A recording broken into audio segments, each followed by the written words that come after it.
In some cases a small blink would mean one would miss what had just occurred. Because coming out of Quinn's weapons was nothing but chi energy, and according to the bullet it was done in the same way as the third stage of chi, meaning the attack was invisible. Those that were at a high level were able to sense such a thing, but in this case it didn't matter. Escom felt the energy, but it was too late. Never in the first place did he believe there was a being, even among the Celestials, that would be able to defeat him in such a way. Which was why he didn't attempt to move.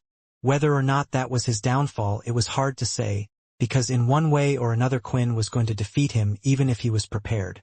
In the end, he was nothing for the group to worry about now. There was no longer a guard to the strange portal in front of them. "What is happening here?" Quinn asked, as he slowly walked forward.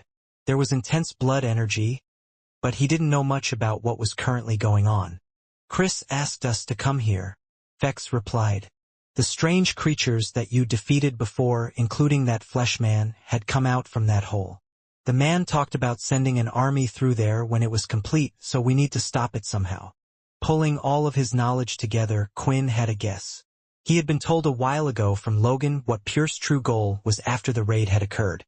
It was most likely that they were completing it now, a doorway into another world, and Quinn could sense that it was the red heart in front of him. "How do we stop it, though? I'm not really sure if things will end up being worse or not," Quinn thought. While thinking this, it looked like something else was coming out of the portal. Quickly using his gun, Quinn fired out one blood forest bullet. Blood of a lesser demon has been found.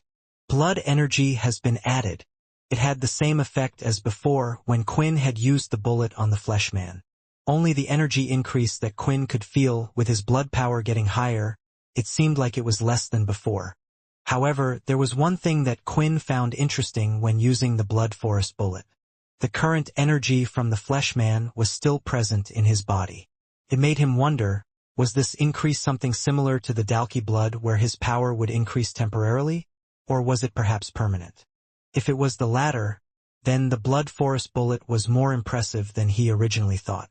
Just in case, Quinn started to fire away several blood forest bullets at the single hand he could see trying to crawl out. Each time it would flinch, and then the hand had let go. After each bullet, Quinn had received energy from them, but the effects of the power gained felt less and less. "I wonder why there is a boost to blood energy from them. Does this mean that the demons from this other world use the same powers as vampires? Or is it something else?" While in the middle of the thought, Quinn had heard the sound of breathing and a slight footstep. Immediately he lifted the gun. "Get out! I know you are there," Quinn said with both guns pointed.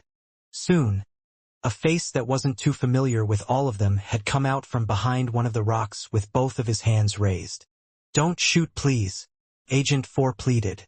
"I am Agent 4, I work for Pure. Or I guess the correct term is, I worked for Pure, but I know now they are no more." Quinn was wondering whether to shoot the person in front of him or not, because so far no good had come on leaving loose ends or certain people alive. He knew that already about Jack Truedream. "Since you are here and Zero was back there, I'm guessing you were the one that opened this portal. Tell us how to close it and don't lie, otherwise I'll be able to tell," Quinn said. "Don't worry about that," Agent 4 replied with a grin on his face and attempted to put his hands down, but Quinn soon moved the gun, insinuating that he was still to keep them up. "You're right, I was the one that opened the portal, but I didn't know what it did. We were only meant to call over Zero's master and ask him to bring back those from the dead," Agent 4 explained. From what Quinn had heard, this had lined up with the stories he had learned. "However, I realized if bringing back that god or whatever it is into this world means bringing back an army of these creatures, even if the others were alive, they would be coming into a world where they would perhaps quickly perish once again. I want to help," Agent 4 said.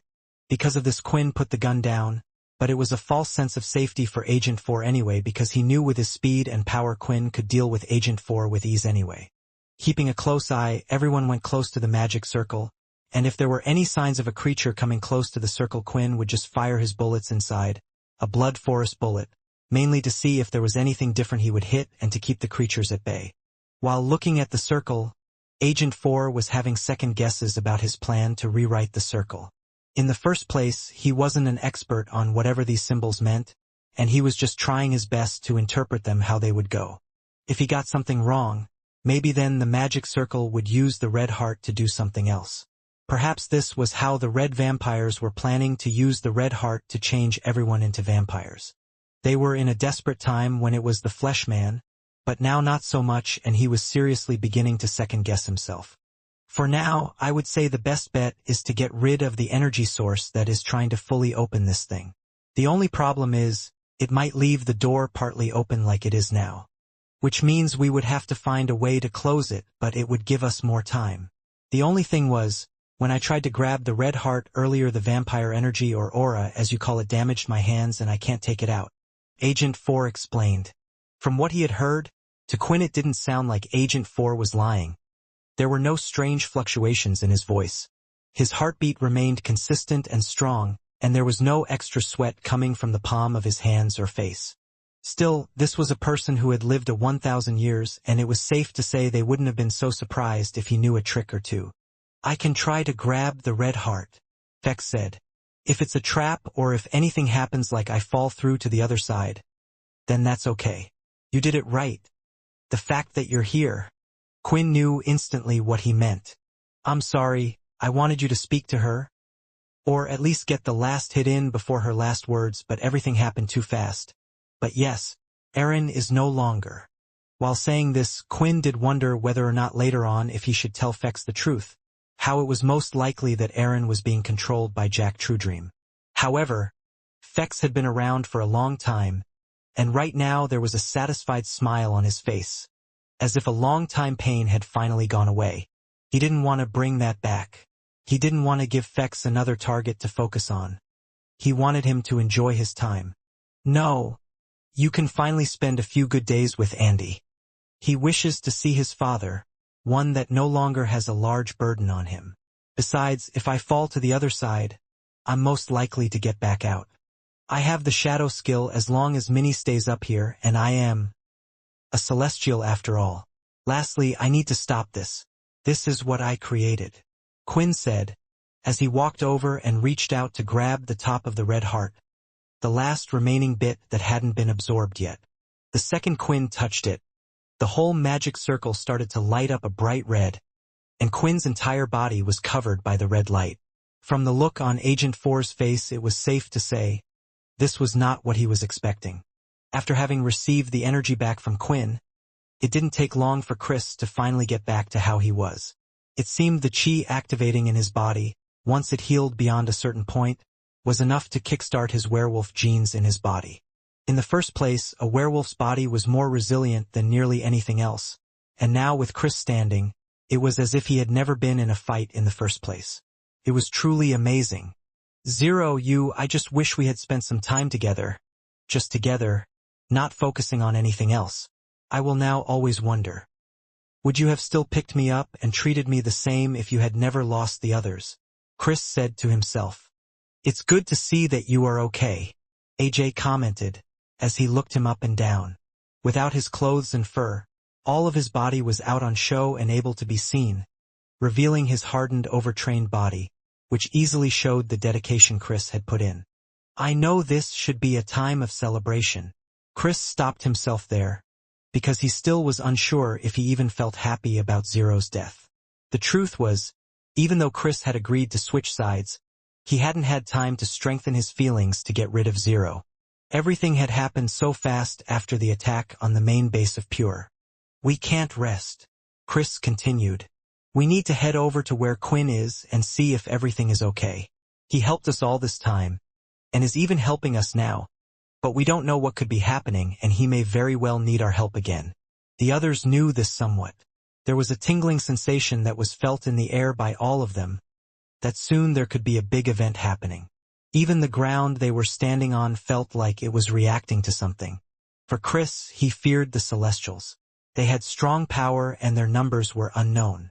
It was perhaps the only group of beings left that were able to do something to Quinn, and if they did try something, then he would need there to help. I know the way, I can lead us there, Vanessa suggested. You have to take me as well, Peter said, lying on his back.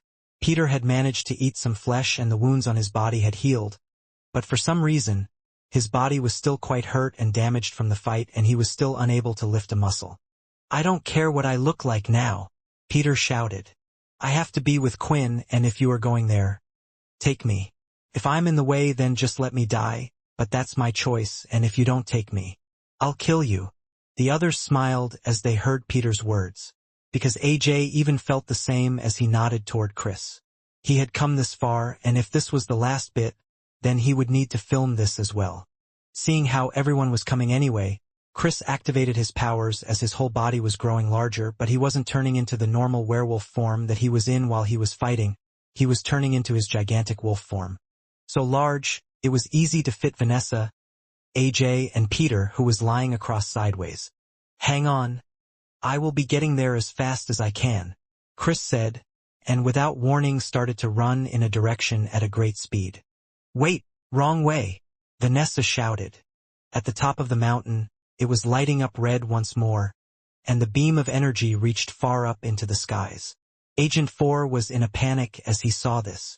This hadn't occurred when he had touched the red heart, so why was it happening now? And the big question was, why didn't Quinn just pull out the red heart and was still holding onto it floating in the air? "What is happening? You tricked us. I'll kill you," Vex shouted. "No, I didn't trick you. I promise I don't know what is happening," Agent 4 said, stopping mid-sentence as he thought of something. "Let go of the crystal. Just let go of it now," Agent 4 shouted. Hearing this, Quinn had let go of the crystal, and the red light had disappeared, but it was still doing the same as it was before. The energy was coming out from the red heart and was slowly opening up the portal. However, 3 creatures could be seen coming through at once, climbing through the hole. Unlike before, they didn't seem to be struggling either. Using his guns, Quinn started to fire away, but that's when he noticed after his bullets finished off the ones that were at the top of the portal, there seemed to be even more underneath them. "Look, I'm not sure what happened, but I can only guess," Agent 4 said, as he panicked, because Vex was pointing Arthur's sword right towards his neck. "The magic circle, it must be instructions on what to do with the red heart's energy. So right now, the magic circle might have instructions like to take energy from this to open a portal to another world." Well, when Quinn touched the red heart, the instructions must be working on him as well. So it was drawing the energy out of him. Vex wasn't too sure if this was the truth or not, but one thing was for sure, the portal seemed to be more open than it was before, letting through more creatures. And as for the second thing, Agent 4 did tell Quinn to let go of the crystal. "How do we fix this then?" Lucas asked. "I think I figured out what each symbol and pattern means. I can at least draw instructions to stop drawing out energy, or maybe even try and reverse what is happening. I need to write another magic circle. But I need protection from those creatures from the hole, as they seem to know what I'm doing."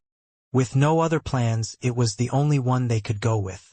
So while Minnie, Vex, and Lucas stayed close to Agent 4 as he made the circle, Quinn was trying to fight off as many of the demons that were coming through, firing bullet after bullet. "I need a larger attack. There's a lot of them," Quinn said, as he jumped off above the magic circle. These creatures seemed to be hurt quite a bit by celestial energy, so he knew what he needed to create. Although not something he needed to do anymore due to his weapons and armor, it was something that he needed to do right now. Activating the celestial power in his blood, Quinn made a small cut on his arm, and he started to form this into a large blood spear. Holding it carefully in his hands, he could see the creatures coming through. Leaning back, the blood spear was then thrown out at full force straight toward the hole. With blood control, Quinn was able to move it slightly away from the blood crystal. The last thing he wanted to do was give it more power again. Then with the blood control, he was able to move it back to hit his targets, as the blood spear pierced their bodies and continued to go forward, through the portal to the other side, hitting many of those that were trying to get in. In the other place, where the world sky was red, a lot of destruction had occurred. Everything in the nearby area that showed any sign of life, such as plants or roots, had been obliterated. The only thing that was clear was the number of creatures, that numbered in the tens of thousands, that were all running towards a certain spot. As Immortality looked at the opening, seeing it open more, put a smile on his face. That was until he saw a large celestial blood spear shoot up from the ground that they were on, killing everything it touched and continuing on, heading up into the sky. "Is someone coming through?" Or do they have someone on the other side? All of my links with my followers have been lost. So it's hard for me to tell what is going on. Immortality thought. He wasn't the only one that noticed this attack, as Mundus turned his head for a split second to catch the celestial blood spear reaching the clouds and then run out of energy, bursting into nothing, but soon demons could be seen falling from the sky with missing limbs and more. It looks like I have a reliable one this time. Mundus smiled. The messenger of the celestial world, a being that was always seen instead of the ancient ones, was a frightening figure to the celestials. The fact that he could show his real form in the celestial space while the others couldn't, was enough to show everyone that he was different from them. At the same time, due to him being the only one that was seen, if Mundus ever was the one to meet you or give an order himself, it was pretty much taken as if the ancient ones were the one doing the talking. However, due to this, no one really saw Mundus act, which begged a lot of them to ask the question after some time had passed, was Mundus actually a strong celestial? Immortality wasn't the only celestial to act out, or attempt to go against the ancient ones' setup of things. There were those that were simply just kicked out of the celestial space like Quinn. Usually that would be enough to calm their behavior or stop them getting involved so much with others, but if that didn't work, then at times Mundus would pay them a visit, and the celestials old enough to hear the tales of what had happened would tell you straight, yes, Mundus was strong. In the red world, Mundus stood there with both of his arms held out, a strange blue orb surrounding both of them. Still, there didn't look to be any severe wounds that could be seen on his body. There have been many of those that fear you, but I am not one of them, Immortality stated. I can tell. You know you are not strong enough to defeat me, so instead you have decided to just waste time. I know you are good at doing that, but what difference does it make? If you are wasting my time now, or if you simply just let me pass? What are you waiting for? For one of the others to come and fight me? No, they wouldn't dare come here. They hate the idea of losing so much that they would never come to where I am, and would always force me to bring the fight to them. So what is it? Mundus just smiled as he received the news. The God-Slayer had been defeated. Quinn had kept up his side of the deal, and it was most likely he wouldn't stop there. There are new strong celestials popping up all the time, Mundus replied, as the orbs around his hands got bigger. After throwing the blood spear, Quinn had landed down on his feet and it looked to have somewhat solved the problem, at least for a little while.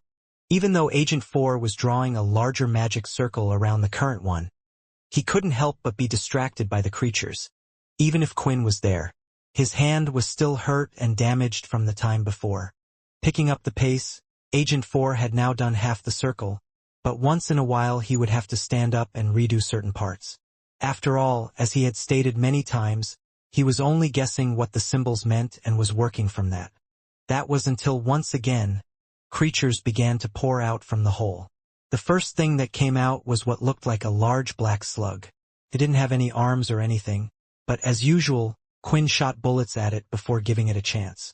The only good thing that is coming out of shooting these creatures is a small power boost, but I can tell the energy upgrade to my blood is now non-existent compared to before.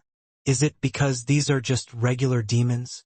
Quinn was still trying to figure out the relation to their power and his, but that's when he could see 5 winged creatures that looked between a bat and a tiger fly out at a fast speed, spreading in different directions. Quinn used a bullet, firing at one of them, knocking it out of the sky and killing it in an instant. However, while he looked for the others, he could see more creatures were pouring out of the hole compared to before. Erg. If you could beat them a little more quickly, that would be great, Agent 4 said nervously. The circle had opened a bit more compared to before, and now 10 creatures were coming out at the same time. Some were the same and others were different compared to before. It looks like we need to get involved as well, Fex said, as he tied up one of their bodies with string and slammed it into one of the others. Then with another, Fex threw it towards Quinn. At that moment, Quinn placed the guns away and threw a fist out, punching his whole hand right through the head, killing it one hit. In this case, with the large size of the creature's body, it was best for Quinn to use a mixture of his fists and weapons. He charged forward, close to the magic circle, grabbing one of the creatures that had a spider leg, and ripped it apart before throwing it right through its body. Then with a gun in his other hand he fired at one of the winged creatures, before pulling another close to him and shooting it right through the chin. After that, Quinn raised both his hands and 1,000 blood swords started to appear. Every second it looked like 10 creatures were coming through, and there was a good chance he would need to use everything he had to take care of them and protect Agent 4 at the same time. This felt like a test, a different type of battle compared to the one that Quinn had faced before. Now he was using everything he had learnt to kill as many beings as possible. With a strong kick, a large line of blood aura came out, slashing 5 of their heads off. Meanwhile, Minnie, Lucas, and Fex were working together just to take out one of these creatures. "I'm not feeling so confident about you guys protecting me," Agent 4 said, as he continued to draw the circle. "Well, we are the best you got," Fex shouted, as he got hit by something right in the chest, sending him flying to the other end. Lucas went to help him, but a winged creature was in the air, and Minnie was busy fighting against 3 winged creatures. Just as the strange winged creature opened its mouth, ready to gobble Lucas up, right in front of him, flying through the air, he could see a gray-furred wolf open its mouth and chomp right down on the creature, killing it in one bite. When the wolf landed, Lucas couldn't believe his eyes. "Vanessa, you're here," Lucas shouted. They quickly jumped down from the wolf, as Chris transformed and with his werewolf body started to swipe at the creatures, one by one ripping their bodies and limbs apart. As for the others, they were put towards the side, out of the way, near the rock that Agent 4 was hiding from before. AJ stood next to Peter on the ground. Seeing this, AJ pressed a few things on his back and small balls started to rise in the sky as they turned into drones and started to film everything from above. Seeing this sight, it looked like a nightmare. Here Quinn, Chris, Vanessa, and the others were all fighting off creatures from hell. From the hole that was open, everyone could see that more and more were pouring out. Chris focused on protecting Agent 4, slashing anything that got in his way, while Quinn was killing the bulk of them with his blood powers and fists. Everyone watching, now you can see, now the whole world can see. This is what they were fighting for. This is what they were trying to stop. AJ commented. Even though our hero Quinn has done well so far, he has no time to rest and neither do the others. The viewers were left speechless. It felt unreal to them. Now, even some of the naysayers, those that were for Aaron and Zero, had quieted down. Because none of them could imagine being in the middle of it all. Being in the middle of this massacre as they saw bodies piling up, one by one. The intense fighting and the fast-paced destruction that was going on. Now, the only comments that were left were encouraging ones. "You can do it, guys. Please keep fighting. Don't give up. Contact the military, the Greylash family. Tell them to send help. They need to get there and stop this. Quinn, please, we don't want another war." From the footage that everyone could see, the fight was continuing on and honestly they could see no end in sight. The blood swords were going through several enemies. Once in a while Quinn would hit one of the demons and a pulse of energy would come out, killing all of those in the area. Yet, no matter how quickly they killed the wave of creatures, more and more were coming through the portal. The people themselves were getting tired as they continued to watch the fight. It looked like there was no end in sight. However, they were unaware of what Agent 4 was doing, and that's when he had finally done it. The last symbol had been drawn. "It's done," Agent 4 said, stepping back. When he did, the light on the inner circle started to fade, as if it was deactivating. Then after it had deactivated, the red crystal started to fall. Seeing this, Agent 4 ran in, transforming his legs and boosting himself to grab the red crystal. As he reached out, his fingers were seconds away from touching it, before he could see a red claw grab it as well. "This belongs to my father," Minnie said, sticking out a tongue as she landed on the side. Continuing his flight, Agent 4 thought there was no use worrying about it now. He needed to be concerned with something else. Getting to the other side, he could see it. The red heart was no longer being used, and the portal looked to have shrunk, now that it wasn't getting its consistent flow of power. However, the circle was still there, as if it was permanent, and even now, a creature could be seen trying to pull itself through it. If we think of this portal as a door, it's now been permanently slightly opened. Even though we stopped it, it wasn't soon enough. Creatures will still trickle through, and I don't think there is a limit as to what can come through here. That flesh man came through, so why can't Zero's master? The answer is there must be something stopping him at the moment on the other side. The time it had taken Agent 4 to think those words, the rest were done with the creatures that had come out. They noticed their numbers vastly reduced and now were looking at the same thing he was. The others had gathered around the magic circle, as they all looked at the problem in front of them. Those watching online had cheered for a moment, but they noticed that a creature had still come out and Quinn had dealt with it again with a bullet. "What's going on? I thought you said you could stop this thing?" Fex said. "And I did stop it," Agent 4 angrily replied back. "The problem is, a lot of the Red Heart's energy was used to open it." "Can't we close it then?" Vanessa asked. "We have to close it," Quinn replied. "I can feel it. I don't know what it is. But on the other side there are more powerful energies waiting to come through. We have to close this as soon as possible." Hearing Quinn of all people say this, they knew it was a serious thing, but the question was how, and once again the solution fell to Agent 4, who had been a big help so far in all of this. "I did have an idea," Agent 4 stated. "Look, the Red Heart's energy was used to open the portal. All I did was draw a magic circle to stop the current spell. However, I think I have a grasp on things now. I can probably code it to use the Red Heart's energy to close it back up again. But there is a problem. The Red Heart is nothing like it was before. The same amount of energy would most likely be needed to close it." Minnie looked at the crystal and it was nowhere near the same size as it was before. The fact that she could hold it in one hand now showed that.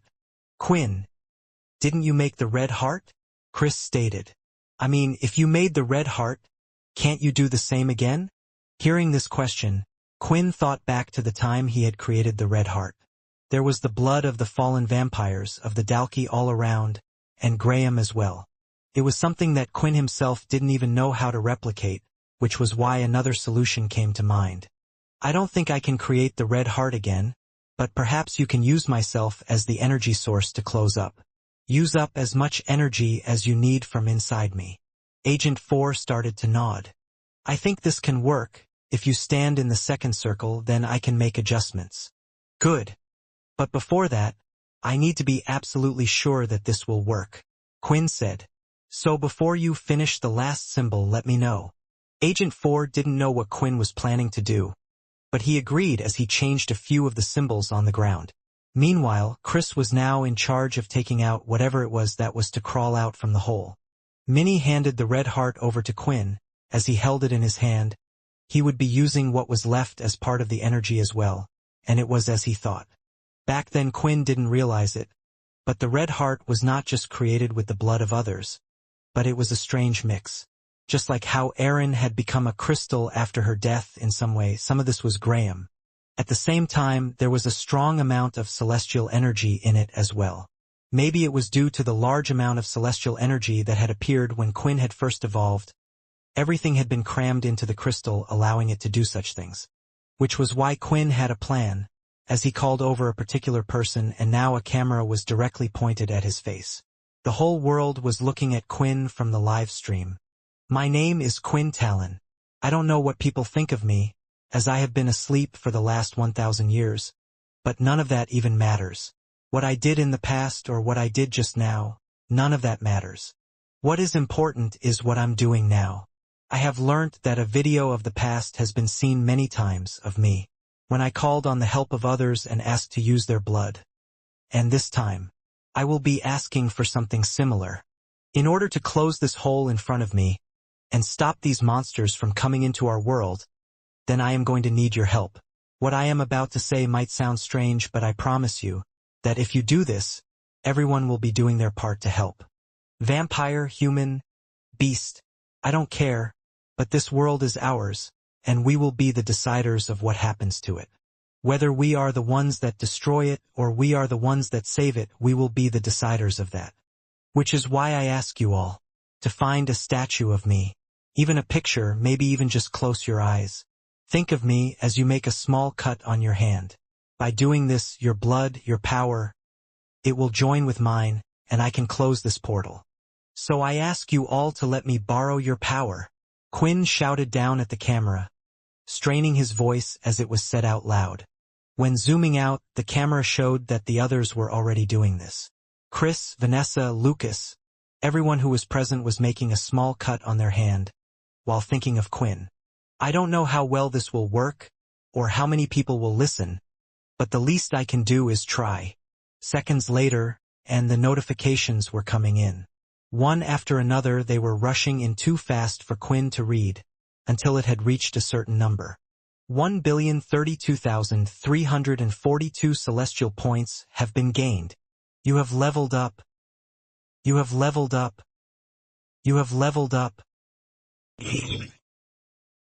You are now a level 10 celestial. You have reached the max level.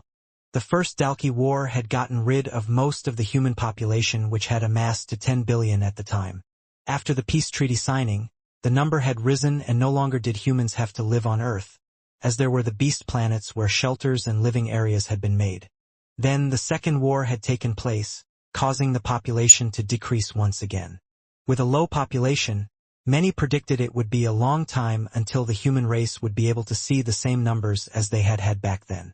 Only 1,000 years later, after the Second Dalki War, had the numbers started to stabilize, with the human and vampire population reaching a high number, but not to the same levels as they were before. The number had also stagnated due to the fighting between the vampires and humans. All of this information was unknown to Quinn. He knew none of this, and when making his case, when pleading with the whole world, he could never imagine seeing such a number. 1,032,342 celestial points have been gained. During Quinn's plea, the people, everyone who was watching the event, clung to his every word, listening to everything that had been said, and they could feel the conviction in his voice. After watching the events, watching how he fought the creatures non-stop without taking a break, they didn't care if what Quinn was saying was a lie, whether it was words just to win them over, as he had already won them over. Whatever was happening, they wanted to be a part of it, and wanted to help Quinn in whatever way was possible. A small cut on the hand, it was nothing compared to what they had seen all of the others having been through. Closing their eyes, making a small cut, everyone had the image of him in his mind. Quinn, I hope this can really help you. Please help us again like you did back then. I'm sorry, I was one of those that hated vampires as well. But I know you're different, you are one that is trying to help us. Quinn, Quinn, Quinn. Standing in the position he was in, Quinn looked at his fist that was glowing with white energy, and soon it started to spread to his whole body. The camera from AJ was filming every second of this, and could see Quinn look off to the side and nod towards Agent 4. With that, Agent 4 finished drawing the last symbol and took a step away. It was quick to activate as it all lit up, and instead of a red color it was lighting up in a white color. Quinn could feel it, his energy was being drawn from his body. Not just his vampire aura, but just like how he had used every last bit of his strength trying to get to Aaron, it was now being drawn out of him. Suddenly his body started to float just like the red heart had done, and so did the red heart in his hand as well. When rising above, Quinn looked towards the camera. Thank you everyone. I can feel all of the energy that you have given me.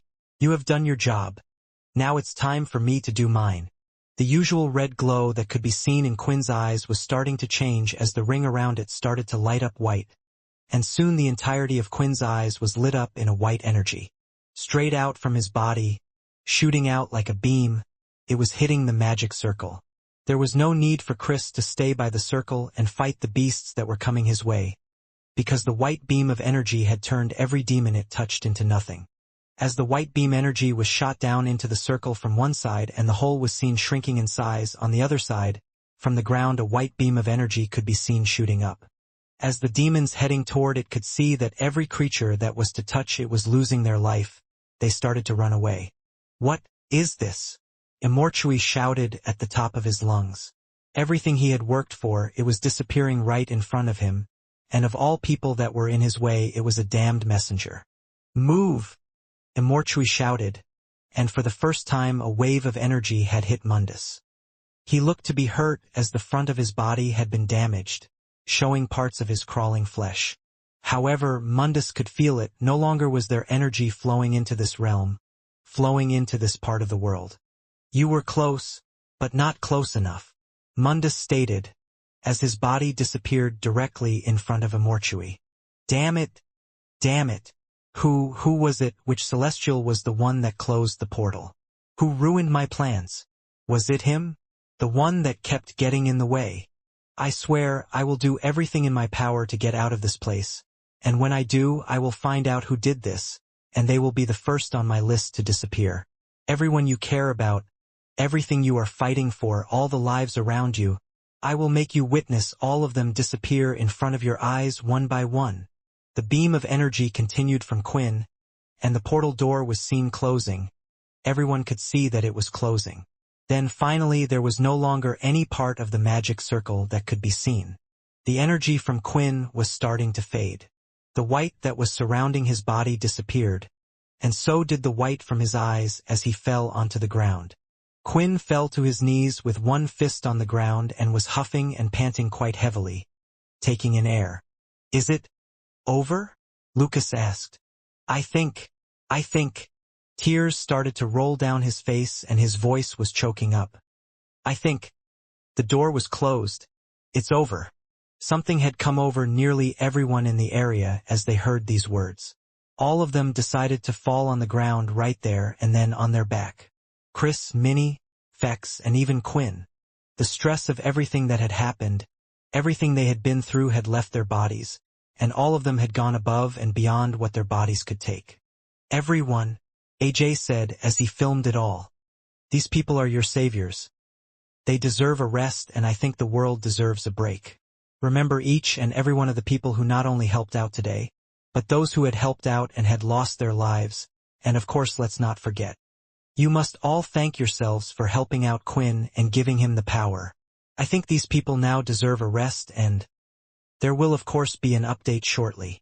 The live stream ended there and then, with the images of the new heroes left burnt into their minds. All of them vowed to never forget the people that saved their lives. History that had gone on for millions of years had continually changed throughout time in the world of humans. Beasts had once existed on Earth, creatures known as werewolves had been alive during a time, and there were also the vampires. A lot of what had happened in between those times had been lost. As to what had really occurred, there were only a few fragments of history, things written down in books which would connect things here and there, but as to the things in between, how they were linked, how and why did the beasts leave or why certain things happened, well, there were only a few beings that knew about everything, that knew what had truly occurred each time. Ray Talon, Gary D. No, that's not right, it was Ty Talon, and Quinn Talon. The world certainly has gone through a lot of changes because of one crazy family, but how long can all of this last? If only there was a way to... No, that's impossible. For now, we can only rely on Quinn Talon. When I saw the student about to get blamed, about to get hurt, I felt like that was my chance. So I decided to come out, and that's when everyone saw me. The Night Demon. I had become quite the popular name among all of the students due to what I had been doing before. Many were interested in seeing what I could do. With the disguise, I was able to use my powers freely, and finally fight Duke. He summoned 2 large stone snakes, but I blew them away with a single punch, and then with another punch finishing the Duke off. Quinn shouted, as he imitated the punch that he had performed on the Duke. "Wow," Minnie said, clapping her hands proudly. "Dad, you really were always so cool. I can't believe it. I wish I was there. And when I grow up, I'm going to be known as the Night Assassin." Minnie quickly used the shadow travel skill, going across the floor, and then reappeared as she threw out a few quick kicks in succession. The two of them were in a dark bedroom, with only candles for light. It was a large room with a bed fit for a king and queen, and the decoration wasn't lacking either. However, there was no light coming into the room, as it looked dark out from the window. As Minnie continued her fantasy and was throwing punches and kicks after hearing Quinn's tale, the door was seen opening, and walking in was a female with beautiful long black hair down by her sides and 2 horns coming out from them. She was dressed in a tight-fitting black dress that had a slit down the side, similar to the traditional Chinese dresses that were worn on women. She hadn't entered the room alone, as there was a man by her side. "Mom, Uncle!" Minnie shouted, as she ran over and hugged the woman by her legs.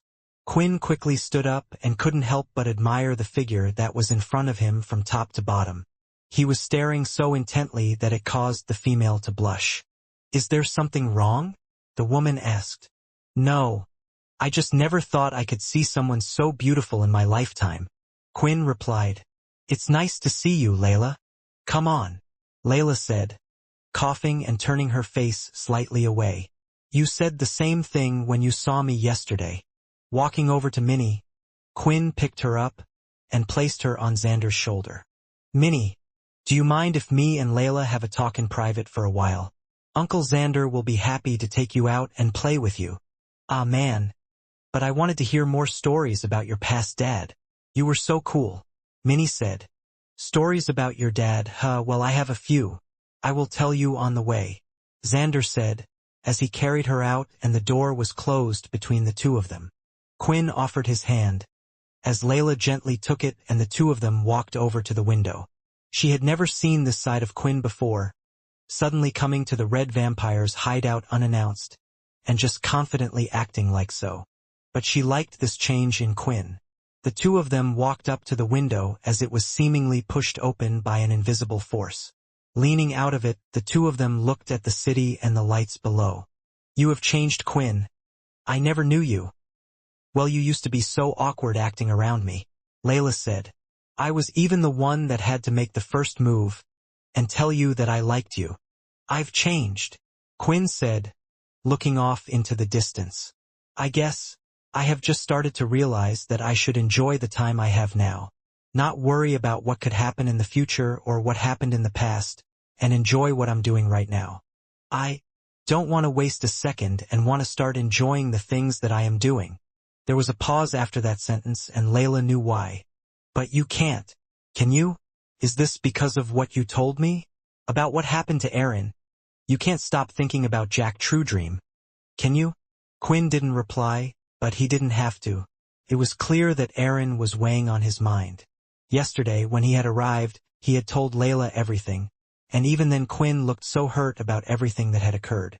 "Quinn, I hate to say this, but I'm going to say this. You have done a lot for the world, you have saved it time and time again. Right now, the world doesn't need saving. I know you want to find out the truth about Aaron. Honestly, I can't lie, I want to as well. But you don't have to go looking for him. The world is safe right now. If the time comes where you are needed again, then we will do it together, but for now you should enjoy now. I'm asking you, and besides you should think about the others that need you. I need you, and want you beside me." Quinn thought about what Layla had said, and he thought about his life so far. It was true. Technically Quinn was extremely old, but out of all of those years, how much had he actually lived? How many free days were there where he could just do as he wished and he didn't have to train for the days coming ahead? He had never been able to enjoy the days of peace that had occurred after defeating the Dalki, and now after stopping Immortality, after stopping Pure, the world was at peace again. "You're right," Quinn said, as he turned and looked at Layla. "Layla, I want to spend my remaining years together. I want to know what it's like to grow old together. I think I finally understand Arthur and Vincent from back then. Why they did what they did. Although, I can't do the same as them. I want to live as normal a life as possible. Layla, I love you," Quinn said, as he leant in, grabbing her from her back and pulling her in. Layla was accepting, as the two of them pushed their lips against each other and closed their eyes, feeling the sensation. For both of them, this was the feeling that they wanted to last forever. Their hearts beating together, and no problems in the world, and just for them two to enjoy. As they pulled away, Quinn looked into Layla's eyes once more. "I want to have a family. Let's make a baby," Quinn said. A moment ago, Layla's eyes were half open, enjoying the kiss that they had shared. It was the second kiss she was able to enjoy from Quinn, which was why. Now her eyes were wide open as she couldn't believe what she had just heard. Make a baby. Many different thoughts were running through Layla's mind right now, but the main one was the deed that needed to be done to have a baby in the first place. During the entire time Quinn was away, she had refused to be with anyone, refused to date, so to her everything was new. The fact was, even though she and Quinn had been through a lot in the past, They hadn't dated, and the most they ever had done together was a simple kiss. Which was why she was wondering, just where in the world did Quinn get the confidence to say those words? Quinn, wait a second. Do you even know what you were saying right now? Layla replied back, her horns turning a bright red. Quinn stepped forward, looking at Layla. He gently raised his hand and touched the side of her face. Something like this I wanted to do for a long time. My mind just has always been full. And I wouldn't worry so much, we can learn together, Quinn said, as he pulled her forward and went in for another kiss. With his body, he was slowly pushing her more and more, until she was close to the edge of the bed. Both of their temperatures were rising. A strange phenomenon for vampires, but then again for Layla and Quinn, the two of them had never experienced this before. Leaning in more, Quinn went in for another kiss, as he gently placed her on the bed. With both of her arms, Layla swung them, and with that the window they were looking out of moments before was slammed shut. Then grabbing onto Quinn's back, the two of them continued to embrace each other. Layla could feel her breathing increase, as she felt the heat from Quinn's head. Soon, she could feel his soft lips pressing against her neck, forcing Layla to naturally lift her hips up closer to his body. Something was taking over her, something she didn't understand. Quinn, I love you, Layla said, and she let the rest of her instincts take over from there. Luckily for Quinn, there had been a time he had experienced something like this before. At one point he had lived through Vincent's life, not just a small part of it, but every part of it. When doing so, it never felt awkward because Quinn eventually felt like he was Vincent himself after living in his body for years, or watching his body. All the actions felt natural. So he had done what he had remembered from that time, and judging by Layla's reaction, she seemed to quite enjoy it. After the two were done sharing a passionate night with each other, Layla was still under the bed sheets covering most of her body as she laid there. Although Quinn had just seen everything, after the moment had gone, it still felt quite awkward for the two. Using the shadow, Quinn had already put his clothes back on, and was sitting on the edge of the bed. Was everything okay?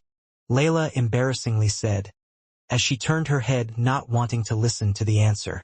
Yeah, it was great, Quinn replied. I just hope that we get to enjoy more moments like this together. Like you said, the world isn't in danger yet. Although the feeling of what to do and what had been done was quite indescribable, at the same time it felt lackluster.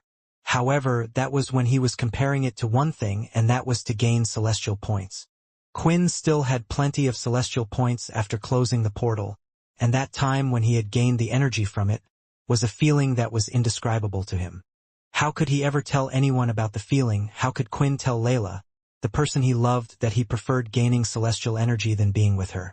Thinking about these things, it just made Quinn upset. It reminded him of what he was, and eventually what all the other celestials ended up being like. On top of that, although Quinn had reached the maximum celestial level, he had yet to receive any new skills. So far with each level, a godlike skill would be acquired, but instead Quinn had a simple message. Certain conditions have not been met to unlock all celestial skills. Please enter the celestial space for further information. It was a strange message, and Quinn had yet to enter the celestial space. He couldn't deal with that right now, and not so soon. Besides, at some point he thought that Mundus would have paid him a visit, to inform him that they would no longer interfere, but that hadn't happened either. Maybe, now if I just don't head to the celestial space and continue living my life as me, they won't interfere either. This was Quinn's thought. The problem was, would he change? If Quinn never gained any more celestial points in his life, would he be okay? This thought scared him, which was why right now in his hands he was holding onto the Godslayer crystal. It said, if I give this thing to them, the Ancient Ones will reward me, right? Maybe I can ask them to get rid of this feeling, or to turn me back to how I was. There's no danger other than True Dream. If there are no longer any problems with the gods and such, then dealing with True Dream with my own power would be fine. Quinn, Layla shouted. Sorry, Quinn replied, turning back around, putting the Godslayer crystal away. I called your name around 5 times already. Is everything okay? Layla asked again. She hated asking this question because it was clear that it wasn't. Yeah, I was just thinking about names. Quinn replied, "It would be nice if Minnie had a little brother. Don't you think you're thinking a little too far ahead? What, should we wait until we are 30, and in a stable position?" Quinn replied, smiling. The two of them laughed at this, as they knew how old the two of them really were, and when things would be stable. "By the way, are you ready for tomorrow? Will you be okay getting there in time?" Layla asked. "Oh right, the ceremony, right? The one that Logan prepared. Honestly, I almost forgot about that." Due to their achievements, Logan wanted to hold a celebration for all the lives, with vampires and humans. There would be an award show where many would receive awards, and that of course included the main attraction of the show, Quinn. He had been contacted and chased by a number of reporters, and not even AJ knew where he was right now. The reason for being here with Layla was twofold. He felt normal here, at least in the castle, since, going out in the street, he had the same attention as everywhere else, if not more. In the end, Quinn always found it hard to say no, especially to Logan, who had convinced him that this was all a good idea. There was another reason why Quinn wanted to go. He was hoping to see a certain person there, Sam. A little while ago he had found out that Sam was working with Bliss. Ever since everything had ended, he believed that he might see him, yet the two of them hadn't appeared anywhere. There were more questions that Quinn wanted to ask. Ask about the cursed faction, what happened to each individual member. They were the people that Quinn had brought in after all. On top of that, he wanted to reunite with Mukka, and see how her quest with finding the rest of the original vampires and past leaders' tombs was going. That was still quite a mystery in itself, since Pure seemed to have nothing to do with it. "Don't worry, we have plenty of time. Besides, I want to spend as much time as possible with you." Quinn smiled, as he quickly rushed back under the sheets. Little did Quinn know that on that day, the two of them had been successful at making a new life. The big day had arrived, at least for the whole world. After experiencing troubles after troubles, the people needed something to look forward to. There was the constant conflict with the red vampires at first, but that seemed to die down, and so did their activity. People not really knowing why. The main struggle was between them and the Dampiers, and not much had been heard from that group either. However, soon reports from AJ had explained the situation. What had occurred with the red vampires, and what had become of the Dampiers. How the red vampires still existed, but not with the same goal as before and under a different leader. Of course, it was hard to change people's opinions with just a few words, but since there really hadn't been much trouble, many seemed to believe what was being said. After that, there was the trouble with Pure, the main base being destroyed. It had come out of nowhere, and although they weren't part of the groups that supported Logan, the people weren't to blame. There were bases of Pure everywhere, a lot of them on Earth itself, meaning a lot of people were affected. Then of course there was the problem with the Celestials and the worry of the portal. To the people, experiencing one disaster after another, it felt like they were at war once again. They were scared, fearful that all of these signs were leading to a large event. This was why Logan had asked for this, had organized this, because he knew the people needed to celebrate, for them to feel like it was the end of all of their struggles. For the award ceremony, it wasn't done at Green City. Instead, it was done on the land that the Chained once owned. After the Chained group had disbanded, the land had been left in limbo, undecided whether it should go to those in Pure, or to those that supported Green City. In the end, nothing was done with it, and everyone continued to live normally, but now it was perfect for an event. In some cases, it was considered neutral territory. A large stage had been made. The large hotel from before had been redone up, fixed, and had plenty of rooms for all the guests that would be staying. Most of the servants that were working on the stage and preparing everything were robots. They were making food, bell-hopping, stationed at the reception of the hotels as they checked people in, and organizing them all to their seats. There was quite a large number of people that were to come to the event. Reporters from every TV, live streaming, and event station were invited. Then from every city on Earth, the Greylash, and the Beast solar systems, the respective leaders had been asked to come as well. Vampire Core leader Andy, and even guests that some didn't know about. It was made clear via broadcast who was allowed to come. Many thought that at the Chained event, that they had seen the most important political figures gathered, but that was nothing compared to this. Behind the stage there was a large area as well, and the guest of honor, those that would be receiving a reward, were at the back together. Chris, Vanessa, Lucas, Peter, Minnie, Fex, AJ, and of course Quinn had arrived just like he said he would.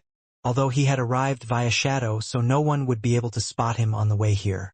"Okay, everyone," Logan said, as he pulled back the curtain and could see the others sitting in specially made comfy individual seats for all of them.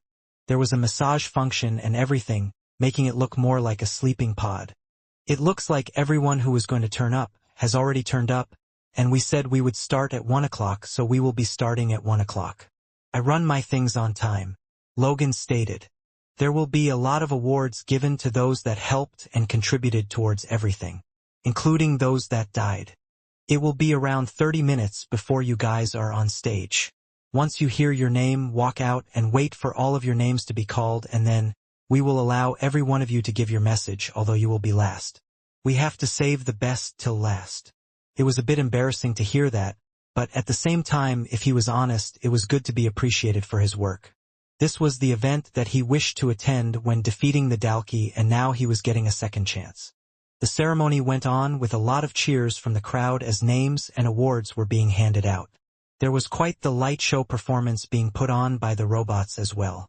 It was spectacular to see. Those at home were enjoying it, as they watched and celebrated with food and drink. After that, though, it was time for the main cast to have their names read out. "Now please, for those that worked together and gave it their all, to stop the Celestials from entering our world," Logan shouted. It wasn't the truth, but the truth was too hard for the people to handle, which was why it was twisted a little. AJ, Lucas, Vincent, Fex, Minnie, Peter, Chris. With each name being read out, and them coming from behind the curtain out to the stage, the cheers were getting louder from the people there. So far Chris had gotten the loudest cheers, gaining a lot of support from those that were impure before. However, it was clear who would be the winner, if it was a contest of who they would cheer for the loudest. "And finally, the great hero, Quinn Talon," Logan shouted. However, after he had just said the first part of Quinn's name, the roars that erupted were so loud that it felt like the stage and ground were shaking. Quinn walked out, and he was blown away by all the cheering, as he went over and stood in front of the stage, bowing to them all. He looked at all the people, the large smiles on their faces, everything they had done and were doing. It felt like, for the first time, he was being appreciated for everything that he had done. When looking into the crowd, Quinn did try to search for a few people. Unfortunately, he was unable to see Sam. Muka was present and Layla was there as well. When their two eyes met, he gave out a big smile, but there were a few more empty seats. Those from the Blade family didn't arrive? I understand Syl might be busy, but I thought Vorden, Shiro, or some others would have been here. It was strange, but the Blade family were treated as separate from these types of things. Maybe they just didn't feel welcome. Xenon from the Greylash family couldn't be seen as well, so it didn't seem strange. At the end of the day, Quinn would just have to check it out later. Thinking this, the whole place had suddenly fallen silent. The loud cheers that were heard before, they had just stopped. Quinn was wondering what had happened, and whether he had suddenly gone deaf. No, that wasn't it, because there was something more strange. The people in front of him, the cameras, everything. It looked as if it was frozen in place. Their eyes, their smiles, all of them stayed the same, and Quinn was unable to hear the sound of their heartbeat or their breath. Worse, he couldn't even hear the sound of the wind. As Quinn turned to his left and his right, he looked at the others, but it seemed like he was the only one that could move for some reason. It's as if time has stopped, Quinn thought. He was getting ready to touch Peter, who was closest to him, until sound had entered his ears, and he could hear the sound of footsteps. Turning his head, it was someone who was not invited to the event. "Quinn, I think it's time for us to talk." Mundus smiled. Time had completely stopped, but it wasn't the first time Quinn had experienced this. Once when traveling with Andy to find Fex, the very same person that was now in front of him had appeared, and that was when the request had been made. Is this an ability? I guess it is more so a godlike power. Now that I think about it, humans aren't the only ones with abilities. The Mermerial race was able to control water as well. Still, for one to have a power like stopping time, they have to be quite powerful. Not just that, but he has stopped everything in a large area as well. Quinn thought. Mundus continued to walk. He was already past the crowds of people, and had walked past the barriers that had been put up to stop others from getting too close to the stage. Eventually, though, Mundus had stopped just short of the stage and looked up at Quinn. Unlike before, there were no rash actions. He wasn't going to panic and just start a fight, especially since he should be in the Celestials' good books. At least for now.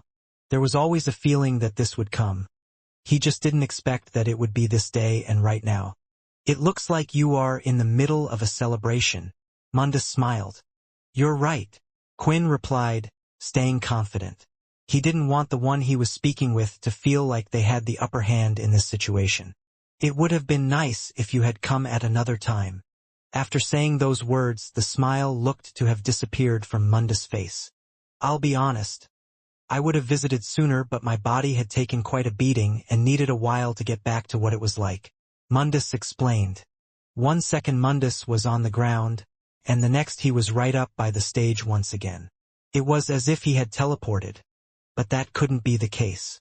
Because even when ability users use teleportation, Quinn would be able to witness their body blinking away, or a warping of some kind, but there was none of that. Which led Quinn to come to one conclusion. He stopped time for me as well, and then moved here. There was a small thought or hope that this ability of Mundus couldn't be used on other Celestials, but it wouldn't make sense if it couldn't, because Quinn could still use his powers and the shadow as well. Honestly, when getting the massive amount of Celestial points, Quinn had hoped that even the other Celestials wouldn't be a match for him, but in this situation right here and now it wouldn't help much. The only thing that was going through Quinn's head was the hope that he didn't have to fight him. I have come here as a messenger, of course. You have done very well, Celestial BB, or should I say Quintalon. You have shown some loyalty to us by taking out one of the most troublesome of God-slayers. Mundus explained. There was always a thought for Quinn. Why was Erin considered troublesome for them? According to Bliss, she was something that would help to fight Immortality. If Immortality and the Ancient Ones were going to do battle, then wouldn't it make sense for them to keep Erin? While thinking of this, the thought popped into Quinn's head. It had to be the reason why the system stated he would get a reward for handing over the Godslayer crystal. Just how Quinn had the Godslayer shadow power, other Celestials should also be able to have the same. Maybe there is some rule that the Ancient Ones set up so Celestials don't use them. Quinn thought. As promised, the Celestials will no longer intervene with Earth. As long as the trouble doesn't reach as far as us anyway. If the Earthlings are all to kill each other or the Godslayers are to battle against each other, we shall leave things be. It was a relief for Quinn to hear this. There was enough trouble going on with the planet. Wait. I know this wasn't part of the deal, but will you be trying to use me more to eliminate other Godslayers? From other universes? Quinn asked. There was a pause from Mundus for a little bit before answering. I know you wish to solve the problems with the Earthlings. Although you are having this big celebration, there are always problems in this area. From time to time, yes, I would have liked to call you to help us. That was the original plan anyway. The change of tone was putting Quinn slightly on guard, as he was ready to unleash his power at any moment. Let me explain, Mundus said, as he once again did the same trick as before, moving and now was standing right next to Old Fex.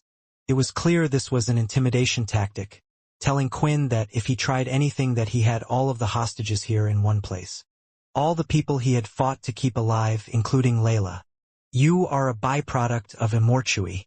The vampires themselves are merely one of his many demons that he has created. Of course, I'm not saying that his creations are any weaker than him or that they don't have the potential to be beyond him. Although after facing him recently, I doubt that would ever happen. To get to the point, Immortality and you have a connection. With your power you are able to make a bridge to connect the two planes. What was called Red Heart in the first place was something that you had created. Listening to where Mundus was going, Quinn wasn't liking it at all. And with everyone around he didn't know what to do. Honestly, this wouldn't be the decision that I would have made, but the Ancient Ones have come to a conclusion. As long as you are free, there will always be a chance that Immortality will be able to cross over. It was as expected, and at this point all Quinn could do was smile. In the middle of his celebration, was a few days of comfort all that he was allowed? So you are going against your word. What are you going to do, kill me? Quinn asked. As I said at the beginning, we will follow through and the Celestials will not get involved. As for killing you, now that you are one of us, that wouldn't solve anything. You would simply just be reborn. I'm sorry about this. Watching you has been entertaining for me. Once again Quinn felt like he was about to leave this place. But then what would happen to the world? True Dream was still out there. There were also still the Dalki in the universe. For now there was peace, but then what? Would Quinn come back to learn that the whole world had changed once more? Now will I even be able to come back this time? Quinn thought. I have to do everything in my power to stay. I want to stay. I want to enjoy my time with everyone, with Layla. Haven't I earned it? Time had once again resumed in the area. The sound of cheering had returned and was shaking the entire stadium. The ringing of the announcement Logan had made had been carried out through the wind, but the cheering had quickly come to a stop. Instead there were whispers and confused faces as they all looked at each other. Where is he? I can't see him anywhere. I'm sure he was here just a second ago? Another rubbed their eyes.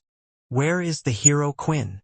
As panic started to settle in, those on stage had turned their heads in order to look for him. He wasn't on stage, and with a few more announcements made for Quinn to come out, there was still no sight of him.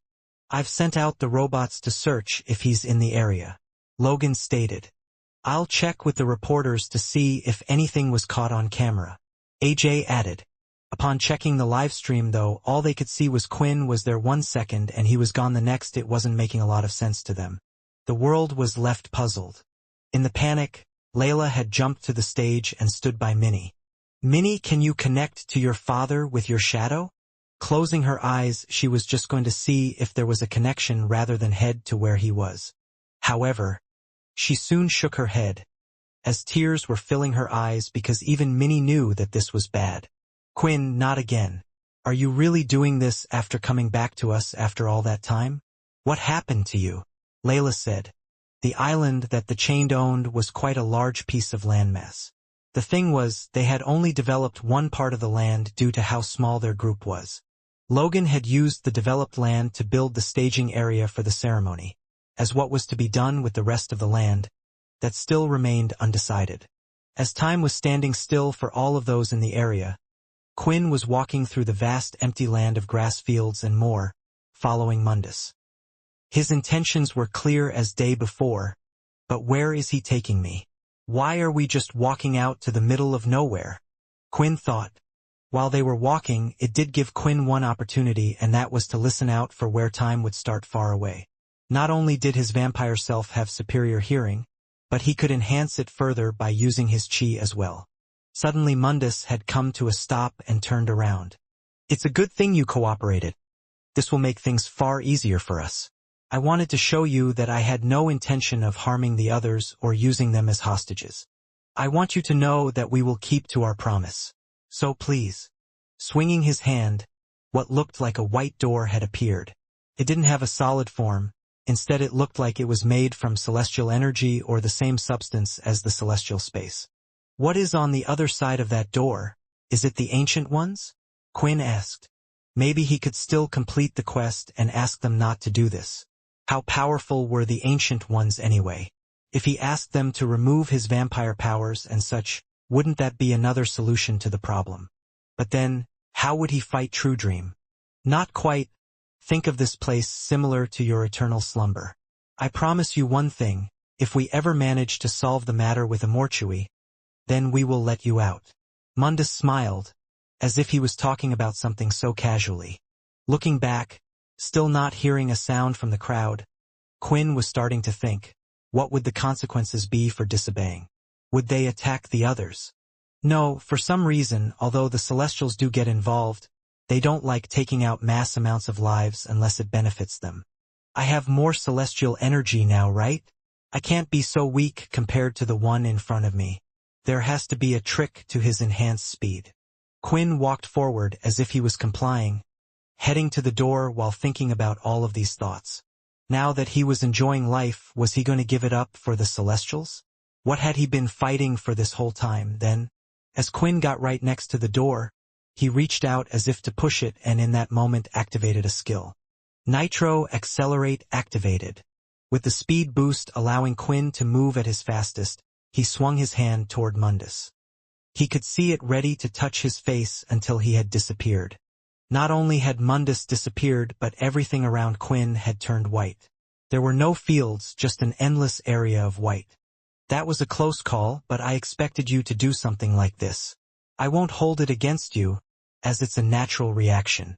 A voice echoed as if in a tunnel, making it hard to pinpoint where it was coming from. But there was no person in sight. Honestly, I can see why Athos lost to you. If me and you were to fight outright, then there is a good chance that I would fail as well. Covering his entire arm in red energy, Quinn slammed the ground beneath him and his aura erupted into a tornado of flames. When the blood aura disappeared, there was no difference to the room at all. What have you done? Where are we? Quinn shouted at the top of his lungs with his eyes red. Quinn had been in a similar situation before. The last time it was done by another celestial, Bliss, and when he finally broke out he was in a different place altogether. This is a special place that was created just for you. In a way you should be proud we have only done such a thing for ones like Immortality. For a second, a strange thought came into Quinn's head. What if this wasn't a type of celestial space? What if it was another plane, one where it was just void of life? I broke out one of these last time. I can break out again. Quinn started to gather all of his celestial energy. White light seemed to be growing all around him, his eyes glowing white once more. Arg! Screaming at the top of his lungs, the energy shot out from him and hit in all directions. It seemed endless as it covered the entire area. However, unlike the last time, it had done nothing. I don't understand. I have a lot more energy compared to before. Why hasn't it worked? Unless what I thought was true. This was a place prepared by the Ancient Ones. These areas are made to be inescapable. The Ancient Ones, we don't just listen to them because they are old, but because they have the power to put restrictions on and control the other Celestials. Mundus explained. If I was you, I would just accept where you are right now. The quicker, the better, and don't waste your energy. Wait! Come back! Quinn shouted, as the voice faded, fearing that his only way out was Mundus. There was no reply and no voice heard no matter how much Quinn shouted, so he decided to resort to other methods. Using the shadow was useless, he was unable to link to Minnie for some reason. Pulling out his guns, Quinn fired out every different type of bullet he had.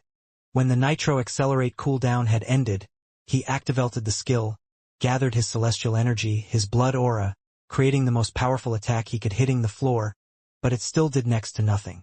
It can't be that I'm stuck here. I wanted a life. I wanted to spend time with Layla. Quinn shouted in fear that he was going mad, as he ran through the space, trying to look for anything that was different in the area. Maybe he could spot a weak point or see something other than all of this white space. In the end, Quinn found nothing, and nothing in his arsenal of powers could help him. Using his shadow, Quinn pulled out the Godslayer crystal. Are you listening, Ancient Ones? Take this crystal. I'll give you this crystal if we can make a deal. You want it, right? Quinn lifted it up, but there was no response. Out of all the things he tried, he thought this would succeed. He didn't want to reward the ones that trapped him here, or give them something they were looking for, but what choice did he have? Yet they seemed to have truly abandoned him here. For a second it made Quinn think maybe this was how an Immortality was born. Perhaps the Celestials had done something as cruel as this. Because right now, Quinn was happy to go against them. He was already having thoughts of wanting to give up his fate of being a Celestial, and he had seen things that didn't put them in a good light in the first place. As he sat on the ground, Quinn had put away the crystal. He was trying to rack his brain to see if there was any way out of here at all, anything else he could use. It's been a few hours. I wonder if time has been restored back on Earth. I wonder what everyone is thinking. How worried they must be. Faces of everyone were appearing in his mind. A devastated Layla, a crying Minnie, a Peter that would attempt to destroy the heavens in his place. Who knew maybe Syl, Chris, and the other godslayers of Earth would be able to do something? Thinking of them, it made Quinn smile, brief happy moment that just reassured him even more that he needed to get back. While sitting on the ground, a ping was heard. One that sounded as if it had come from his system, but it wasn't his system. It was the celestial system and was a message he didn't expect to see now of all times. "Let me help you." From Bliss. Accessing Quinn's system was something that he could still do, but that made sense in his mind since the system was a part of Quinn. It had been with him since he had become a vampire, and honestly, without one knowing the equivalent exchange ability, there was perhaps no way of removing it. Not that he would want to do so anyway. In the first place, it had done him more good than not. However, this was why he was slightly confused by receiving a message while he was here. Quinn's system was kind of connected to the celestial system in a way. It showed his celestial level and the quests were linked as well. One of the things that currently was on there was a type of quest, although it was more of a message than a quest.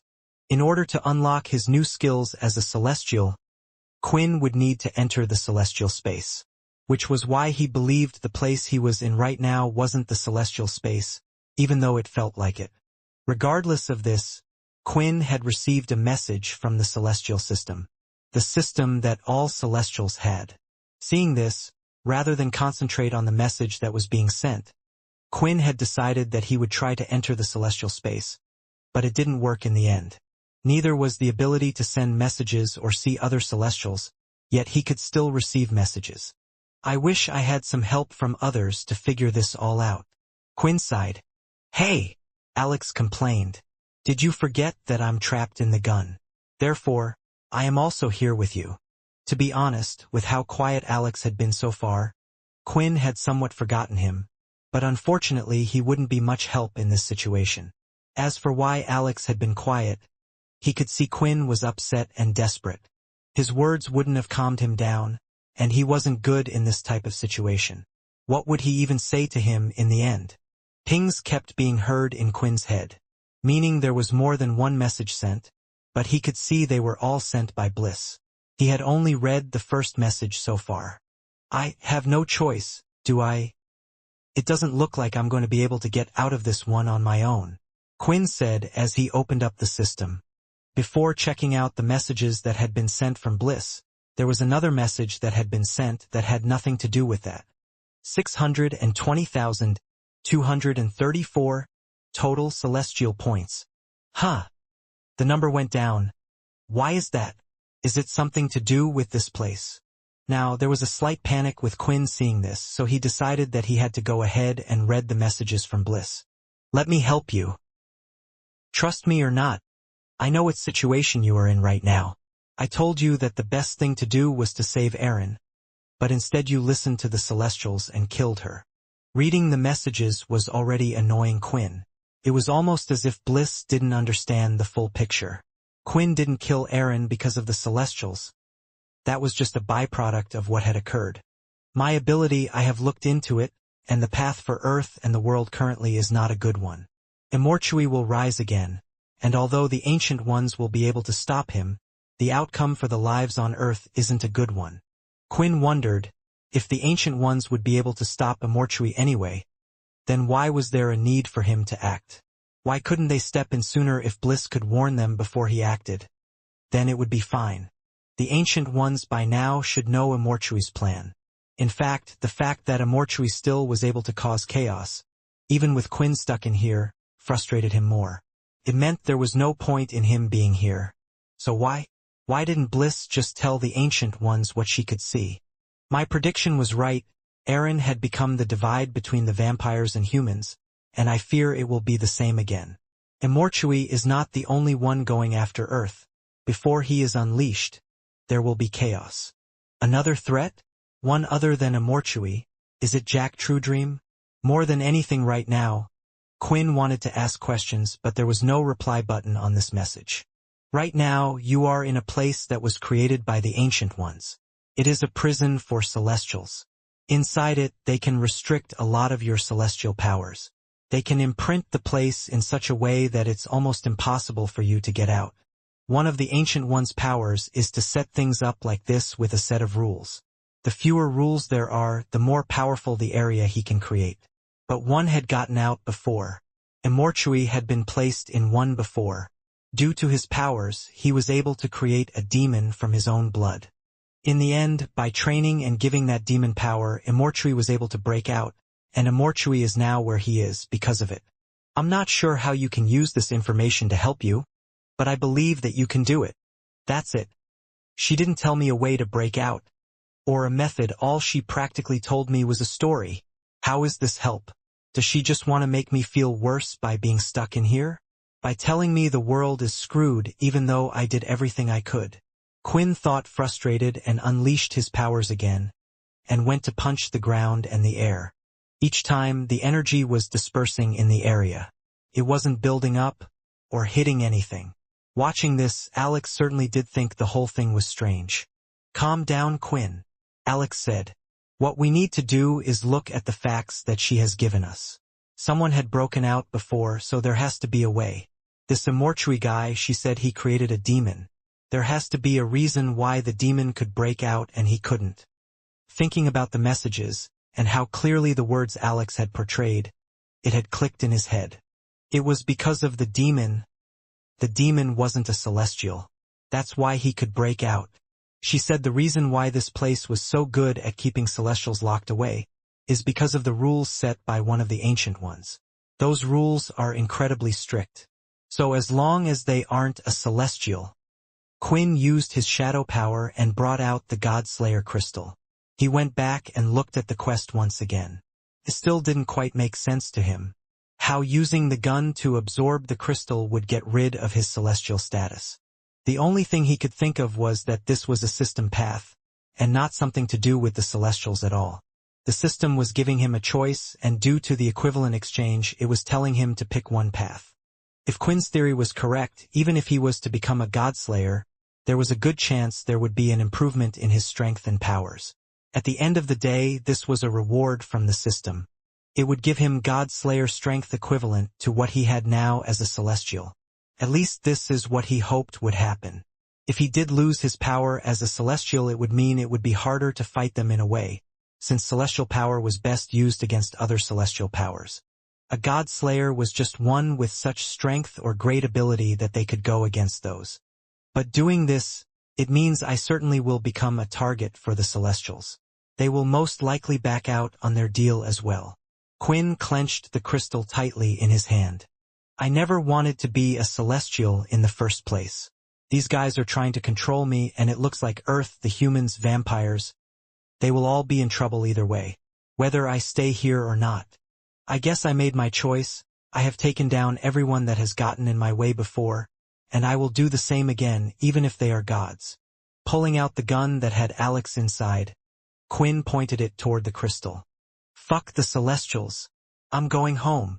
It was a tough decision to make, and although Quinn had practically convinced himself it was the correct and the only option, thoughts started to flow through his mind. If he lost his celestial status, what would become of Fex and the others and of the celestial items he had given them?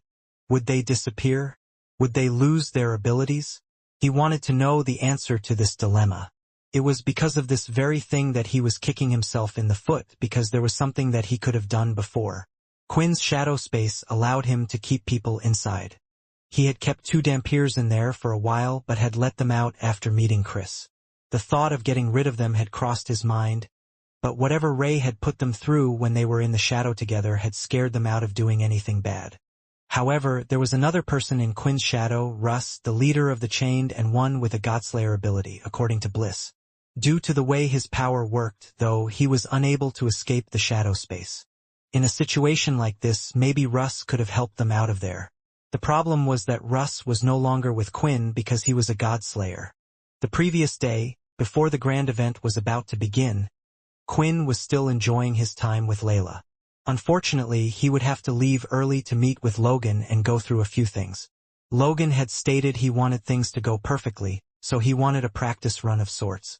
Covering his face and body with a cloak, Quinn walked out of the castle and was now in the street between houses.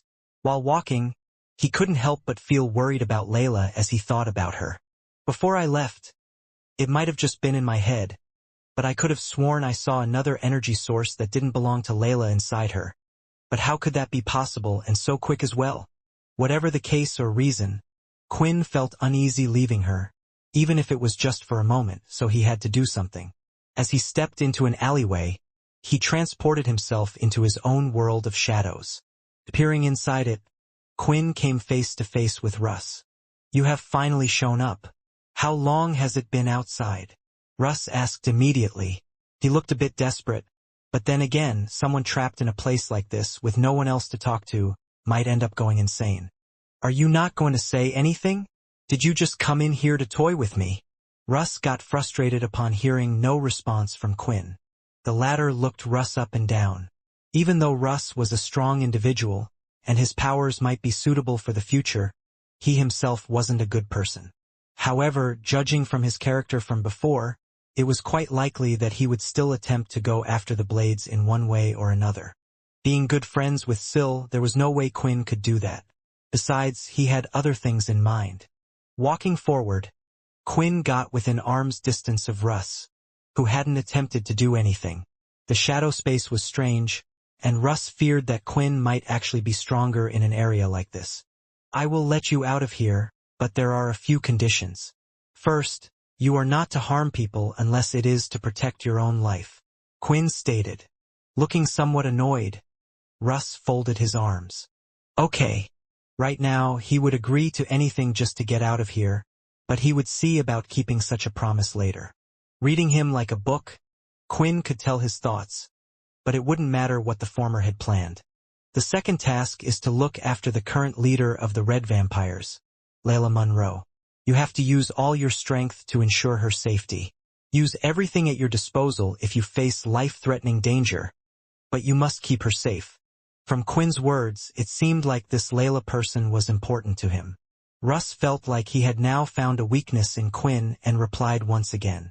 "Okay, deal. I will do these two things for you." In that instant, Quinn grabbed Russ's head and pushed him to the ground so his knees were on the floor, and he started to control his chi, which then seeped into Russ's body. As for where the chi was going, it was heading straight to his head and a large amount of it as well. "What I'm doing right now is something called Chi Command," Quinn stated. "Honestly, it was never something that I wanted to do to somebody, but since my influence skill hasn't been as effective as I would want it to be, I thought something like this might come in handy to learn. I removed the Chi protecting your brain, and now it is enveloped by my Chi. Most importantly, I have given it a simple order. And that is, if you decide not to obey the two conditions I have set, you will instantly lose everything. This technique permanently depletes Chi from my body, but that's the least of my worries because I have a large amount of it. Oh, and I wouldn't bother trying to get someone else to remove it. I have placed quite a lot of my Chi in this Chi command. Right now, no single person in the world other than me can remove this. You might think I'm lying, and to that I will say go ahead and try." Russ knew he had been beaten. Whether it was true or not, he would never risk it. The easiest thing to do, at least for now, was to comply and stay low. Quinn could judge Russ's thoughts and knew that he would try to find a way, and maybe he would be able to in the future. But by then, Quinn would stay by Layla's side forever. With that, Quinn decided to let Russ out of the space and threw some cloaks and other clothes at him. "Put these on and keep a low profile." "I guess I have no choice now," Quinn said with the gun pointed at the crystal. "Alex, absorb the crystal." Strange blood-like tentacles appeared from the top of the gun, the bottom, and from where the barrel of the weapon was. They shot out and instantly swirled around the crystal. "Oh, these things are pretty cool. I can control each of them individually like my fingers," Alex muttered. In the next part, there wasn't much for Alex to do on his end. As the blood tentacles touched the crystal, they immediately started to absorb it. Right in front of Quinn's eyes, the crystal was getting smaller and smaller until it had completely disappeared. The God Slayer crystal has been absorbed. A new permanent bullet has been created. A damper bullet can now be used. The Demon Tier weapon, Altandermite Celestial Dual Blood Guns, have been upgraded to God Slayer tier. New effects to the weapons have been added. So far, the first set of system prompts was good news. Usually, he would have checked the description of every gun effect and ability he had just received, but there were more messages and more important matters to see first. Quest completed. Create a God Slayer weapon. Reward ultimate upgrading crystal. It has the ability to upgrade a piece of demon tier equipment to God Slayer status. Quinn had forgotten about this quest. When thinking about absorbing the crystal, this never crossed his mind, and the reward was a big one. But once again, he didn't have time to think about what to use the upgrading crystal on because the next step was what was most important. Path quest complete. You have chosen the path of a God Slayer. You have decided your reward, and the system and universe will now reward you. The system and the universe, wait, what does that even mean? You are no longer a celestial. You will no longer be able to reincarnate. Your condition has been removed. Celestial points have been removed. You no longer have access to the celestial space. When the last message appeared, the area around him looked as if it was shifting or moving, as if something that was inside didn't belong. Quinn could feel his body shifting out of the area he was in, but the messages didn't stop there. Celestial weapons created by the celestial will remain as is. Dedicated followers will keep current points. You will no longer be able to add or remove those points as the ex-celestial. This is good news. But it's calling me an ex-celestial already? Quinn smiled. Dedicated followers will no longer die due to no current link with celestial. Those with celestial energy but no follower may follow a new celestial. Quinn didn't mind the last few messages.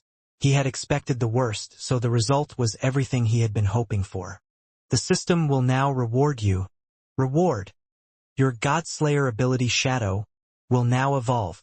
Seeing the words at the end of the prompt about the evolution of his shadow, a spark of excitement flashed in Quinn's eyes.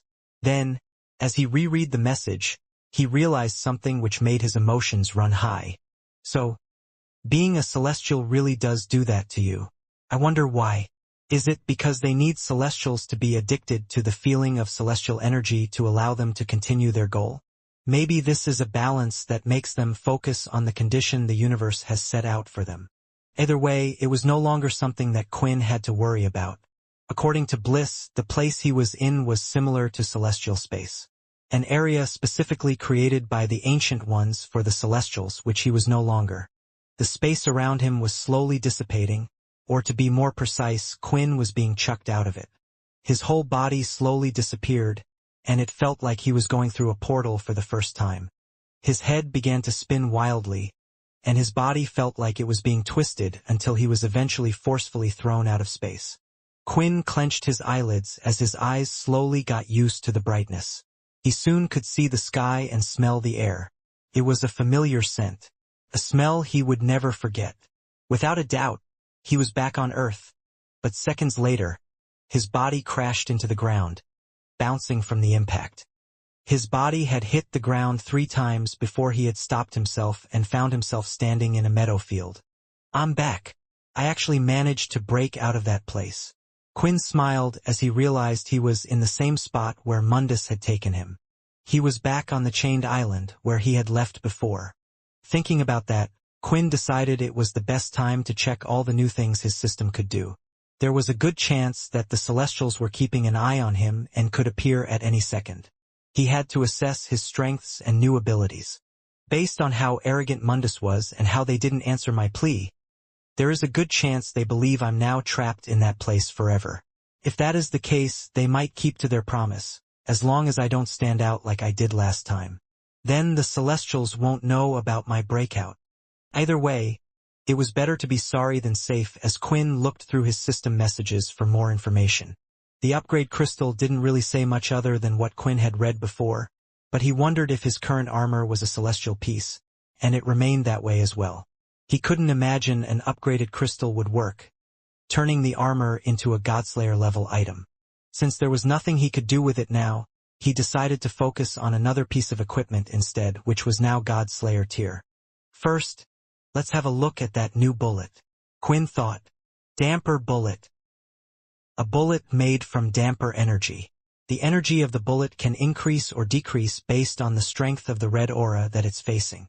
This, along with the blood fairy bullet, it's safe to say that I will have no trouble taking on any vampires. Although, with Laxmus gone, There is pretty much no trouble at all. Quinn thought. However, there was something interesting to note about the description. It had specifically stated red aura rather than vampire energy. Does this mean it would work well against those other creatures? Are those ones known as demons? Bliss said she wanted Aaron alive in order to stop Immortality. Although Aaron is no more, with this bullet and gun, it might give us the same chance if it ever came to it. Passive effect. Godslayer coating. All bullets produced by the guns will be slightly coated with a dense layer of celestial energy. This was the only change to the weapon so far, which, honestly, Quinn was a little disappointed in until he realized what it meant. The best thing to use against celestials was celestial energy. Without that, one would need a large amount of power and strength to stand a chance against them. It was like taking out a lake using fire. Although it might be possible, one would need a lot of power to do so. However, every single bullet that Quinn would shoot now and in the future would be able to do harm. This was a weapon made to harm gods. Now Quinn wanted to look at something else, the reward he had been given for deciding to become a godslayer rather than handing over the crystal to the others. He wanted to see how his shadow had evolved. Your shadow ability has evolved. Using your shadow ability will no longer require MC points. Shadow body can be used without the need of activating soul weapon. Losing his celestial points, Quinn hoped this would be a big upgrade. After all, he had given up a lot, even more than he knew since the other celestial skills had never activated. But the fact that his normal shadow was the same as when he was using shadow overload was a blessing. The strongest trait of the shadow was blocking attacks. But against strong opponents it would take up huge amounts of MC cells. Using chi could stop the shadow from hurting and give it a solid form, but if the attack got through, Quinn would suffer. At the same time, whenever Quinn used shadow overload, he would face the backlash of the skill, losing a huge amount of his MC points. The nest crystals were a solution but not a permanent one, but now, Quinn could use the shadow as much as he liked and how he liked. With this, have I surpassed Arthur? Quinn couldn't help but wonder. Shaking his head, he quickly gave up this thought. Although Quinn's shadow may have become more convenient to use, the skills and everything about the shadow were created by him. And if he put Arthur in his situation, Quinn believed that the former would be able to make better use of it, but he would still try his best. New skill. Shadow Infect has been granted. This skill has a higher chance of working the weaker the target is. If successful, Shadow will infect others, giving them stronger physical powers. Those infected also have a chance to infect others. Those that are infected, unless given commands from the user, will have a naturally aggressive nature. The skill sounded similar to how Shadow Eater worked. However, one would have to be near death for it to work, but sometimes it just wouldn't work at all. At first, Quinn didn't understand why he would use this until he noticed a few more skills related to Shadow Infect. Shadow Mind.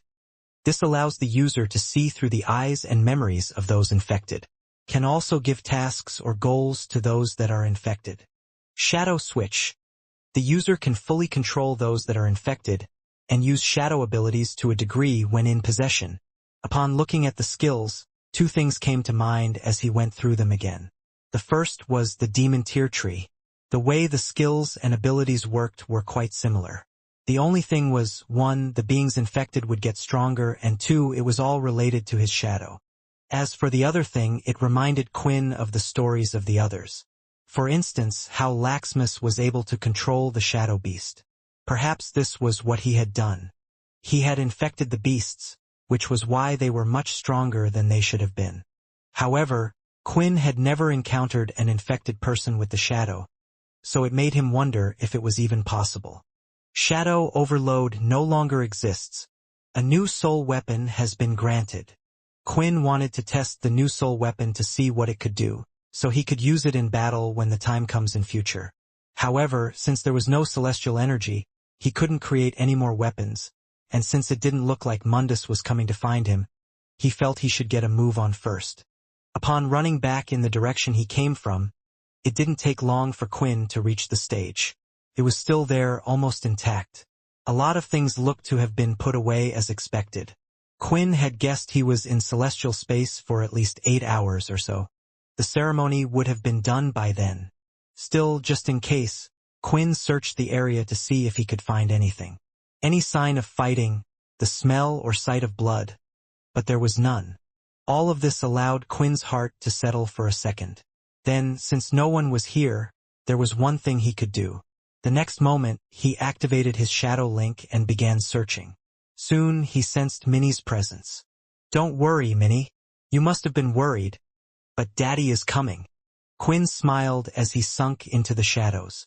As Quinn sunk into his shadow using the shadow link, he had no clue where he was going. Only that he would appear by Minnie's side. It was the best thing for him to do in this situation. It quickly got him out of the eyes of others, while at the same time, he was hoping that it would bring him to where all of the others were as well. Most likely Green City. As Quinn started to appear from another shadow, he soon noticed that this was nothing like Green City. The area was covered in complete darkness. It was a bit damp, making him feel like he was in a cave of some sort or underground. On top of that, he had arrived to the sound of sobbing of all things, and when he looked down, he could see Minnie looking the same as she did before. She was sitting on the ground, sniffling. There was no one around her. She was all on her own, in this dark place, crying. Immediately, Quinn felt a great pain in his heart. It struck so deep he was welling up with tears already. This poor girl had already suffered the loss of her mother, of the vampire Sunny, and was trapped in the shadow for 1,000 years, and once again, he had failed her as she was all on her own once more. The reason, Quinn didn't care right now as he immediately knelt down to her level and hugged her from behind. "I'm sorry. I'm so sorry, Minnie. But I'm here now, you're safe. I'm here," Quinn said, struggling to keep down his feelings, as he gripped onto her tightly. Immediately, Minnie had recognized the voice, and turned around. Her cheeks were puffed up and her eyeballs looked like they had become pure water. "Daddy!" Minnie shouted, as she held Quinn's head and started to squish her cheek up against her face. "Where were you? I was so worried, Daddy." Minnie was struggling to get her words out as tears were coming and her breathing became harder. I know, I'm sorry," Quinn said, as he continued to hug her. From the way she was reacting, this had only angered Quinn more. The Celestials, they weren't just ruining his life by taking him away. How much he would like to go against them, but the best thing for now was to lay low if they were going to keep out of trouble. Both Minnie and Quinn continued to sob for about 10 minutes as they held each other tightly. Words weren't spoken to each other, but they just enjoyed the time together. And if Minnie wanted to, Quinn would have continued to hold her for a whole day. However, she was eventually the one that pushed away as she managed to compose herself. She then rubbed her belly, indicating that she was hungry. "Come on, Dad. Let's eat first," Minnie said, as she held Quinn's hand and moved him to a different area. Just like Quinn had thought, it looked like the two of them were in a cave of some kind. Minnie had different areas, and with her claws she had carved parts of the rock out to make it look more like a house, creating seats and more. The area they were in earlier had nothing though. It was just a large area and it felt extremely lonely. Quinn had guessed that maybe it was a spot that Minnie went to and cried. There were so many questions on his mind that he wanted to ask, but for now, he wanted to just do what kept Minnie happy. When entering what looked like a living room, Quinn noticed that there were several large bags that would have been fit for Santa Claus to bring his gifts in. Scattered around the room were juice boxes, Minnie's favorite. She quickly reached into the bag, pulling out one of the blood juice boxes and handed it to her father. Then she went and hopped onto the self-made sofa that was big enough to fit 3 grown adults on. However, the height of it was so low that when Quinn sat next to her, his knees were up quite high. All these juice boxes.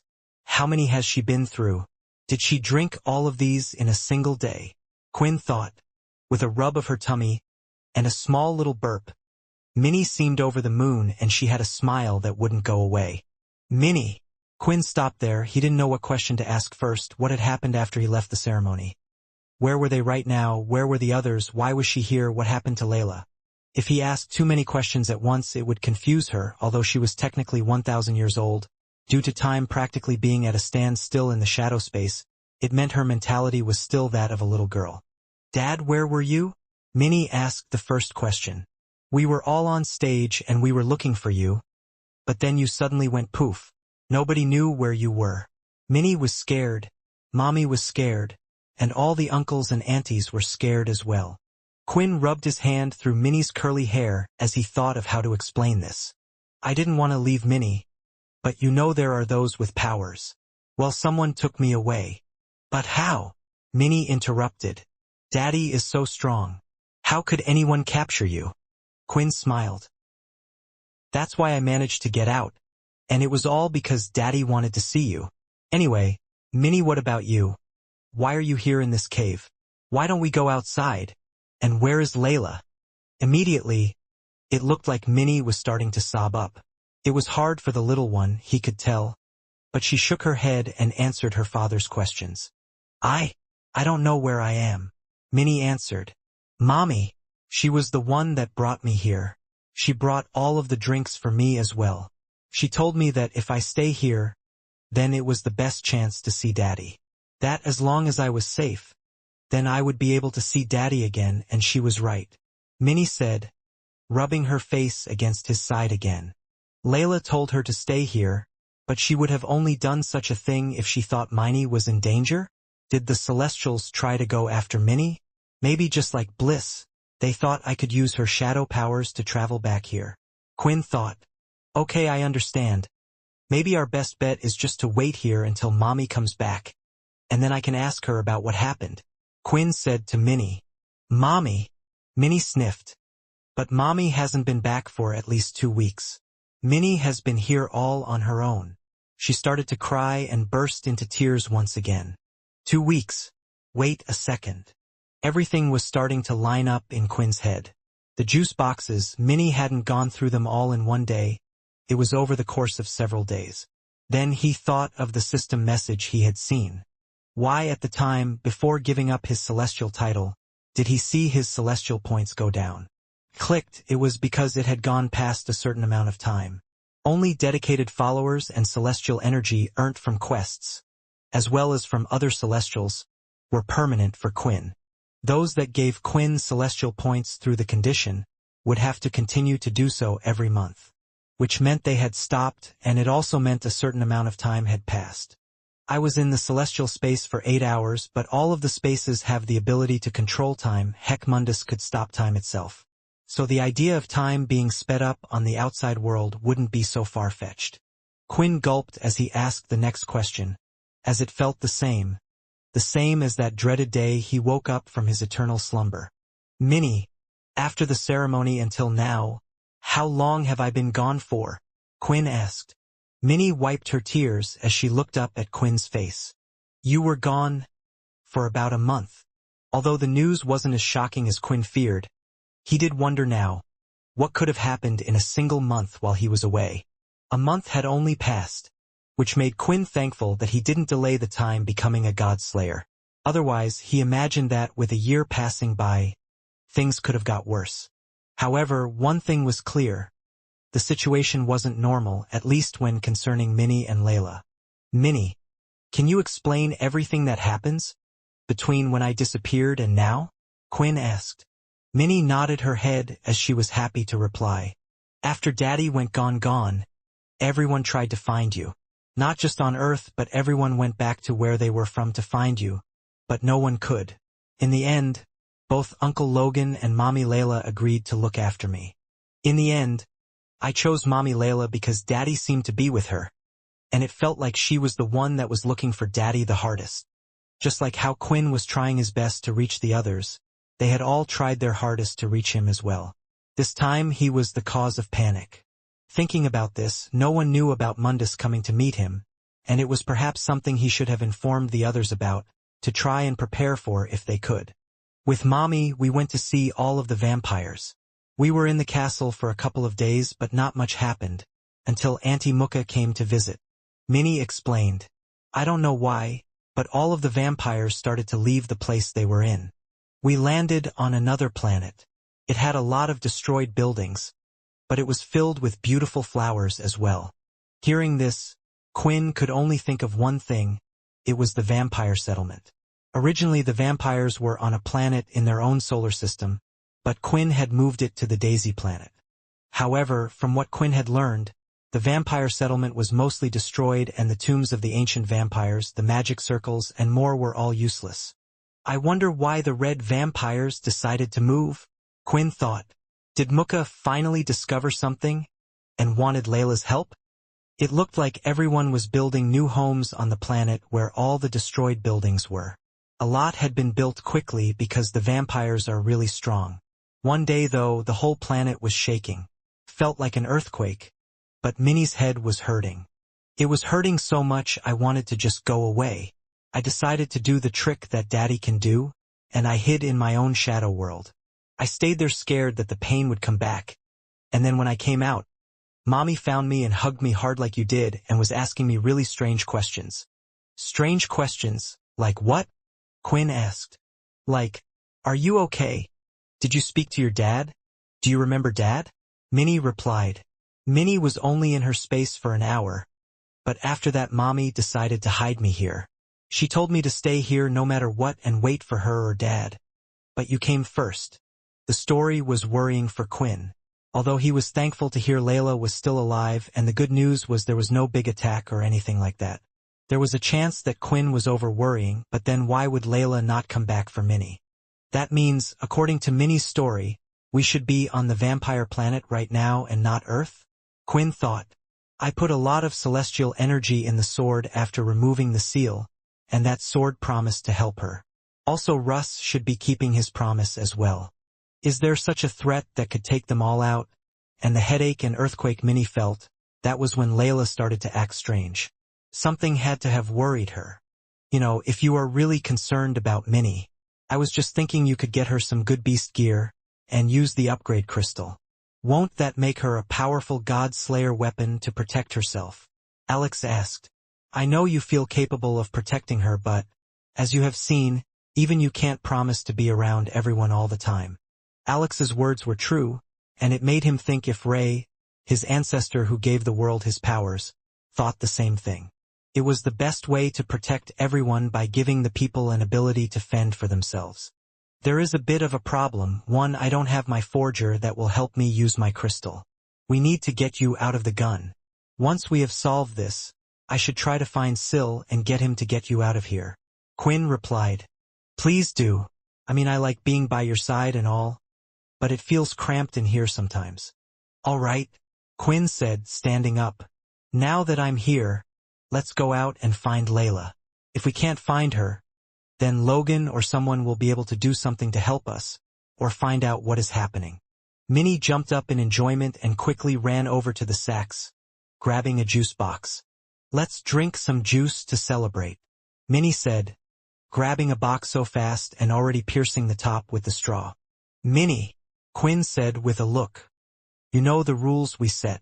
It's important that you don't become reliant on blood, especially if you want to be strong like your dad. But the straw, it's already in, it would be a waste otherwise, Minnie said, with her eyes seemingly getting bigger and her mouth moving closer to the straw. Shaking his head, Quinn gave up and gave a thumbs up, but he also was looking at the large sacks. How long were you expecting Minnie to stay in here? You got her enough supplies to last an entire year. Whatever you were so afraid of, I will find you and we can deal with it together. When Minnie was done with her drink, both her and Quinn went toward the entrance of the cave, where Minnie had last seen Layla. There was a large boulder that was blocking the area, and with his strength Quinn was easily able to move it, and now he could see the view. They were in a mountain, the bottom of one, and there were countless numbers of trees and plants everywhere, flowers and more. It was dark out though, and looking in the sky there seemed to be a giant device. That's the same device that was on the vampire planet, the one that was to move and block out the sunlight. I guess they wanted to make this place a permanent place for the vampires again. This could be Muka's doing, Quinn thought. Bending down, little Minnie hopped onto his back as he shot off into the distance. W.E. Minnie screamed. Daddy is so fast. Quinn hadn't spent long on this planet, but he had experience looking for things. For one, he could sense a large amount of vampire aura. He still had the Ruler of Blood title. It allowed him to sense the vampire aura on a different scale. Now that they were getting closer, he could sense vampire energy on the planet. Well, so far so good. Quinn thought. Sprinting ahead, Quinn continued to the location, and when they got closer, he took out a cloak from his shadow space and placed it over his clothes. He was, after all, a popular and famous figure all around the world, and unlike last time, there was no Peter to change his face. When they got within distance of the settlement, though, Quinn noticed something strange. To confirm his suspicions, he found the largest tree and hopped onto it, and now he could see it. The full view of the vampire settlement. It's been rebuilt. It looks the same as it did before. No, it's not exactly the same, Quinn said. 1, 2, 3, why has the vampire settlement been rebuilt like this, and why are there 9 castles? What does this mean? Looking at the castles far away, Quinn was remembering what Muka had explained to him. That Quinn was considered the last vampire king, and the vampire society was never able to select a new king after that. The absolute blood control had stayed with Quinn, and there was no one for him to pass it on to. After that, the society just started to crumble apart as vampires joined the vampire corps, went to the Greylash family, and more. However, the vampire society did somewhat exist while Muka was still present, but when she had gone into an eternal slumber and woken up, she found that everything was destroyed and the chambers of their ancestors had been taken away, including past leaders, kings, and finally the original vampire tombs as well. Because of this, Quinn thought that the vampire society would never be rebuilt, at least back to what it once was. What was more likely to happen was groups such as the Vampire Corps and the Red Vampires. So why, in this day and age, had the castles resurrected? In fact, what was even more puzzling than that was the fact that there were only 9 castles. There is no Punisher castle, and there is no castle that looks like one that is bigger than the others. Maybe these castles were just the ones that have been rebuilt so far, Quinn thought. Either way, it was even more reason for Quinn to keep his cloak on for the time being. If I enter the castles, I should be able to talk to someone, maybe even Muka will still be here, or I could just ask for Layla, Quinn thought, since she was the Red Vampire's leader. Climbing down from the tree, Quinn also brought out a small cloak for Minnie as well. He always had spare clothes in his shadow space on top of a bunch of other useless stuff. He never knew when it would come in handy. You need to be careful as well, Quinn said, wrapping her hood tight. Remember, you are also one of the heroes that was awarded at the ceremony, so there will be a lot of people that know what you look like. Minnie smiled as her cheeks turned slightly red. She was proud of that moment, and what young girl didn't dream of being famous and well known? Still, she would listen to her father. Climbing on Quinn's back, the two of them ran and continued to run until they had eventually reached the vampire settlement. When looking at it all, it was almost an exact replica of what the society used to look like before Quinn had made the adjustments to the outside wall and the castles. There was a small wall and a large gate where people would walk into and through, and standing outside it looked like there were guards. Man, this is all a bit crazy. I feel like I've gone into the past or something, Quinn thought. When he reached the guards, they had soon stopped him. There were multiple ways for him to get into the settlement. He could have just ran past them, used his shadow travel, but he thought maybe if the guards figured out who he was, they could take him to who he needed to see. Let us look at your eyes, the guard said as he went to grab Quinn's hood. But he quickly lifted up his face and showed them Minnie's as well. The guard looked at both of them for a while. Quinn was wondering what they were checking. All is clear. 2 vampires coming through, the guard shouted. Wait. I thought the guard was staring at us because he recognized us? Quinn thought. Was he actually checking if we were vampires instead? Sorry. Are humans not allowed in the settlement? Quinn couldn't help but ask. The guard smiled back and chuckled a little bit. I guess it's your first time here. Where have you been on Earth? The guard stated. Humans are allowed in the settlement only if they receive a special pass. Layla knew Quinn's goal, to bring vampires and humans together. It was similar to what the Greylash family were doing now. However, the Red Vampires were still scared of humans, and some still disliked them, so it made sense for them to act this way. If you are new here, then you probably don't have a designated area to live in. You can stay in the pooling area. There are plenty of inns to stay for the night, but if you wish to become a permanent resident of this settlement, then you will need to take an assessment. One of the families will take you in based on your skills. Families? Quinn scratched his head. After a 1,000 years, the lines had been blurred between families. Vampires had all sorts of different abilities, with the vampire core teaching nearly every vampire the string ability. There is not much to it. Think of the area like a district. They are just controlled by the families who are also in charge of protecting them. For a second, Quinn had thought of something. Maybe Mukka had found all of the chambers and tombs of the old vampires, and with it she wished to rebuild the society but had asked for Layla's help. In the middle of thinking, the guard had walked off, and Quinn thought it signaled for him to enter the settlement anyway. There was one surprise though, and it was the fact that the man hadn't recognized Quinn even though he had come so close to him. While walking through the settlement through the pooling area, the markets and the busy vampires, Quinn couldn't stop thinking about it. Maybe he thought I was a fake, or perhaps I'm not as famous as I thought I would be, Quinn thought. The two continued to walk, and could see the happy smiles on the vampires' faces. That was one good thing. There wasn't a worry or danger that they were all subjected to. It didn't feel like the world was dealing with a celestial issue or the return of the Dalki, at least not here. Dad, why don't we just go into one of the castles and ask to see Layla? Minnie asked, pointing to the one in the center. Because I have a feeling that there are a few people that have come back that might know Daddy. Quinn didn't know if Mukka had resurrected the old leaders to help establish order and the vampire society. If that was the case, there would be some faces that didn't recognize him, and if he got the wrong castle, he thought it would certainly be surprising for some for an uninvited guest to appear. Don't worry. You can see that there is no danger around us. I'm sure that Layla is safe. Quinn answered. Trust me.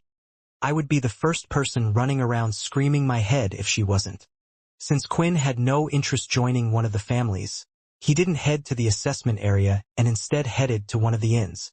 While inside, he was focusing on all of the conversations that were happening around him, but there was nothing of interest. So he decided to head up to the bar area and sit on a stool where Minnie hopped up towards him. With his head down, Quinn had ordered a type of whiskey while a juice box for Minnie. Alcohol was something vampires could still taste well, and although Quinn didn't like it before, he did want to give a second try, after enjoying a few beverages on the Marpo cruise. When the female staff member handed him his drinks, he raised his hand with his head held down, continuing to talk to her. Sorry, ma'am, but me and my daughter have just joined this place, and we don't hear a lot of news very often. We heard that the leader, Layla, is a very kind person, and was wondering what family she belonged to or if there was any way we could meet her. Quinn asked. Layla, the female vampire replied. I have heard of Layla's before, but I'm guessing the person you are talking about is well known. We don't have any leader that goes by the name Layla here. How is that possible? Minnie said, as she stood up on the stool. Mother was leader of the Red Vampires. Leader of this whole place. Where is she? Quinn tried to comfort Minnie as he pulled her down slightly. Now Quinn was getting worried. I'm sorry, but I have been here since the settlement was rebuilt. I also hear a number of different things, but I have never heard of any Layla being a type of leader, or these red vampires. The reaction was strange. It would be impossible for them not to know her. All of the red vampires, the last time Quinn had visited, knew her face. Some cried when they saw her due to how much they felt like they were in debt to her. This feeling right now, it was similar to another feeling Quinn had before. With this and the guard, Quinn felt like something was drastically wrong and pulled his hood down from his cloak and looked up, pointing to his own face. I have one more question. Do you recognize me? Quinn asked. It was a tense moment as the bartender looked Quinn up and down. She stared at his face for a few seconds, looking at all the features. His clean skin, strong eyebrows, and flowing hair that curled ever so slightly. In the end, her face started to gain a shade of bright red, as she realized just how beautiful this person was in front of her. Not to mention vampires tended to be images of perfection in the first place. I'm sorry, I've never seen you before, but if you would like, we could get to know each other better. The bartender tried her best to hide her emotions behind her voice. Quinn didn't answer though. Instead, he was staring off as he clenched a fist. If he was holding on to the edge of the table right now, it would have surely crushed in that instant. With his hood down still, Quinn slowly stood up from his seat. It was clear from his expression that he was annoyed, and he was not trying to hide it. However, all this made the bartender wonder if she had offended him somehow. Not saying anything to Minnie, Quinn started to look at all of those that were talking. It was a busy inn with a lot of tables. There had to be around 100 vampires in this place alone. It was packed with those standing up and drinking as well, and not just limited to those that were sitting down at the seat. Walking through the room, Quinn skimmed through everyone, making eye contact with several people who had decided to just turn away as they saw him. Some of the females lingered longer looks or pretended that they weren't noticing Quinn but were staring at him quite intently. How can this be? Is it the type of mass influence skill? No influence skill could be used to this level, Quinn thought. In the end, standing there in the middle, not a single person recognized him. Sure, it made sense for the odd one or two, but if something like this were to happen in the past, he would be rushed with the horde of people, and the whole place would be crowded in seconds. Quinn Talon, the hero, was bigger than anyone in the whole world. Bigger than any movie star or celebrity, but right now it didn't seem like the case at all. Noting that nothing was coming of it, Quinn headed back to his seat and pulled the hood down from Minnie, reassured that there was no reason for the two of them to hide their identity. With this, Quinn picked up the drink and started drinking away. Minnie did the same, imitating her dad while giving side glances towards him. She didn't want to say anything because he seemed to be in a bad mood. I don't understand how this could happen. I'm trying to put everything together, and right now, I can only think of a couple of things. Quinn thought. Either Minnie was in her shadow space for a lot longer than she thought. The time that had passed wasn't 1 month at all, and the space that I was in was a lot longer as well. However, would so much time have passed that people managed to forget about me? On top of that, you have Layla still returning and helping Minnie at one point with the juice cartons, which means my second theory is much more likely. Quinn didn't want his second theory to be true because, in his mind, it was a lot more dangerous. His head kept going back to Erin's words. She had a deep hatred for the Dalki because they were the ones that had killed her parents. According to the information they found, Erin had eventually learnt to control the damper urge. It was something all the Dampiers were able to do, so why so much hatred for Leo of all people? In the end, she apologized and blamed everything on Jack Truedream. It's almost as if her memories, they were changed? Did she believe that the vampires were the ones that killed her parents rather than the Dalki? It would explain where her strong hatred was directed to. This was a scary thought, and the ability to change memories was beyond scary and had a great effect. Jack Truedream never had a power like that though, and at the same time it wasn't one of the powers that Syl had. Quinn thought. Either way, there is a chance that what happened to Erin is the same thing that happened here. Everyone has forgotten about me. Quinn Talon and Layla, by the looks of it. To be able to do something on that level, it has to be an incredibly strong power, a power on the Godslayer level. Quinn quickly finished his drink and ordered another one. He was quite stressed out by everything that was going on. Okay, let's say this was all the doing of Jack Truedream, but why would he do this? Why would he make all of the vampires forget about Layla and me? Is there any motive behind it? What would he get from all this? I mean, for all he knew, I was most likely dead on the day I disappeared. The man hadn't even lived on Earth for so long. Quinn slammed the drink on the table. Daddy, slow down. You look a bit funny, Minnie said.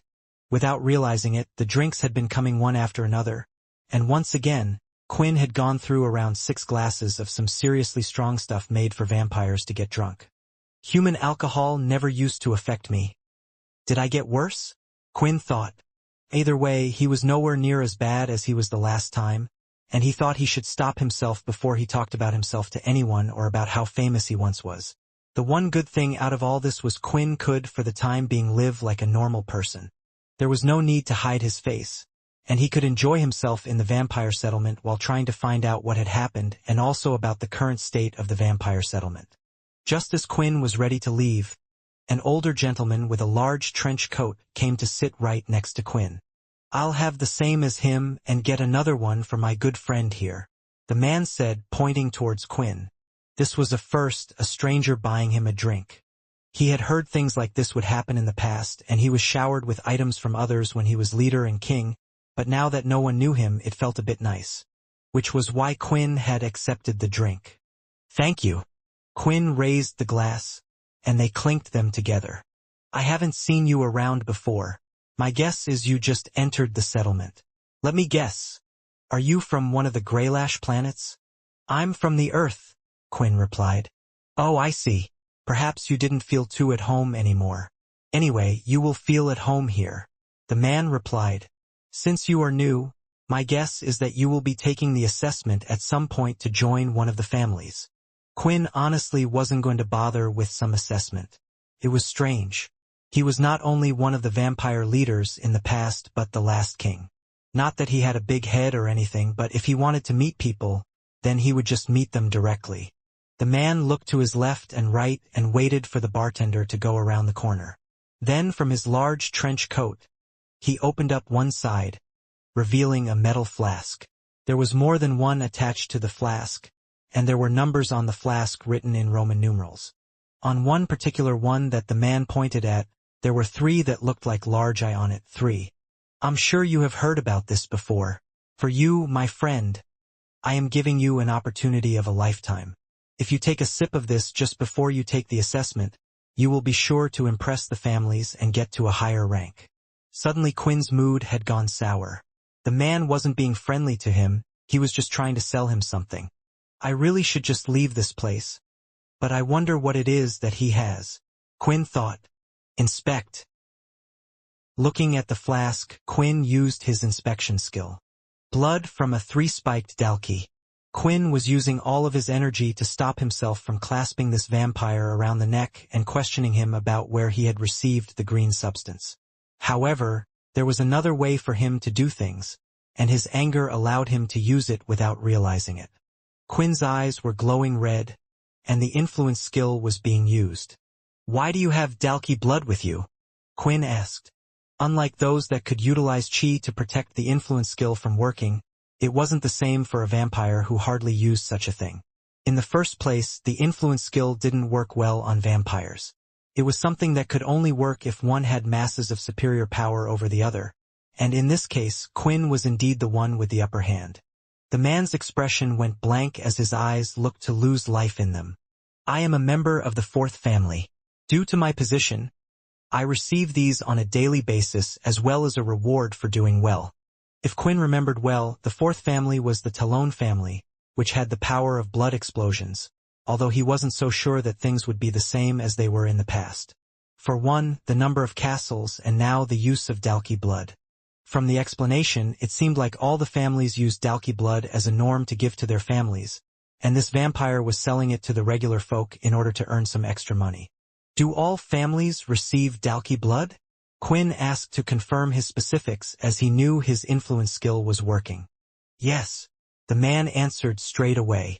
"The dalki blood is a substance that strengthens vampires. In a way, it is superior to human blood, but they had problems if they managed to modify their reproduction and lifespan capabilities." Syl had claimed he had seen the dalki out in the wild. If they were giving out blood like that, it would most likely mean the dalki had returned somehow. Quinn wanted to ask more questions, but just as he was about to, the bartender returned, and Quinn quickly dropped the influence skill. "Pay for everything after we leave and forget everything here," Quinn instructed the vampire as he left the inn with Minnie by his side. Walking through the streets, Quinn continued to look around to see if he could see anything. Now that he knew the dalki had possibly returned, he thought he might see them here, or maybe they were trapped somewhere being used for their blood, but he surprisingly found nothing strange. Standing in the center of the pooling area while the vampires walked around him, Quinn looked up at all the castles in different directions. It's not like they would have the dalki out in the open, so maybe it's hidden behind the castle walls. Looking around at the people walking past, Quinn looked eyes with one of the females. Just doing this would make one gravitate towards him. "Sorry to be a pain," Quinn said with a smile that would mark most people melt on the spot. "I am new here, you see, and I was wondering if you could tell me about the families and which castles belong to which?" The woman blushed as she pretended not to be paying any interest in Quinn, but continued to glance his way. "I would be happy to. The families have decided to keep the same number as they did in the past. Although many vampires are unfamiliar with it, it takes some time. The first castle belongs to the Tapi family. The second castle is the fourth family, the Talon family. After that, the third castle belongs to the fifth family, the Kent family. The fourth castle belongs to the Muscat family, the sixth family. The conversation went on, and it was a lot for Quinn to follow, but he had to place it in his head so it didn't get so confusing for him. 1/3 Tapi family. 2/4 Talon family. 3/5 Kent family. 4/6 Muscat family. 5/7 Dawn family. 6/9 Fortuna family. 7/11 Scudder family. 8/12 Kilton family. 9/13 Sanguini's family. These were the positions of the castles related to their families. Now that Quinn remembered this, he would just remember the name of their families. Thank you so much for your help. If you see me and would like to do anything, please let me know, Quinn stated. The woman bowed down as she walked off, but not without getting a mean look from Minnie. When we meet Mom, I'm going to tell her that you've been flirting with all kinds of women, she pouted. Having looked at the list of families that had been rebuilt, Quinn was trying to find some sort of pattern behind them. The 10th family disappearing made sense. Most of the cursed was no longer, and there was no leader's ability to pass down with Richard now long gone. The first family would almost be impossible to revive due to what had occurred with most of their powerful leaders, and the same could be said for the 8th family. The family names are still the same as they were before. Why keep the names from? Then it hit Quinn. His theory from before about the tombs having been found. It was most likely true. The families that were there right now still had past leaders that were great and strong that could lead a family. The ones that hadn't been built practically had none left to build them. The members they did have had been blurred out after 1,000 years, so they could only rely on those that were strong in the past. I guess it's decided then. Why don't we pay one of the family heads a visit? But the question is, which one? Thinking about it, Quinn was on good terms with the Talon family, the Fortuna family, and the Sanguinis family. However, it was unlikely that Fex would be the head. He was more likely to be on Earth looking after the vampire core with his son. If it was a past leader, they wouldn't recognize Quinn, and it was the same for the Talon family, which left Quinn with one choice. I'll head to the Fortuna family. Quinn smiled. The current leader should be Muka, and she always had a smart head on her. Even if she forgot who I was, I'm sure I could convince her just like in the past. Using his shadow travel, he and Minnie quickly went through the ground, through the walls and past all the guards. They eventually entered the castle. Now that they were in dangerous territory, Quinn had informed Minnie to hide in his shadow space for the time being and promised not to make her wait for long. Just like in the past, several of the doors and walls had the special combination lock that wouldn't allow anyone past unless they knew the combination. But Quinn didn't need that with his shadow travel. Eventually, he reached the top of the castle where the leader would stay, and Quinn could sense a presence. It felt familiar but off at the same time. As he rose through the shadow, he began to walk down a red carpet that led to a desk rather than a thorn, which was a nice change. There were quite a few books at the desk while the chair was spun the other way. A visitor that managed to get past all of my walls with no problems. And your footsteps are incredibly light. You would think I would know every person possible that would be able to step foot in this place, yet I don't know you. As the chair turned around, Quinn was surprised that it wasn't a female sitting on it. Rather, it was a male instead. He could tell by the voice, but the male in front of him was of Osmos he had never seen before. He had jet-black sunglasses that covered his eyes while also having curly hair. Who are you? Quinn asked. That's what I would like to ask you as well. The vampire stood up. It is polite to introduce yourself before you ask for others' names, but I will lead by example. My name is Edvard Fortuna, and I am the creator of the 9th vampire family. Now tell me, who are you? Edvard said, lifting his sunglasses to peek at the man in front of him. As Quinn stared at the man in front of him, and wondered if he knew this unfamiliar leader, but in his entire memory bank, there wasn't a picture in his mind that would match up. But at the same time, he also wondered why it was that the energy that was surrounding this person felt similar. It wasn't just a vampire aura that he could feel from him. It was closer than that. It's been a long time since I was asleep, so there were quite a few vampires. Did one of them become a leader? Maybe someone Muka mentioned? Or is it like I thought, what I'm looking at right now is one of the past leaders in front of me? Whatever be the case, I should first try to calm things down. Quinn felt like he should still tiptoe around the situation. After all, just because the person in front of him was someone that he didn't know didn't mean he was a bad person. And since the latter was part of the Fortuna family, he believed he had a better way of dealing with this. I apologize for this sudden intrusion, Quinn said, bowing his head down slightly. Although this looked like it was out of respect, in truth, it was so the other person couldn't see his face so clearly.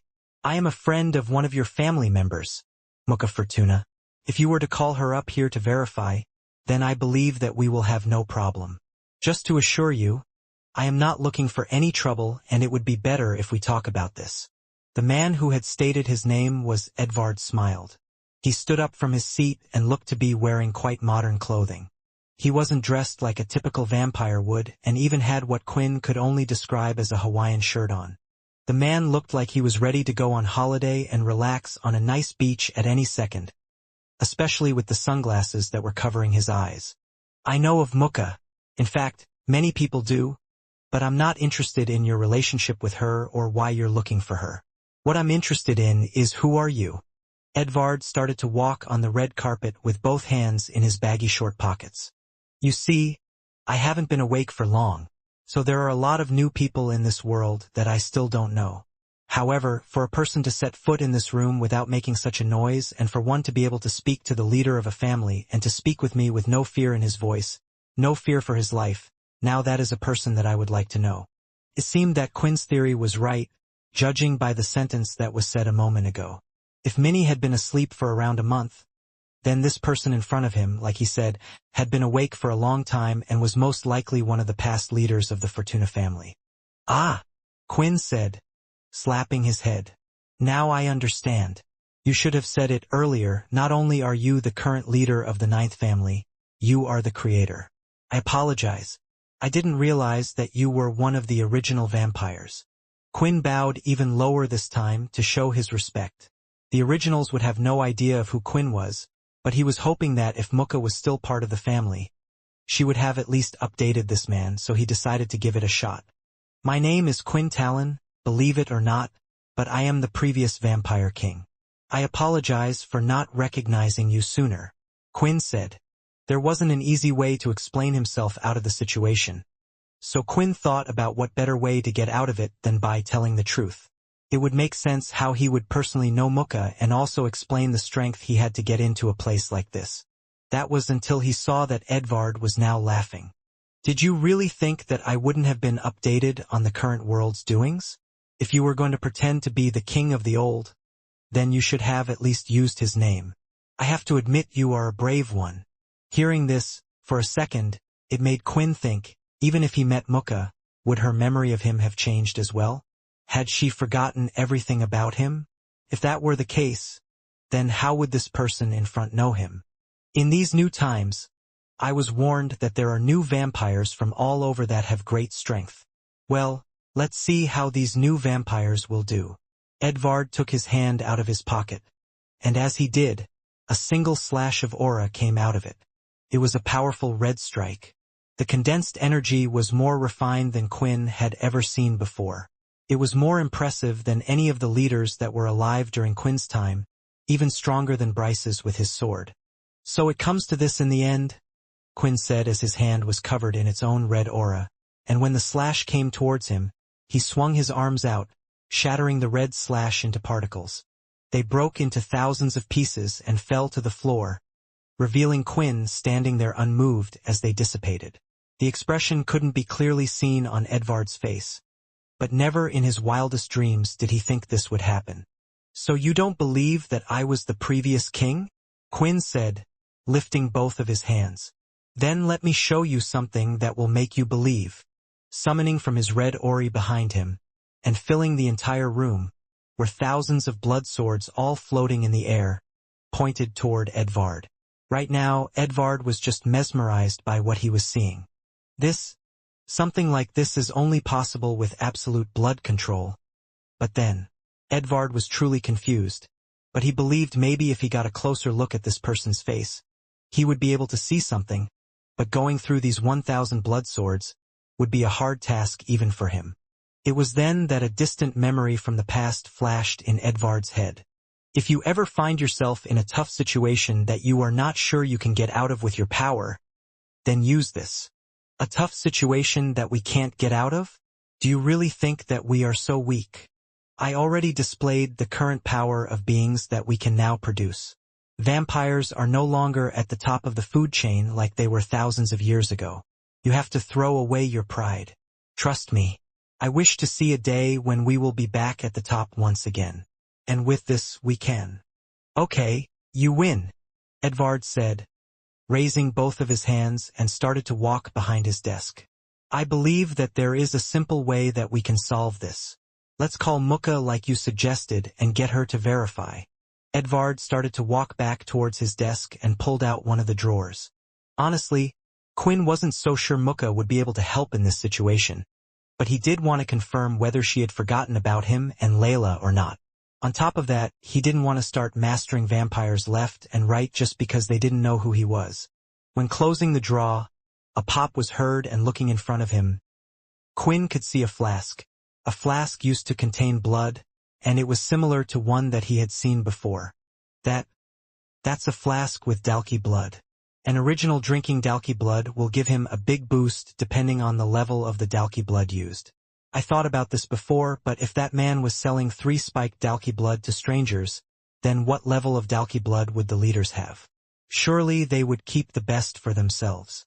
On the metal flask there was a V with 3 together looking like 8. Drinking it, the original could soon feel a great rise in power that he had never felt before. Let's see what you can do, King. The Fortuna leader had consumed the liquid, and Quinn was left baffled. He hadn't acted when he should have, but it was because there was so much going through his mind. The number on the flask, after using the inspection skill, confirmed his suspicions. That's from the blood of an 8-spiked Dalki. But how is that even possible? I killed Graham with my own hands. The highest level Dalki that Quinn knew in existence, and until this day one of his toughest opponents was Graham. Their final battle flashed through his mind, and it was almost a slap in the face that it was now back. I can't think too much about that now, but I know how much that Dalki blood can influence a vampire's strength. Quinn thought. He moved both of his hands down, and the blood sword started to rain down on the spot where Edvard was standing. With the burning energy inside him, he now could move quicker than he could before and was avoiding most of them. However, there were far more swords than he could imagine. As he dodged them, they came at him from strange angles and ripped right through his skin. This blood aura, it's not just plentiful, it's strong. Stronger than any blood aura I have faced before. This person, who is he? I have a feeling that he might be even more dangerous than Laxmus. Edvard thought in his head. Right now, the best thing he could do was rely on his ability, and as he chose random spots to run to, he went towards the intruder, Quinn himself. Edvard was from the Fortuna family, and their ability was always one of the most difficult to deal with. As Quinn tried to control the swords, due to the spots where Fortuna was running, the swords seemed to be hitting each other, and Edvard was able to avoid most of them. When he did get hit, it would be in a non-vital area and only skim across his shirt or slightly graze on his skin. When Edvard got close, he swung his hands out and had them raised by his side, his fingers covered in a red aura. He always preferred fighting close-quarter combat and not relying on his ability so much as other leaders. With the rise in strength due to the blood, he thought this was the ideal situation to use his experience and capabilities. I will find out who you are and find out why you are here. Edvard swung both arms, ready to slash Quinn's chest and break through the armor he was wearing. With a single attack, he felt like he could tear the planet in half. The ground they were standing on cracked. The door behind them was dented as a loud bang hit them, and air currents blew everything in the room. The attack would have been a devastating one, but his hands were stopped. They were stopped in the middle of the attack and were tightly held by the wrists. Edvard was trying to use his strength, the veins on his neck were showing, but he was unable to move them at all. How can I, an original, be put in a situation like this again? After all this time, and even with that power, how this could happen? Edvard couldn't comprehend what was going on. Now the two were holding each other by the hands. Edvard was able to get a good look at Quinn's face as it was close to him and found himself being stared at by the endless abyss-like red eyes. I have been through a lot, Quinn said. All to protect my friends that I care about. The world that you live in this castle, this vampire settlement that you care about, means nothing on the grand scale of things. A burst of energy left Quinn's body and vibrated through his hands. It was a pulse of a strong vampire aura mixed in with his powerful chi. The second it left Quinn's hands, it pushed Edvard away. The aura covering his hands was broken. Edvard felt a great deal of pain as he felt his skin peeling away as well as his muscles. All the windows in the room shattered, and the red carpet was flung back. Edvard had crashed into his table. It instantly broke, and a large crack was left on the floor where he landed. He was in great pain, and blood was flowing out of his mouth. Shit! Edvard cried, getting up and wiping his mouth with his forearms and then his hands because they were badly hurt. Even with that power boost, I can see that I am nothing compared to you. Why did I, of all people, have to run into this monster? He muttered as he coughed out blood. And people say I'm the lucky one. He added with a smile, finding his sunglasses among the wreckage and placing them back on again. What Quinn had just used was a weaker version of his Tiger Pulse attack. A move that was originally created from his celestial powers. The thing was, although Quinn didn't have his celestial powers anymore, there was the advanced shadow, and on top of that, there was something else he had gained. His blood aura had enhanced. Mainly because, fighting those demons and using his blood bullets, the power that he had received from them was enhanced blood. In a way, the effect that he gained was similar to what Edvard had gone through with the Dalki blood. The only difference was Quinn's was a permanent gain in power. Amping up his blood power, he had pulsated an attack directed towards the original vampire that outmatched anything the latter could come up with. Now, do you believe me? Quinn asked, sighing. I was one of the kings of the settlement. I don't know if it's some weird power, mind control and ability or what, but so far, everyone in this vampire settlement at least has forgotten about me. I didn't come here to fight you. I came here for answers. Although Edvard still found it hard to believe the fact that he wasn't being outright killed by this person in front of him that could easily beat him, he was at least inclined to listen. The problem was due to the commotion.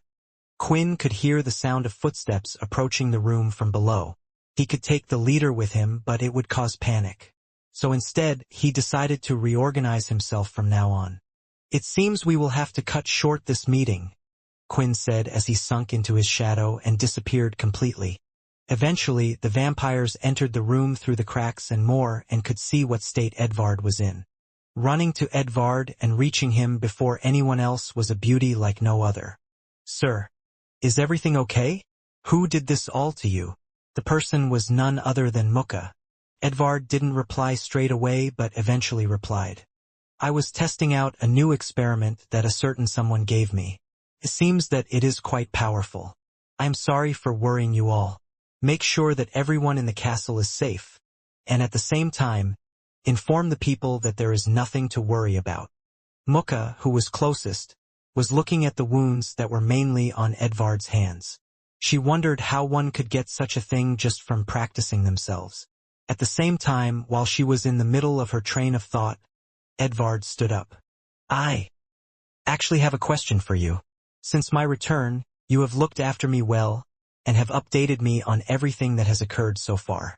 So let me ask you this, and I want you to be completely honest with me now. Do you know anyone who goes by the name Quinn Talon?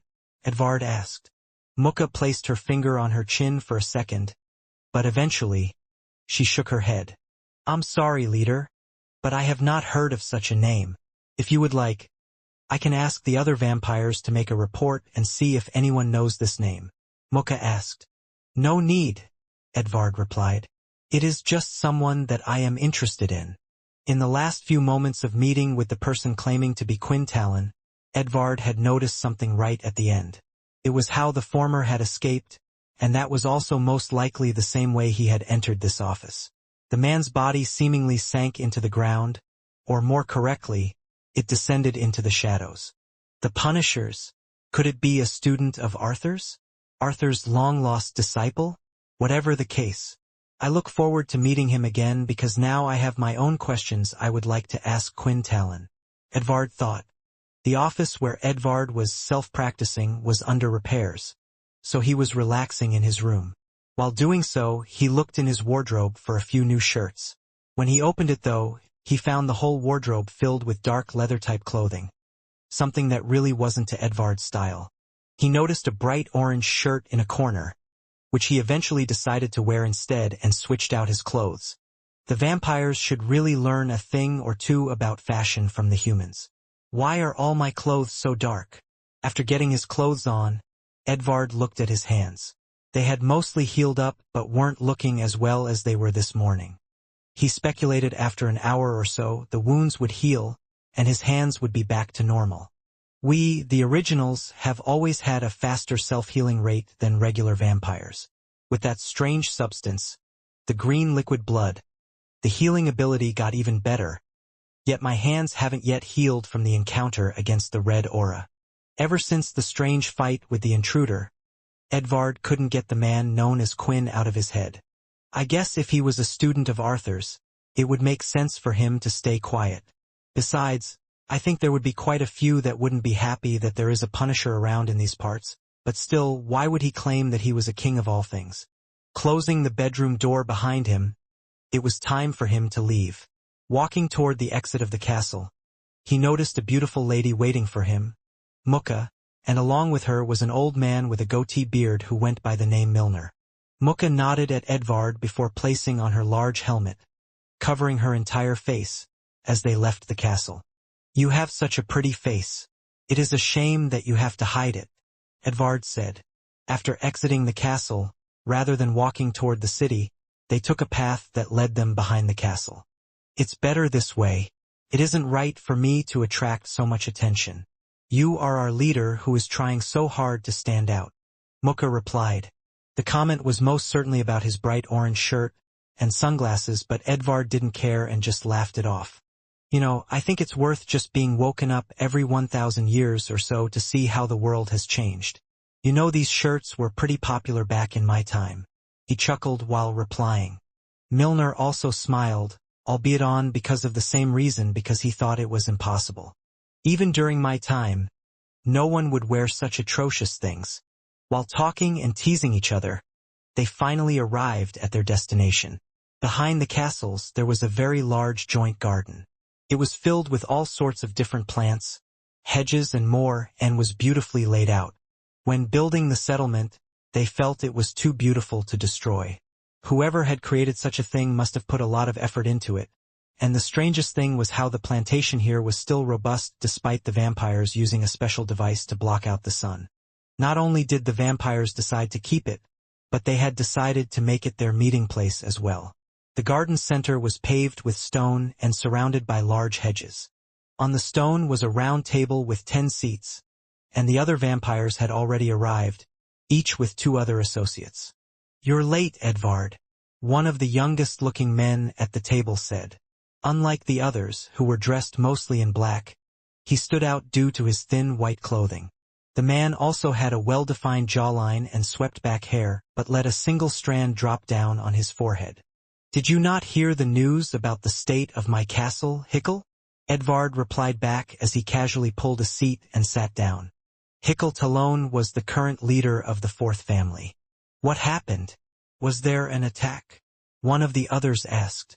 No attack, Edvard quickly said and moved his fingers, checking if they were okay. But they still were slightly damaged, moving slower than they would have.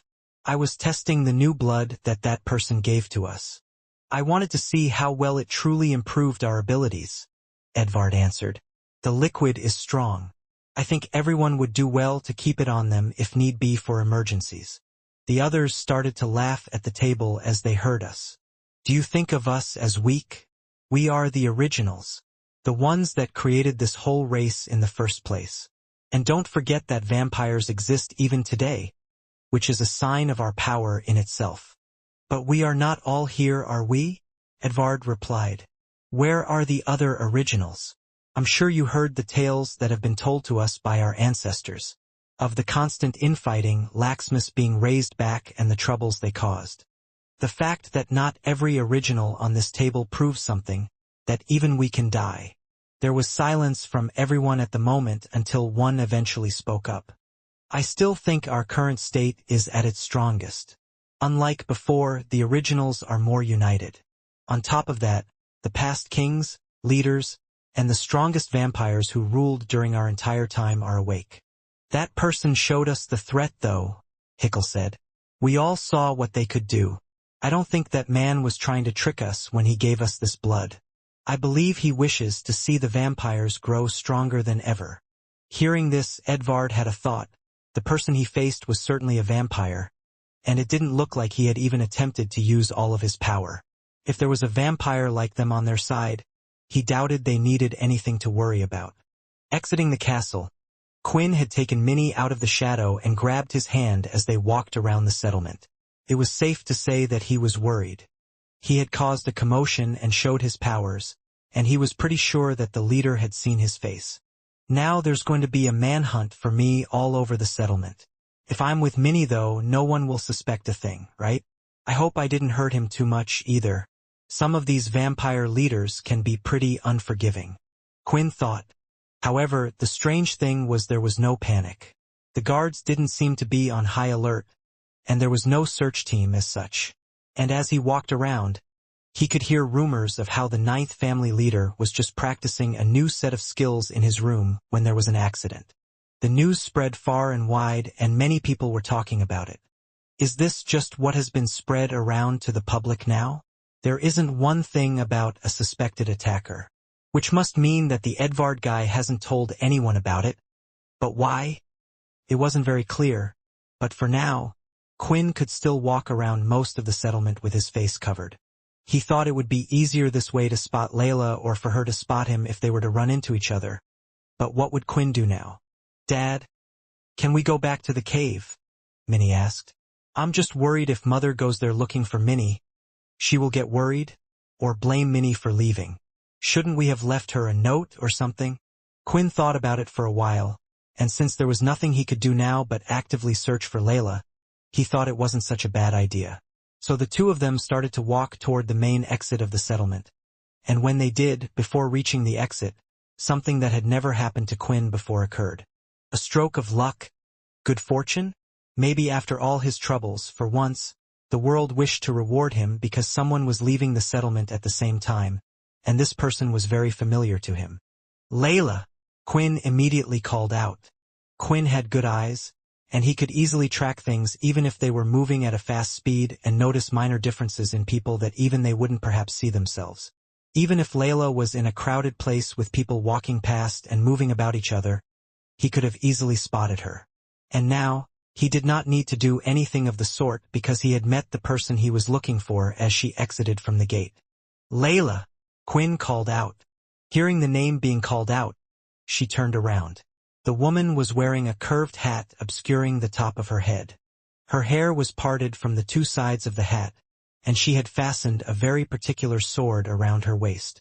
She was, without a doubt, the Layla that Quinn knew, even if she had concealed her appearance slightly. The moment Layla heard her name being called out, there was a reaction. Her eyes started to moisten up, and an overwhelming amount of emotions began to build up that Quinn believed he could see the glow from her horns, even in the hat. It didn't matter though as Layla started to run over and hugged Quinn tightly, squeezing him hard. Then, with her head resting on his chest, her shoulders quivered as she began to sob and released the sudden rush of emotions. Me too! Don't forget about me. Minnie jumped up, and Layla quickly moved so all three could enjoy embracing a big hug together. Where were you? Where did you go? Why did you leave me alone? Layla kept mumbling words. I know. I'm sorry. I really didn't want to leave. I returned as soon as possible, but I know it wasn't quick enough. A sweet smile appeared through the tears when Layla finally raised her head. Now that he could clearly see her, Quinn noticed that Layla looked slightly different in a particular area. She even slightly held her hand over it, and was a little shy as Quinn stared at it with an incredulous expression.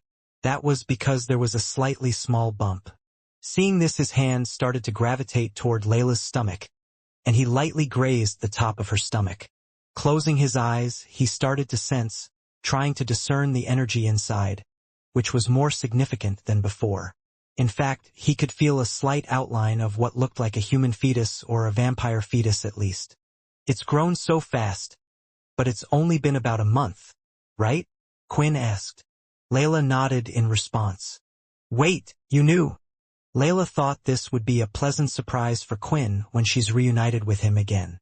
However, with Quinn suddenly disappearing, there were days which went past where she believed that he might never get to see his son. The mere thought of it had crushed her, but now it was a moment of joy. This baby, I think he will be someone extraordinary, just like you, Quinn. I don't think we can think of it as a regular baby that takes 9 months to grow. And when it's born, I want you to be there.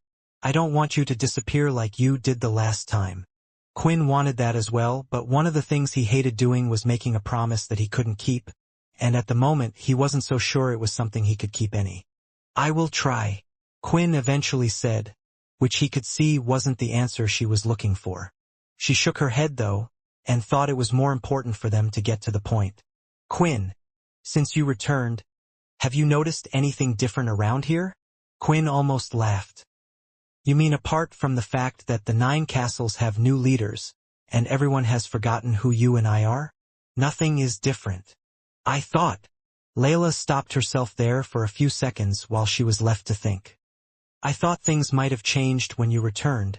So what's the cause of all of this? As the former lifted his hand off her belly, Layla quickly grabbed him and Minnie by the wrist as they walked back into the settlement. I will take you to where I have been staying for a while, and we can talk there, she added, although the 3 of them didn't say anything as they walked through the settlement. Quinn had decided to go on the other side of Minnie, holding her other hand. Quinn felt like he truly had his own family for the first time, and this was one of the most joyous moments in his life as he walked through the streets of the settlement. There was no need for him to cover his face or get surrounded by others.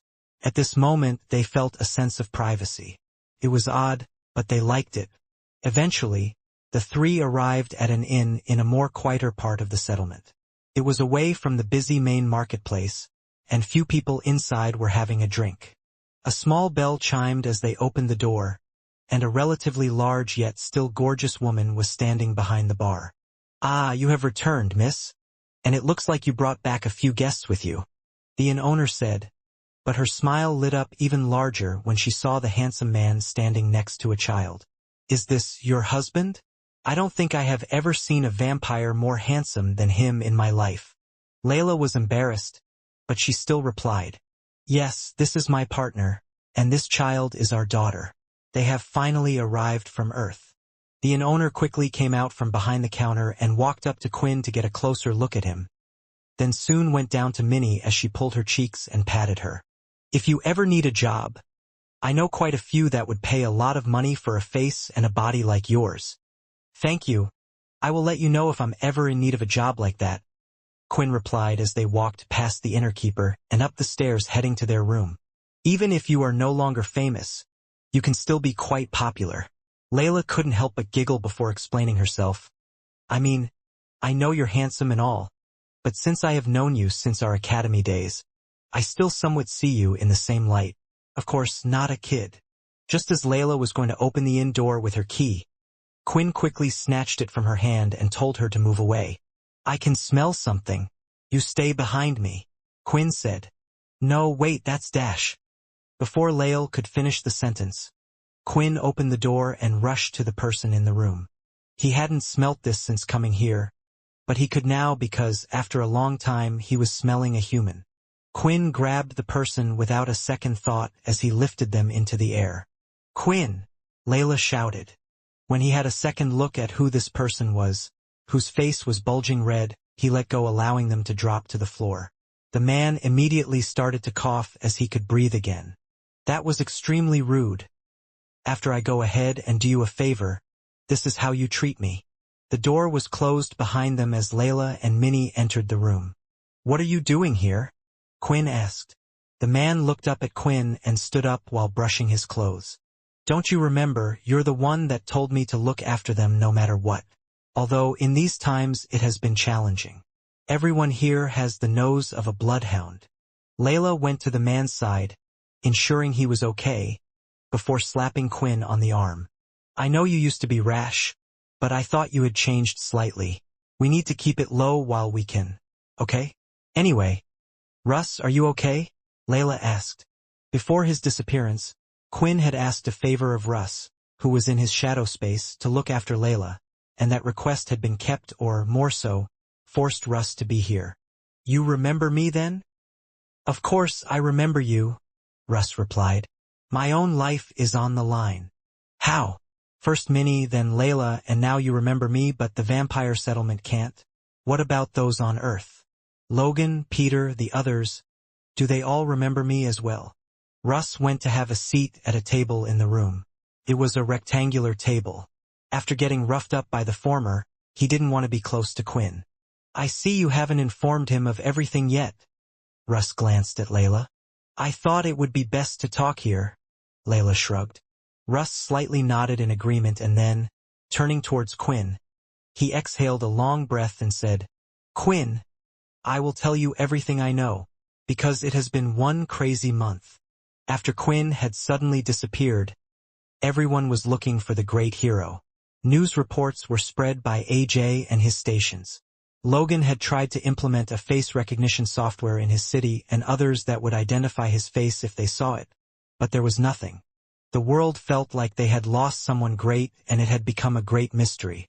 In the end, everyone still needed to live their lives and get to work. This included Layla, who was in charge of the new reformed red vampires. After taking Minnie with her, the two of them, including Xander, were running the red vampires as they had been doing all along. Although there wasn't as much infighting, there were still vampires that were scared of humans, and the same was true the other way around.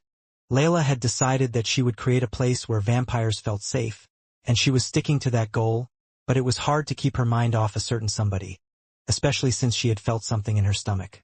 Currently, her belly wasn't any larger and there were no signs of such a thing, but almost as an instinct she knew there was a life growing inside of her.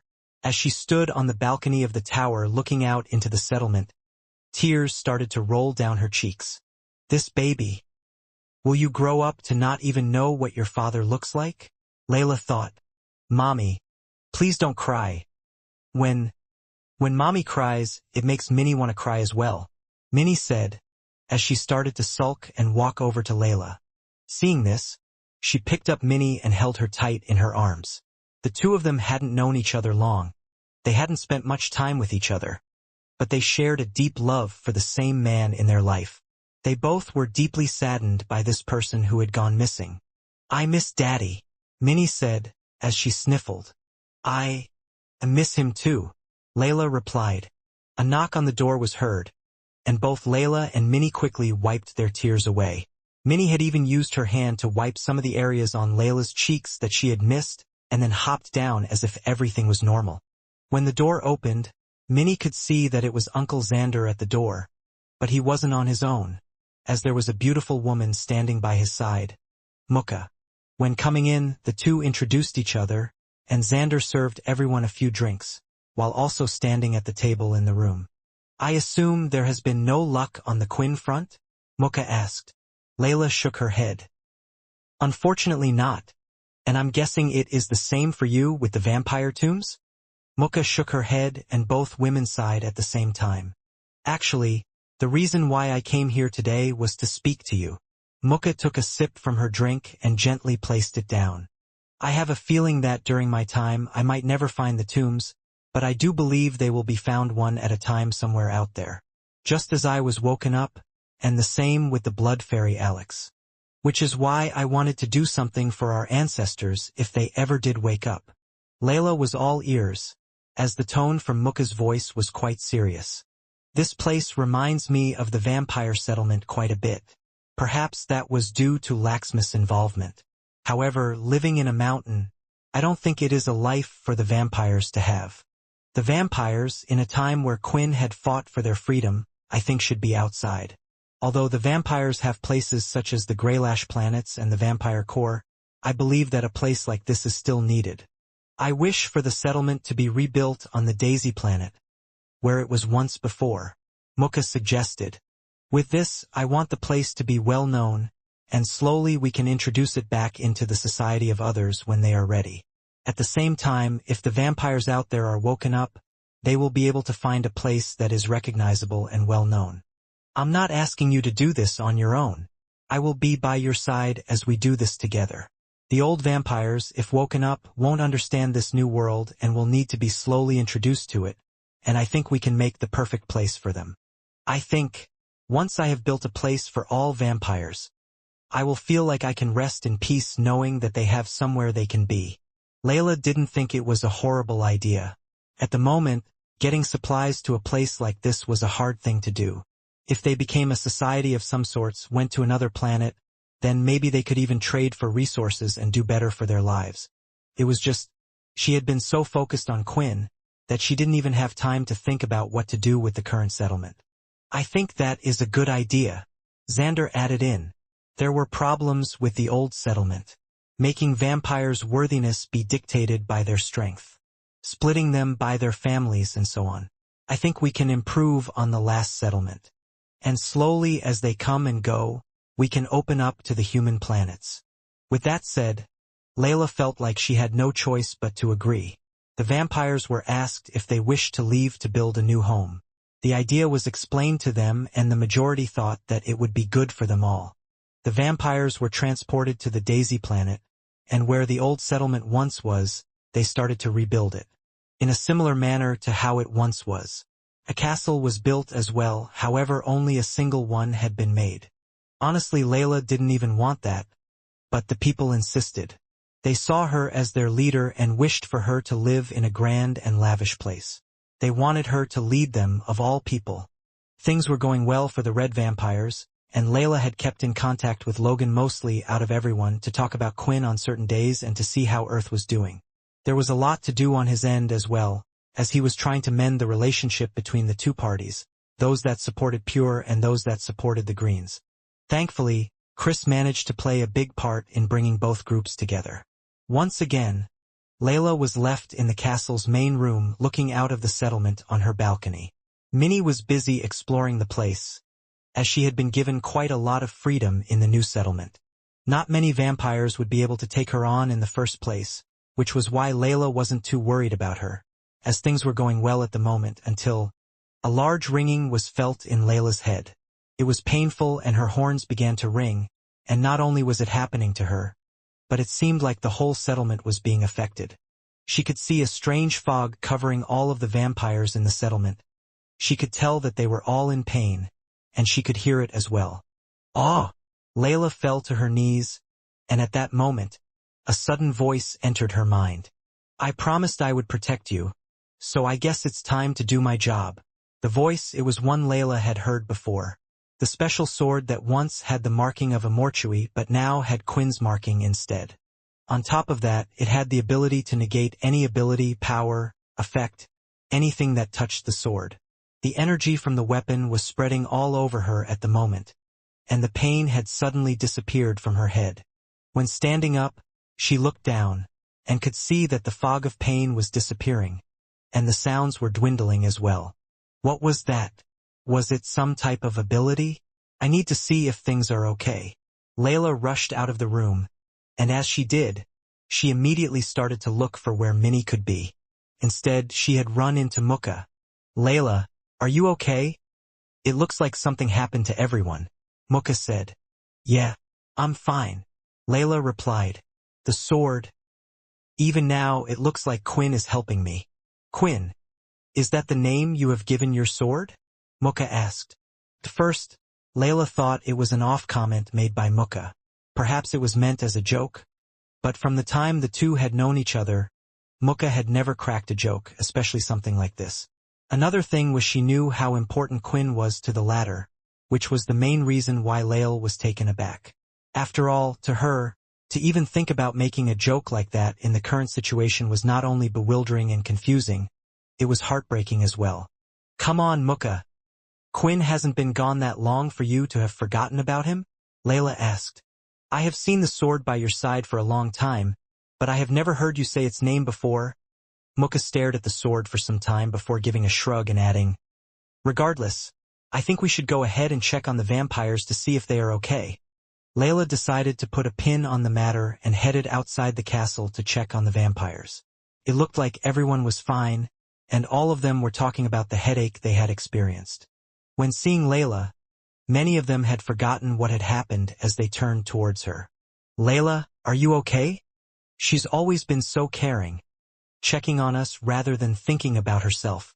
If Layla stayed out for a while longer outside of the castle, then she would soon be surrounded by the others wanting to greet her, and she was well aware of this fact. So at times, when she had to go out of the settlement, she would do so with a disguise. In the end, only the disguise could keep attention off of her and let her mind her own business in peace. Layla's trusty partner Xander appeared out of the crowd as he landed in front of her, looking around with squinted eyes. Layla, is everything okay? You're not hurt, right? I'm fine, Layla replied while pushing him away to ensure he kept his distance. What about the people? Is everyone all right? There have been no reports of anyone receiving any serious injury whatsoever, but everyone reports the same occurrence. It's a bit strange, but all of them suffered through intense piercing pain in their head.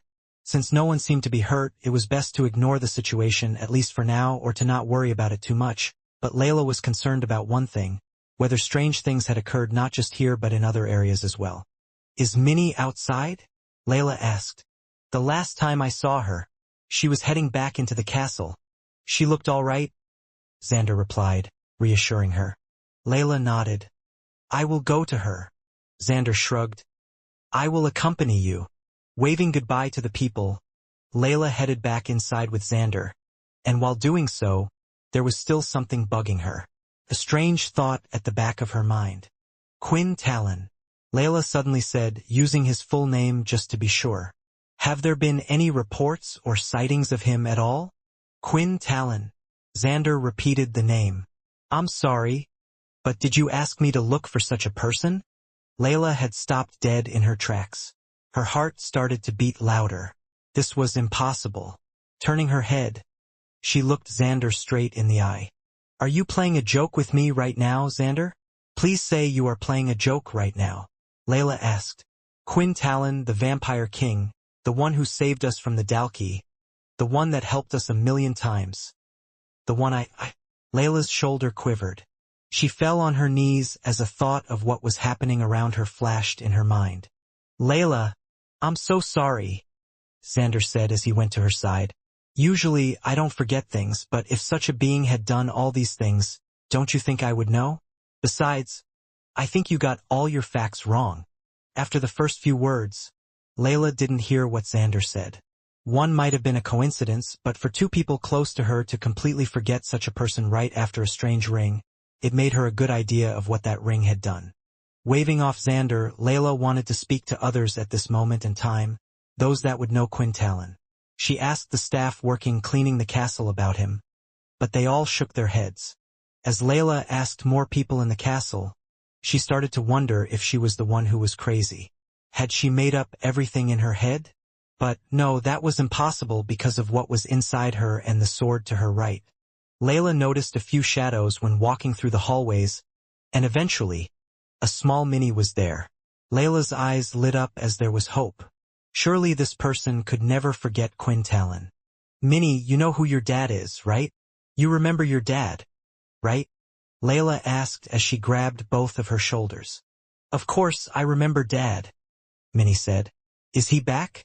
Is Dad finally back? Did you find Quinn? At that moment, Layla grabbed Minnie tightly and pulled her in. I'm sorry, I don't know where Quinn is, but I'm sure he is still out there.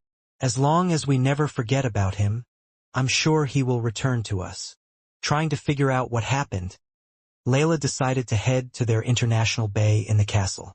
It was an area built that allowed for communication with those on Earth. Clearly, all the vampires had forgotten Quinn for some reason, but what about the entire world? Was she and Minnie the only two that remembered Quinn? If this was a type of power, How could it even reach so far? The one who could form the best guess was Logan, the person who had received Richard Eno's knowledge. Recalling the story, Layla was a little shy as she went into a little bit too much detail about how she felt when Quinn was gone, and everyone forgot about him. But seeing him here made all the sorrow go away compared to before. So the strange headache most likely caused everyone to forget about me, but I'm a bit confused, Quinn replied. From the sound of it, everyone still remembered you. But when I asked for the leader of the Red Vampires, for Layla, they had no clue who you were? There are still a few more parts of the story, but I will tell you now that I still am not sure why it happened. For example, we can theorize that the sword had blocked the ability, leaving my memory intact, and Minnie was in her shadow due to the headache. Yet, Russ still had his memories, and he is the only person in the vampire settlement at the time that I know still remembers both you and me. Layla explained. Thinking about it, Quinn had two guesses. It was either something that conflicted with his God-Slayer ability. After all, Russ's ability seemed to be mind-related as well, or due to the specific chi commands that Quinn had given beforehand. Did you ever find out about those on Earth? If someone had removed their memory as well? Quinn asked. There was silence, and Layla's heartbeat started to speed up ever so slightly, which had kind of given Quinn his answer. I did, mostly due to Russ's help. But, to be honest, Quinn, there are a lot of details in all of this that is to come in the story, and at the end of it, I want you to make a decision because I'm not sure everything that has happened is a bad thing, or at least the result isn't too bad. Quinn was intrigued and would just have to be patient as he listened to all of the details in the story. When Layla entered the international station, she was ready to make the call back to Earth. But that's when she saw someone else was there standing by the command console. It was none other than Xander. Sure, we will make sure everything goes smoothly, and we can't wait for your arrival, Xander said, ending the call there. We have visitors? Layla asked, surprised because, one, Xander would usually ask her first unless it was someone that Layla would certainly have no problems visiting. The other thing was that Xander sounded pleased when talking to the person on call. Yes, they will be arriving sometime later in the day. The arrival time is around 2 hours. Xander replied. I think the whole settlement will get a boost from their visit, as Jim Eno is paying a visit, and he says he has a nice surprise for us all. Jim Eno! Layla shouted back and ran right to where Xander was. From what Layla knew, Jim Eno was dead. He had been killed. On Blade Island, so many of her friends had died because of him. Why would I be happy that Jim Eno is coming? Layla shouted. Xander looked confused. What do you mean, because he is the hero of all us vampires? Lately, Layla had been hearing words coming out from others' mouths that she never thought she would hear.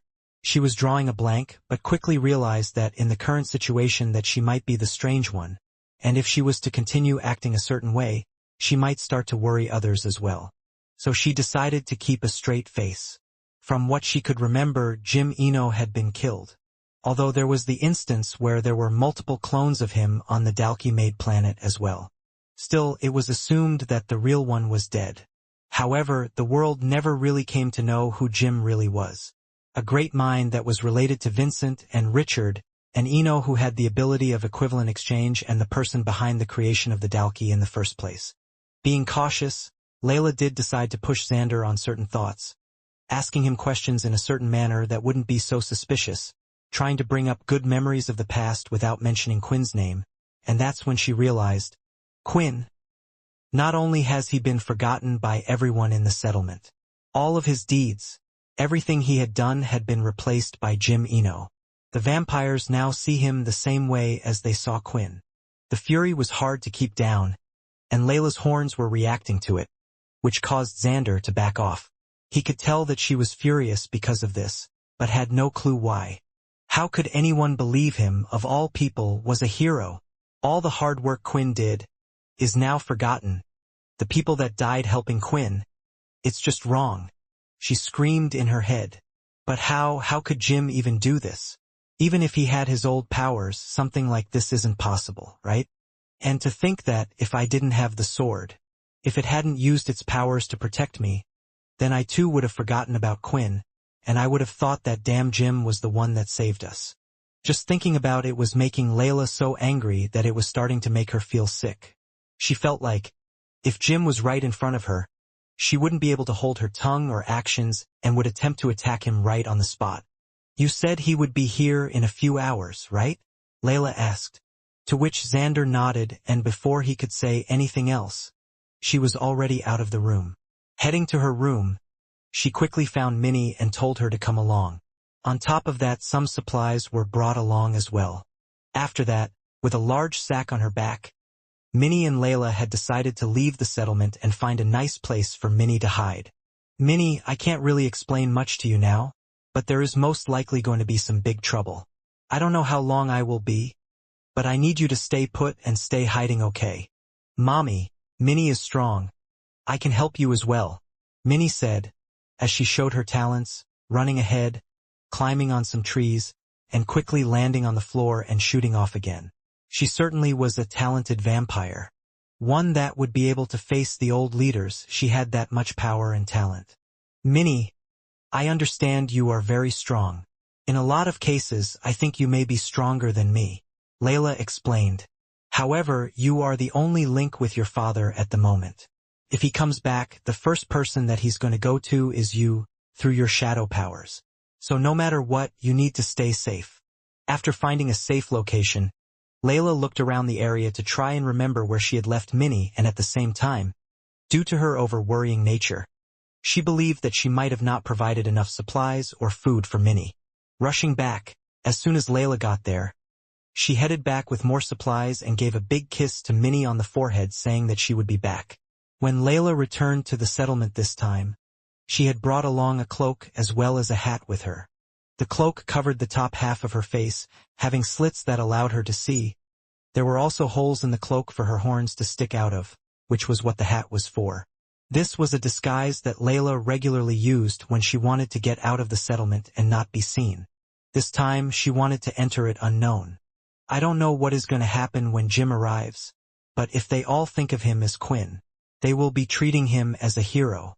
The others, they might not even listen to my words, so if I need to do something, I need to do it hidden."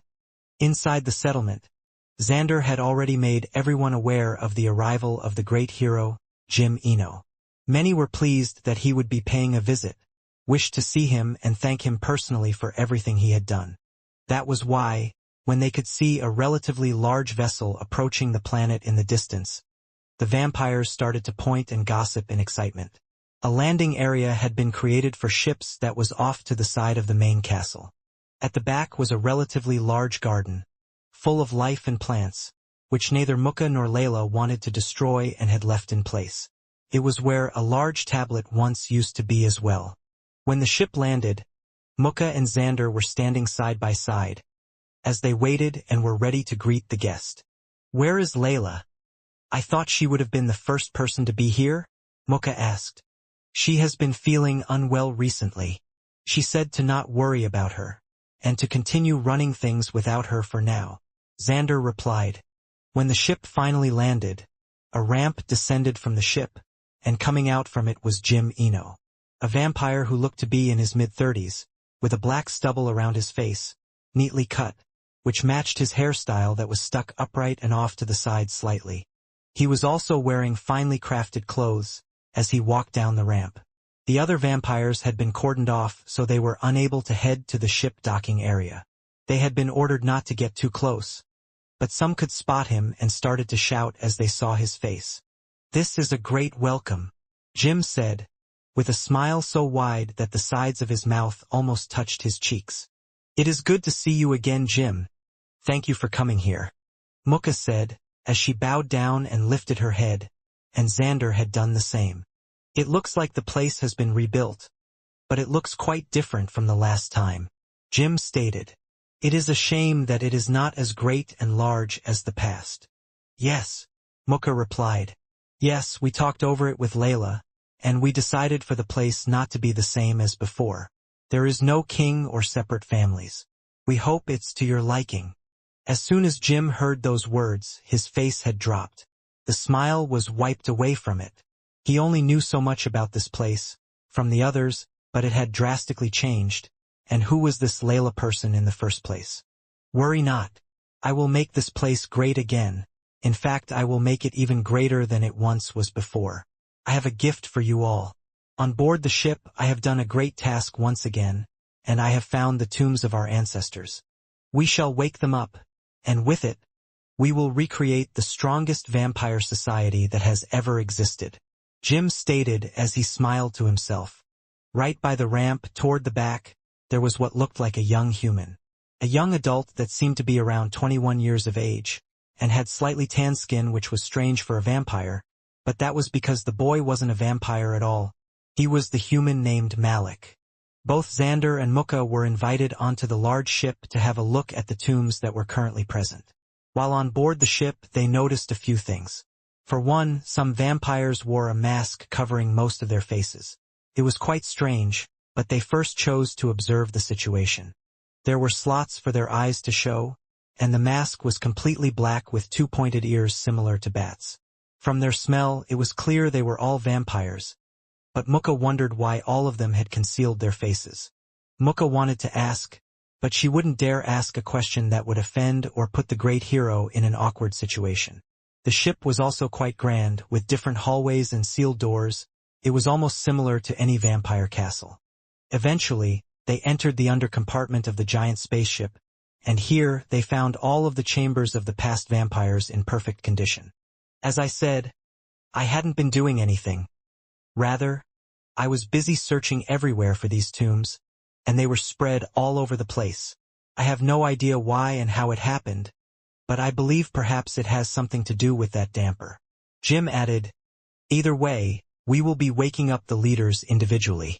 Your task is to gather the blood of those that belong to the same family line and wake them up. But none of them can be woken up without my presence. Do you understand? Jim asked. Xander and Mukka nodded, but there was a question on Mukka's mind that she shouldn't contain. Forgive me, Jim, but I have to ask if we have Layla's input on this? Mukka stated. After all, this settlement belongs to her. You two are close, so don't you think you should discuss this together? Hearing a particular name for the second time, Jim turned his head. His eyes were glowing slightly red. The leader of this settlement. Yes, her. I believe this place belonged to a group called the Red Vampires. Was there anyone else that is particularly close to her and this group? Jim asked. Xander then stepped forward. I guess you could say I have always been with Layla since she created the Red Vampires with Laxmus. Jim smiled as he placed both hands on Xander's shoulders. Great! Congratulations on your promotion. Xander didn't understand, but Jim was already walking away after giving his order, and remained on the ship as he went to check on how other things were going. Don't you think that Jim was acting strange? Xander asked. You're right. Let's try and find Layla before we go ahead and wake up the other leaders. Mukka suggested. The two of them were off, and when exiting from the ship, they entered the settlement in search of Layla. While at the same time, Layla kept an eye on them from the shadows with her cloak and disguise, wondering what they had just been ordered to do. A few moments later, as they twisted and turned their heads, everyone felt a familiar sensation throughout the entire settlement. It was a severe headache. The vampires were holding onto their heads as they felt great pain. But the headache only increased in intensity, and they were forced on their knees as they tried to bear it. However, this time Layla was feeling nothing at all. What is happening again? Is it the ability? Is it the same thing again? Are they going to lose another memory? Thinking this, Layla thought it might be best if she went out. Maybe with the power of her sword, if she made a small cut on Mukka and Xander, they wouldn't be affected. But, as she stepped out and stood in front of the two of them, the ringing soon stopped. When they looked up, Mukla and Xander both stared Layla right in the face. The cloak was blocking most of what she looked like. But if one person had known this disguise well, it would have been Xander. Standing up, they ignored her as they walked around her. Come on. We should be quick with the task and wake up the others. Maybe then we can solve this headache issue, Xander stated. After walking a few meters though, some of the vampires noticed them. Xander, it's so good to see you.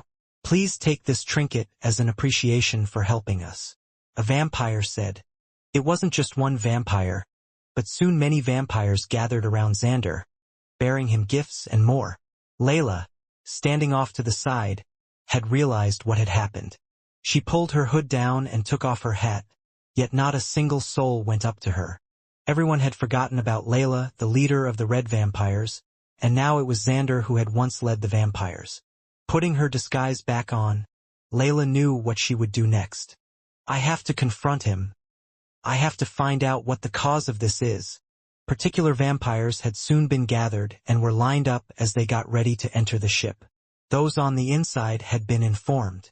She saw Mukka and Xander leading the vampires up the ramp into the large vessel, and there were several guards in the area and 2 standing right by the ship.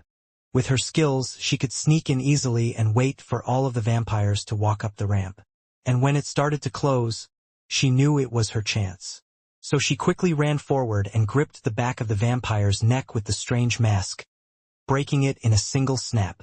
Then, going straight to the next vampire, she had done the same before they could even react.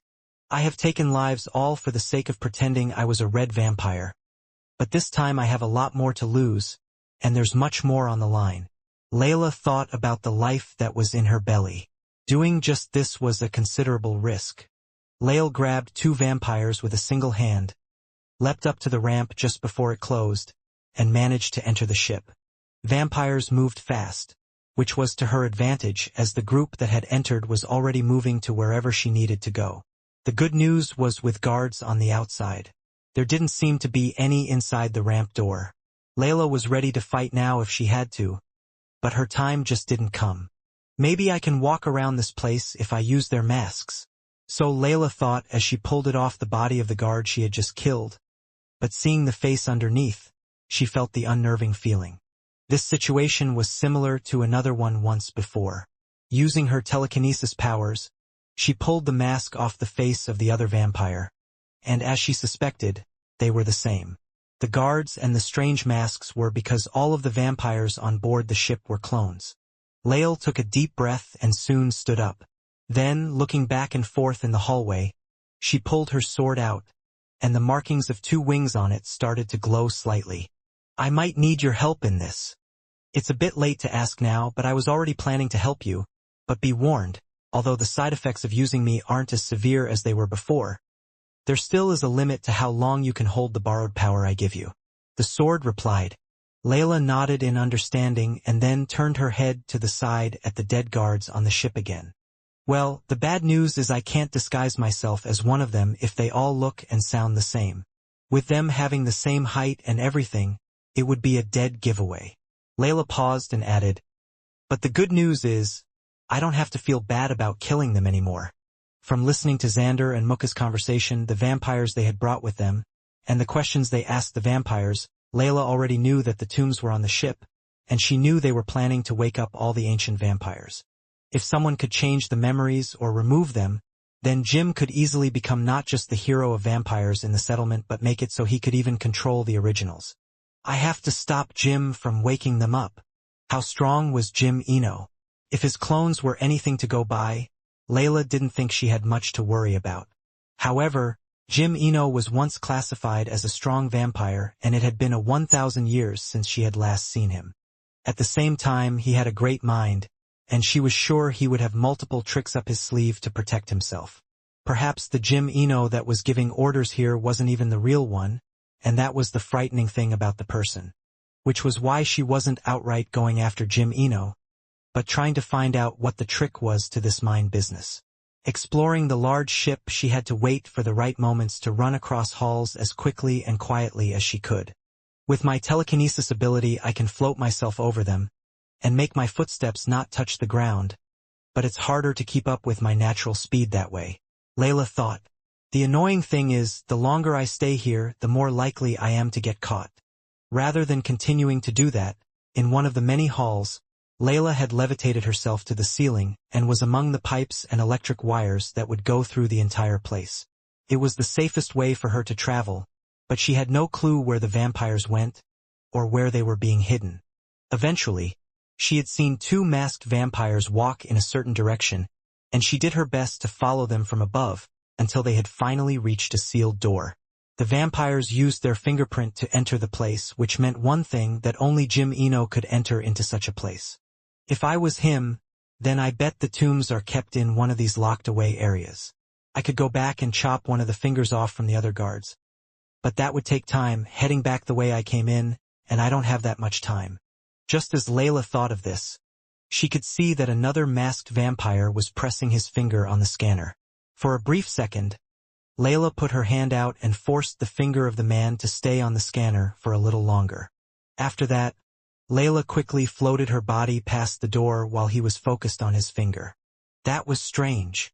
The masked man looked behind him, wondering what that was, because it certainly was unnatural.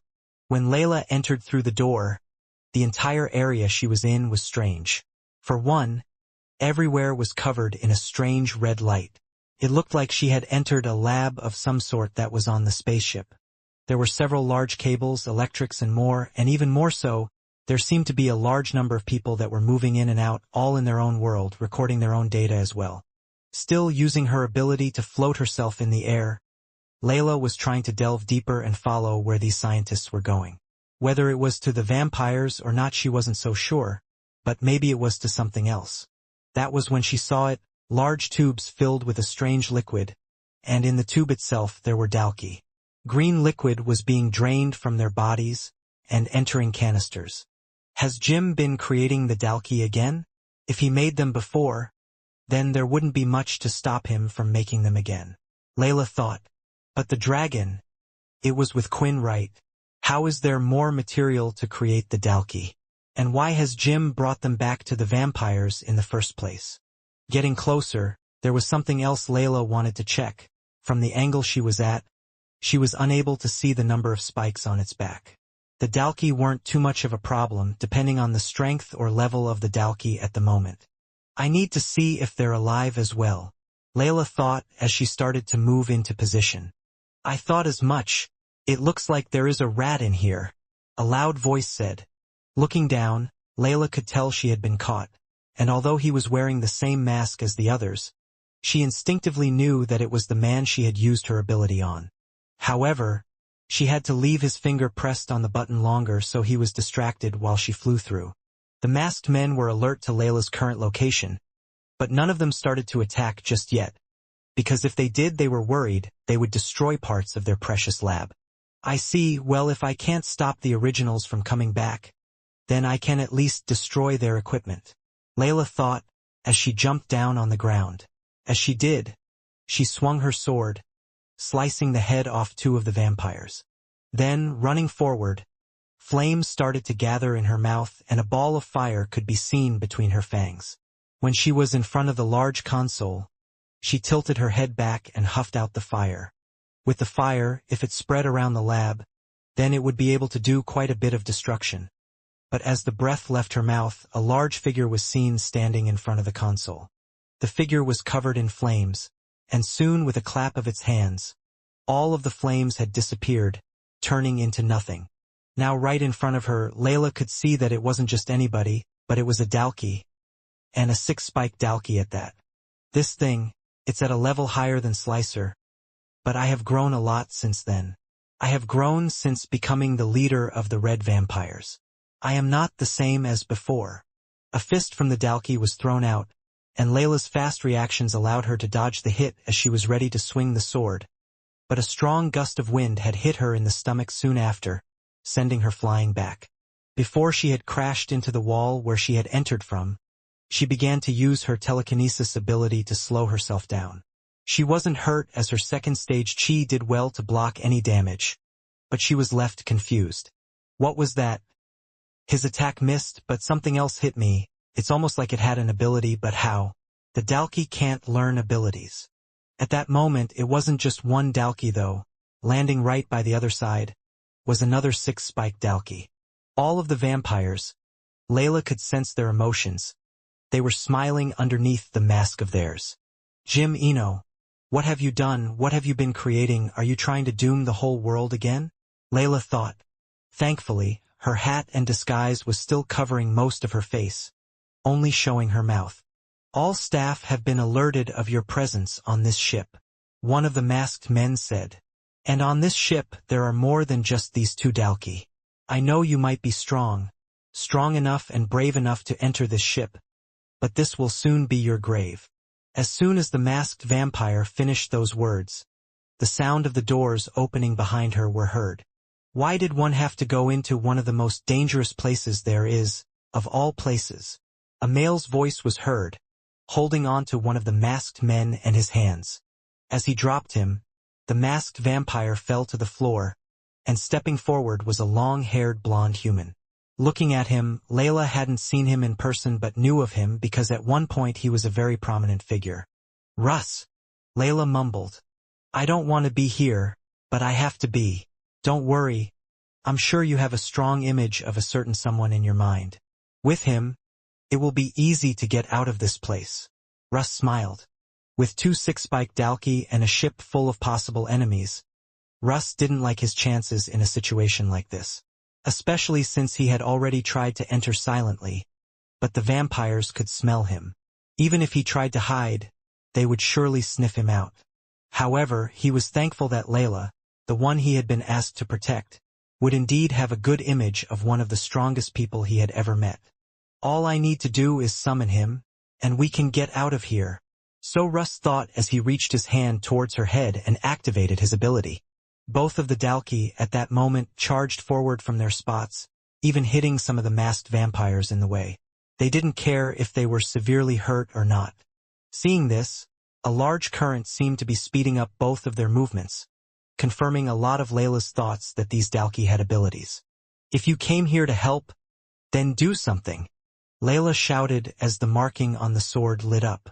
The explosive energy was being transferred from the sword right into her as the red and white energy began to emit from her body like a bright flame. While at the same time, all the veins on her body began to bulge, from her forehead, face to forearms, everywhere. It was almost as if there wasn't an ounce of fat on her body. Bursting from her position, she charged towards the Dalki and, seeing this, both of them threw out their fists. With speed, the strength of their bodies and ability, the attack was sure to rip a hole through most opponents. However, when Layla swung her sword through the air current, the incoming momentum completely disappeared on the spot. Layla was then able to turn the sword, creating a significant slash against both of their chests, and green blood splattered over the area. "This isn't an ordinary sword. It could even damage the dragon you guys came from and can stop any ability. Not to mention, with the energy it's giving me, I get a speed boost, power boost, and overall strength.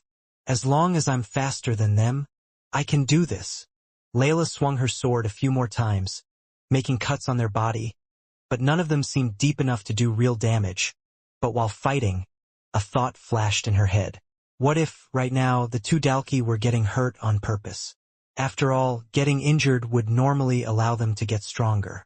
"I hate to tell you this, but I can sense more on the way. You have to get out of here now," the sword stated. "Damn it!" Russ suddenly shouted. "You think so highly of that person that I don't even have enough MC cells to summon him for a second. Lower your expectations." Russ seemed quite annoyed, but Layla had no clue why. With his arrival, she thought she had been granted a way out of there, but it didn't seem to be the case since he had done nothing so far. At the same time, Layla stopped her attacks. She had no other choice. After all, she was only raising their power unless she could finish the Dalki in a single hit. As she jumped back, the sword was only held in one hand, and throwing out her hand, multiple black orbs shot out all over the place. While some touched the Dalki, chains started to appear on their bodies, pinning them and keeping them in place. But Layla knew this attack wouldn't be able to hold them down for any considerable amount of time. "Hey, you were with that man a lot, right?" Russ said, being a little panicked compared to how he usually would have been. "Tell me, if he was in this situation and wanted to get out of here, is there any of his shadow power we could use to leave this place?" Layla was confused. Why was Russ asking about Quinn's powers now out of all times? With the others chained up though, she soon decided to grab him, picking him up and running as fast as she could back towards the way she came. "Not this way. Not this way. There are more of them." The sword was trying to help but couldn't find a way for them to get out of the place. "Will you listen to me? Imagine a shadow power in your head right now, and explain to me how he used it," Russ asked. She had no idea whether it was worth it or not. Neither she knew why he was asking about Shadow at a time like this, but because of how desperate Russ sounded, she explained anyway. He had a skill called shadow travel, which would allow us to sink in his shadow and travel as a shadow, going through any objects, walls, or anything. If we had that, we could get out of here, she explained. At that moment, Russ smiled, and a round shadow appeared below them. Seeing this, Layla didn't question it right now and instead deactivated the power that surrounded her from the sword and placed it back in its sheath as the two of them sunk in, escaping the place. While telling the entire story, Layla could see that Quinn was nervous throughout her narration. It was quite cute because of how tense he was, even though he knew the situation had turned out okay. "I'm not happy," Quinn said. "You were taking a huge risk. If Russ wasn't there at the time, there is a very good chance that you wouldn't have been able to get out of there. If I came back and I found out what happened," Layla could only imagine that rather than sneaking around the place, he probably would have stormed and fought against Jim no matter what the public thought about him. When Quinn was angry, it acted first and thought about the consequences after. In the story, there was a lot to take in, especially with the return of the Dalki and them having abilities. It sounded similar to what Syl had told him about his encounter. On top of that, Jim Eno took credit for everything he had done. Quinn didn't know how to feel about this. Right now, the feeling of vanity was almost numb. He had been through so much, done so much at this point, it was almost what he could do. Not to mention, it wasn't as if he had done those things for recognition. In the first place, it was amusing that someone wanted to take recognition for the things that he had done while not being able to do it themselves. In the end, the original vampires and some of the past leaders were brought back to life by Jim Eno. And if Jim has changed their memories as well, I can't say that for sure. But with a power like that, it would be easy to manipulate any of them to follow him, and it looks like they do. I didn't try to enter the ship again. As you said, it felt too dangerous and I had another life to look after, Layla said, rubbing her stomach. They built the castles and the king system was brought back, with Jim Eno being the top. It seems like this was something Jim always wanted, and now that he has all the originals and past leaders working for him, he has achieved everything he wished. And from what I have heard, Jim wishes to make the vampires stronger than they currently are. He feels that the vampire's strength has weakened, which is why he has started to distribute the Dalki blood, but I have no idea how many Dalki he has, their level, or anything related to them. In the end, Jim left 2 days ago after doing all of that, and I wanted to make sure he wasn't going to come back, at least not soon, and that's why I felt it was safe to head back to Minnie and see how she was doing. Perhaps continue to live the way I have been doing with Minnie for a while. Judging by what Quinn had seen so far, Jim had spread an 8-spike Dalki blood around as well, but most likely only the leaders had that. But to make the vampires stronger, was there a reason for it? Was Jim trying to build a strong army? Or was he pushing them to be stronger for the sake of it? I guess he really did achieve what he wished. Now everyone is using his blood substitute just like he wished in the past. Quinn thought. What about the Earth? I have seen what the vampire settlement is, but did you ever manage to get in contact with the Earth and the others? It was then that Russ stepped forward. While Layla was happily living her life, I found news on all the ones that she told me to keep track of. Just like the vampire settlement, Earth is different from what I remember. In fact, it's a bit too different. The two explained more about what happened during the month in the vampire settlement while Quinn was away. For one, the attack or break-in that Layla and Russ had been a part of didn't really result in much. There was no search for the two of them, nor was there any announcement or news of manhunt. In fact, after a few days of letting the heat cool down, the two of them decided to let go of their disguises a little. Layla still kept her hat on to cover her horns, as Hanimas were rare in general, and with the vampires not remembering what she looked like, she believed that her class would make it up for that, so she attracted some attention. It was the same with Russ. Since he was a human, it was a similar deal. However, there was a solution to his problem. A special solution was made a long time ago that allowed humans to blend in with vampires. The only thing was, in the vampire settlement, that was very hard to come by, so they had a limited supply, and Russ would only need to use it on an emergency basis. But in conclusion to everything, they found out that their faces hadn't been recognized by anyone and they weren't being chased. which meant they could live their life more freely. While Layla wanted to still keep an eye on the castles, vampires and Jim to see what would occur. The two of them had agreed for Russ to find out what was going on Earth. There were vampires that had friends or relatives that lived in the Greylash faction, as well as the vampire core. Many of them tried to convince them to come to the settlement, and in some cases it worked as there was quite a large amount of immigration into the settlement, but all this meant Russ could gather as to what had happened on Earth. Most of what occurred on Earth is still true. What happened at the chained event that you ruined has been replaced with Jim Eno arriving at the time. The damper that had gone on a rampage in Zero, the leader of Pure, trying to open a portal to the world of the Celestial, is all still there. However, two major things have changed with the people that don't make sense to me. The first, the Dalki are living on Earth and are living on planets across Earth. In fact, there are large cruise ships like vessels all over the solar system with Dalki on board. The humans are all accepting of this because of one person, a man named Jack Truedream. Your friends gave him the green light, Logan Green, Chris, Peter, and so on. You see, Jack Truedream to the humans is known to have worked together with Jim to not only defeat the Dalki during the war but have also brought peace to both races and live side by side. I don't know how or why, but with everyone's support, especially Jim Eno's, Jack Truedream is now the leader of Earth. It was expected that Russ didn't know much of Jack Truedream, so much had happened that many forgot his influence. A man who tried to attack the Blade family just because he thought he could get his hands on the shadow power. At the same time, the one who originally would steal powers from students from different academies every year. Due to his power, even in the past, he had great control over the military, and his disappearance was one of the major factors that contributed to the Civil War. Quinn, I want you to pay a lot of attention to what Russ just said. Layla added as she could see he was in the middle of thoughts and getting angrier by the second. Jack Truedream may have become the leader of Earth, but I confirmed it as well. Everyone is safe. Maybe it's not right for him and Jim to change the memories of everything that happened, but the truth is, humans are banding together and there is less infighting compared to before. It's the same with the vampires as well.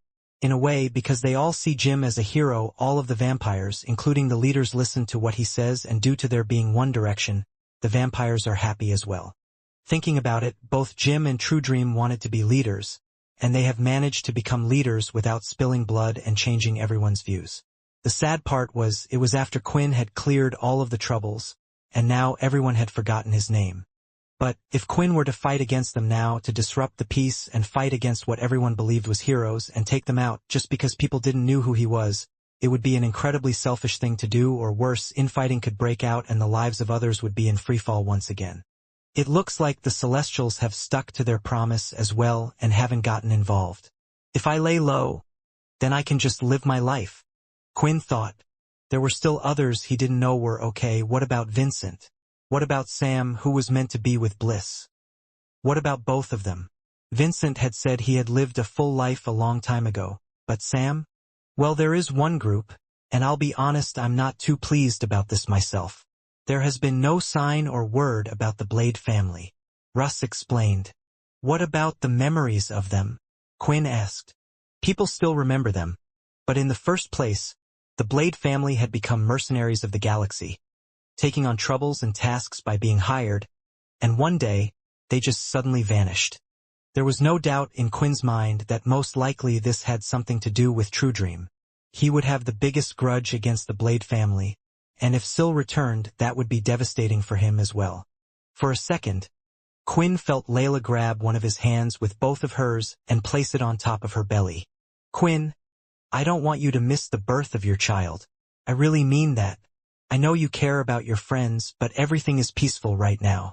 With no one remembering our faces, can't we live a happy life and begin from scratch? At least until the baby is born and the child is older. Can't we put the great hero Quinn to the side? Layla pleaded.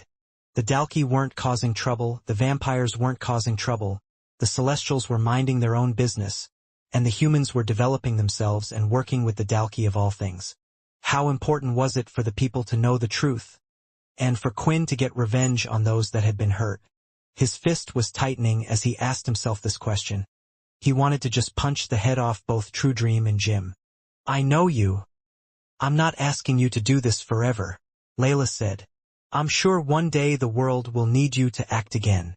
It just comes with the responsibilities of who you are and your great power, but just live a life with family for now. Looking around the room, and looking at Minnie, who had already fallen asleep on one of the beds, he realized they had lived a hard life of fighting, running or something for a while now. Maybe it was time for him to live his own life.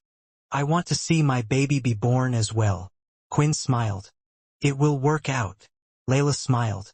As long as no one does anything that would get us noticed by the leaders or originals. It will be fine, we can live a happy life. Quinn smiled at Layla, but then thought entered his head as he repeated back those words. Images of him entering one of the leaders' castles, battling in front of them, getting right in their face. No, Quinn, Layla said as she noticed this look. What did you do? Quinn went on to explain to the others what had occurred when he first arrived and his encounter with the Fortuna family leader. It was hard for Layla to feel annoyed with him because she somewhat understood the panic that he may have felt the moment she walked in. Not just Quinn, but she had also acted rashly by getting on the ship to stop Jim Eno, who was on board. In this situation, she just needed to try and look at the bright side. He most likely only saw you up close for a split second, right? Layla asked. There is a chance that he won't remember your face. Layla looked at Quinn and noted how he distinctively looked different compared to the others with his slightly curly hair and his looks that were beyond that even of a vampire. She felt like she had to be kidding herself. With this feeling of dread, she went to lie down on one of the beds. You know, Quinn, I didn't grow up having the best family.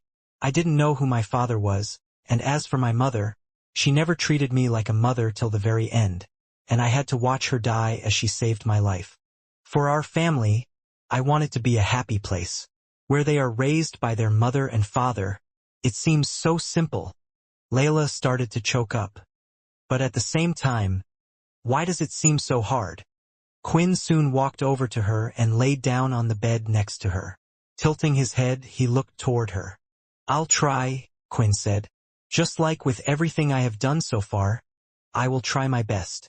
I always have done for the people I care about, and I care about you as well. I care about Minnie and the future of our whole family as well. Some time had passed since Quinn, Layla, and Russ were in the room, and they had big decisions to make. As they had decided to attempt to live a normal life, they needed to choose where to live. Earth, the Greylash planets, or the vampire settlement where they were currently at. In the end, Quinn told Layla his choice, and it was to stay where they were currently at the vampire settlement.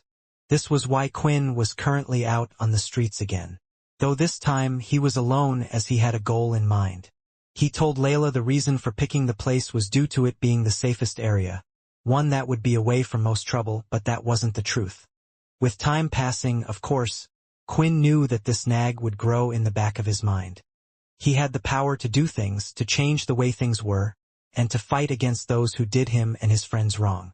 Eventually, this nag would get bigger and bigger until he could no longer contain it. His decision to stay in the vampire settlement was because he knew that Jim Eno would come back. And when he found out what his plans were, he wondered what had happened to the others. Then Quinn would act, destroying the perfect life he had created for himself. Pausing his thoughts for a second, Quinn caught himself smiling a little bit. Was he enjoying the thought of crushing Jim Eno? It was a dangerous line to cross, which was why he shook his head and decided to focus on the good. He then took a deep breath and also thought about his current situation. While he was here in the middle of the streets and no one knew who he was, he could do things with ease, but perhaps it wouldn't be that way for long.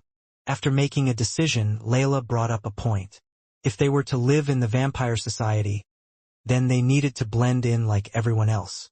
They couldn't just hop from inn to inn, because it wouldn't be long before they came into the radar of the guards, and that would create unnecessary attention for them. Another thing was, technically, neither of them had any money, but this problem could be solved easily because Quinn had more than enough stuff in his shadow space that he could sell and easily defeat some high-level beasts to get some more materials to sell and earn. However, Layla rejected this solution because for some reason, she wanted them to live like the other vampires, which meant heading to the assessment area. Once one was chosen in a family, they would be provided with a house and a role, depending on their skills and how well they did in an assessment. In front of the castles, there was an incredibly large open square. Quinn had been here before because this familiar location was the same place where they tried to execute Fex as well. Another old friend. Quinn wondered how his friends were doing, or if any of them even remembered him. At a certain time of day, the square would be turned into an assessment area for the new vampires. According to Layla, there had been a constant flow of vampires arriving at the place, so the testing area was quite full. Which was why she had warned him with some words. Please, don't do anything flashy that will get you noticed. She narrowed her eyes at him, which only made Quinn half raise his hands and give a wry smile. The testing area was full of not just participants but onlookers who just wished to see the display of skills. Not all the vampires seemed to be part of a family. If one member of their family were a part of one, then the rest of their family would live with them. Before lining up, Quinn decided to join the crowd and watch some of the ongoing assessments. He wanted to know what level the vampires were at so he could perform at a certain standard. Seeing the vampires, they seemed at the same level they always had been. The tests consisted of showing the extent of the blood aura around oneself and having it light up like a flame. The larger a blood flame they could produce over the body, the better. Then, producing a blood slash and seeing how far it could reach before it completely disappeared. Then there was the free roam stage, where one was to display anything they wished. The abilities they had, their fighting techniques, or maybe even something like cooking and such. Honestly, Quinn was surprised at how varied the skills the participants were showcasing, and they didn't seem to care too much about their abilities, since everyone had something different compared to back in the past. The vampires are the same, while for me, all this time I have been trying to get stronger and stronger. Quinn thought. Even the originals, people that I used to fear with the Dalki blood, were unable to do anything against me. Times certainly have changed.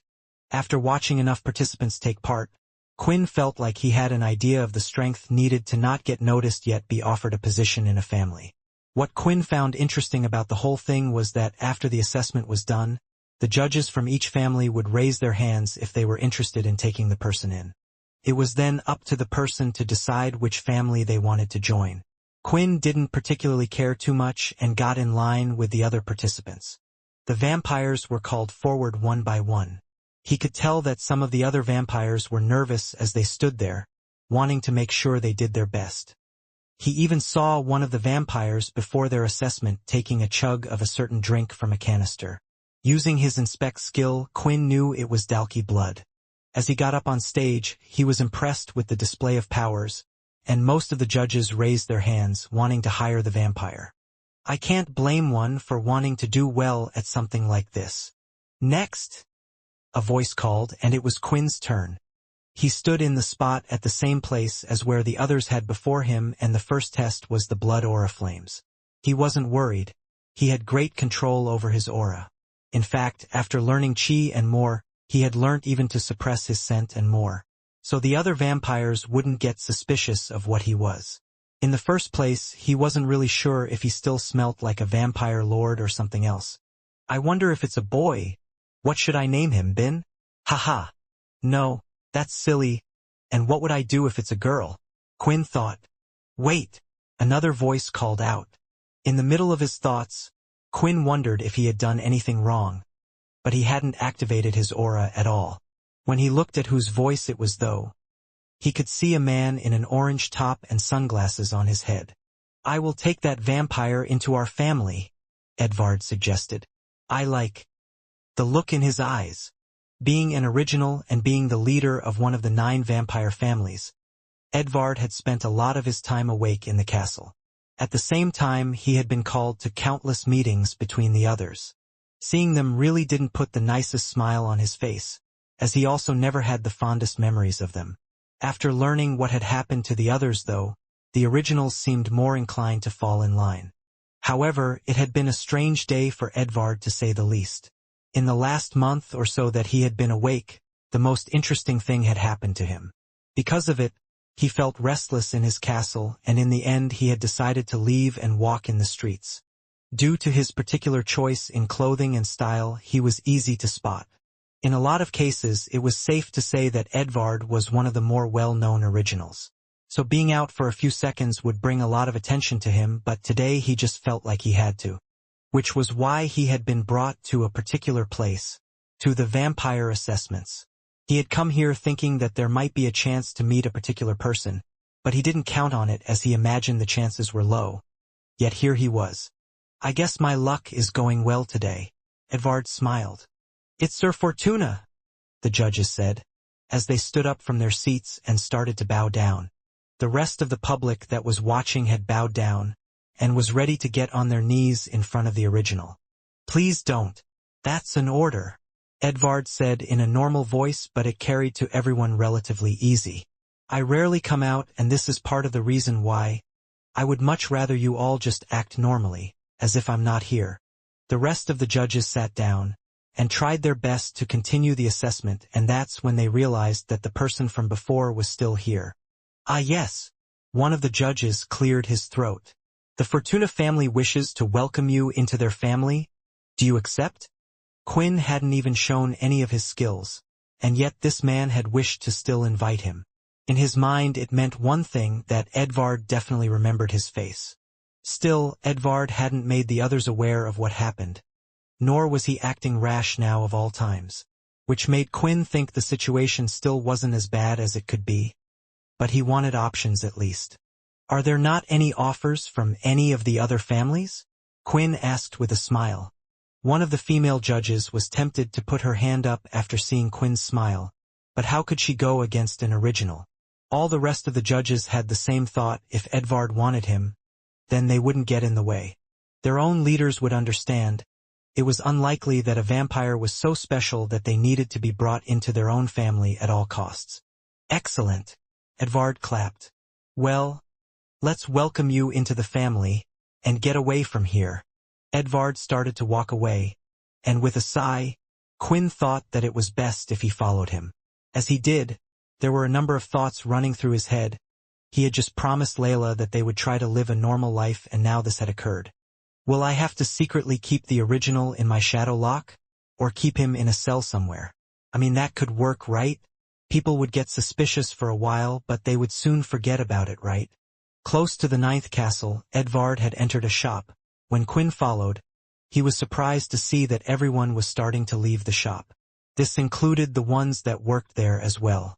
The shop looked like a coffee shop back on Earth, but the vampires didn't really drink coffee, so it seemed to just be styled that way. At one of the tables that allowed two to sit down, Edvard sat in his seat and gestured for Quinn to sit in the other seat, which he did quite quickly. "You really are an interesting one. There was no hesitation entering this place, even if it was a trap, and you followed me with no problem at all. I guess that's just how strong you are, right?" Edvard said. Quinn didn't reply, but it was quite accurate. Whatever Edvard had planned, whether it was a trap or not, Quinn could get out of it. He would just need to change the plan on the go if something like that did happen. "I cleared the place out, because I thought it would allow the two of us to talk a bit better without anyone listening." Edvard smiled. "Quinn, if that is your real name, I'm really interested to know who you are. I asked Muka whether she had heard about you, but she had no recollection at all. She was a vampire that has been awake during this time, yet she doesn't know a vampire as powerful as you are? And when you asked me to ask her, you were very sure of yourself. Which is why I am asking now. Who are you?" Quinn scoffed at the question and looked away with his eyes. "Even if I told you the truth, you wouldn't believe me anyway, and it could make the situation worse for me. It would be best if you just forgot the incident. It was my mistake anyway." Edvard wasn't happy with that answer, so he decided to push for more. "You know, I wasn't like the other originals," Edvard started to explain. "Believe it or not, in the past I ran quite a big organization myself. I never got involved with things to do with the originals. I lived my own life. But there was one person I always got on with, Arthur. The two of us fought side by side against the werewolves back in the day." Hearing that name did get a slight reaction out of Quinn, making him realize that he must have seen the shadow travel skill. "Are you a Punisher, or a student of Arthur's?" Edvard asked. Quinn chuckled. "A Punisher, a student of Arthur's. I guess you could say I was those things. I already told you the truth when we first met, and like I said, if I told you everything you wouldn't believe me anyway. Try me," Edvard replied as he tilted back. The persistence of the original was annoying Quinn a bit, and he thought he wasn't going to let up anytime soon. One thing that Quinn couldn't get out of his head was why he hadn't reported their interaction from before. Your current leader, Jim Eno, is a sham. He was a vampire that was ousted from the 10th family a long time ago. I know this because I am also part of the 10th family as well. At some point I became a Punisher due to my involvement with Arthur, and after that I became king of the settlement. I was in eternal slumber for a long time. When I came back, the vampire settlement was no more, and I went missing for a while and have come back to this. Everyone seems to have forgotten about me. They have no memory of me ever existing, and Jim Eno is suddenly the leader and taking credit for everything I did. So do you think I'm crazy? Do you believe that wild story? Edvard was thinking about it for a while, as he had a finger on his chin. So almost like a mass influence skill was used on everyone. One would have to be incredibly powerful to do that, and a Punisher as well as king. As I thought, you don't believe me. Quinn replied. Whether I believe you or not is not important. Edvard replied. But let me say this, I don't completely not believe you. A vampire as strong as you, stronger than the originals, what you say makes sense. You have the shadow power, the ability of the Punishers, and the absolute blood control. If anything, you have the credentials to back up what you are saying. Whereas Jim Eno, to us originals, he is someone who wasn't even part of our life back then. However, what I do think is important is what you want to do from now on. I want to know your answer to that. Edvard asked. Quinn paused for a second, and thought about it for a while. I have a family. I want to look after them and protect them. As long as I can do that, then I will be fine. After hearing Quinn's answer, Edvard stood up and headed toward the door. He turned around before leaving. I will grant you your wish, Quintalon. The event from before I will disregard, and I only have one more thing to say. Welcome to the family. The dark night sky was out, and the crystals powering small lights throughout the settlement and houses could be seen everywhere. It was different from the regular cities on Earth that would have giant skyscrapers in the sky. The largest buildings were the castles, followed by the mansions and three-story houses that were built on top of each other. It looked more like what a village would have looked like in the olden times, instead of one with modern technology and materials. It was a beautiful sight to see in its own way, to say the least, and walking through it, Quinn had a straight face as he took his steps, carefully glancing around the area. This job is so boring, Ronick complained. There's never anything exciting happening in the vampire settlement. Why is there even a position like this in the first place? Walking right now by Quinn's side was a regular vampire. He was middle-aged, or at least looked it. There wasn't much that stood out about him, having a regular vampire hairstyle, not having overly good looks or large muscles. And the same could be said for his skills, which was why he was given the task as a guard for the 9th family. It's good that it's safe. There is less chance for the people to get hurt. Quinn replied, as he continued to walk in his guard boots. They were tight around his legs and in all black. They were made of beast gear but were at the intermediate level. It was the same for the rest of the equipment Quinn was wearing as well. A few shoulder pads with a belt wrapped around some trousers and a shirt. This was the uniform for the guards of the 9th family. It had been a while since Quinn had joined the Fortuna family, and as promised, Edvard was going to give him what he asked for, which was why the position that was assigned to him was as a guard. Something every family had but wasn't used very often. There were vampires that went out on hunts on local planets, those that went out on joint hunts with the humans on other planets, and the castle vampires and more. On top of that, if one had a particular skill such as cooking, crafting, and marking out maps, they could also be invited to these teams. Which meant that a guard was simply someone who wasn't strong enough, or had no skills whatsoever to do anything. They would patrol the pooling area with the other guards from other families, trying to solve disputes. However, in the vampire settlement there were rarely any arguments to begin with. Perhaps once in a while, someone needed help with moving some equipment, or another felt like they had slandered their name or tried to cheat them out of money from a stall.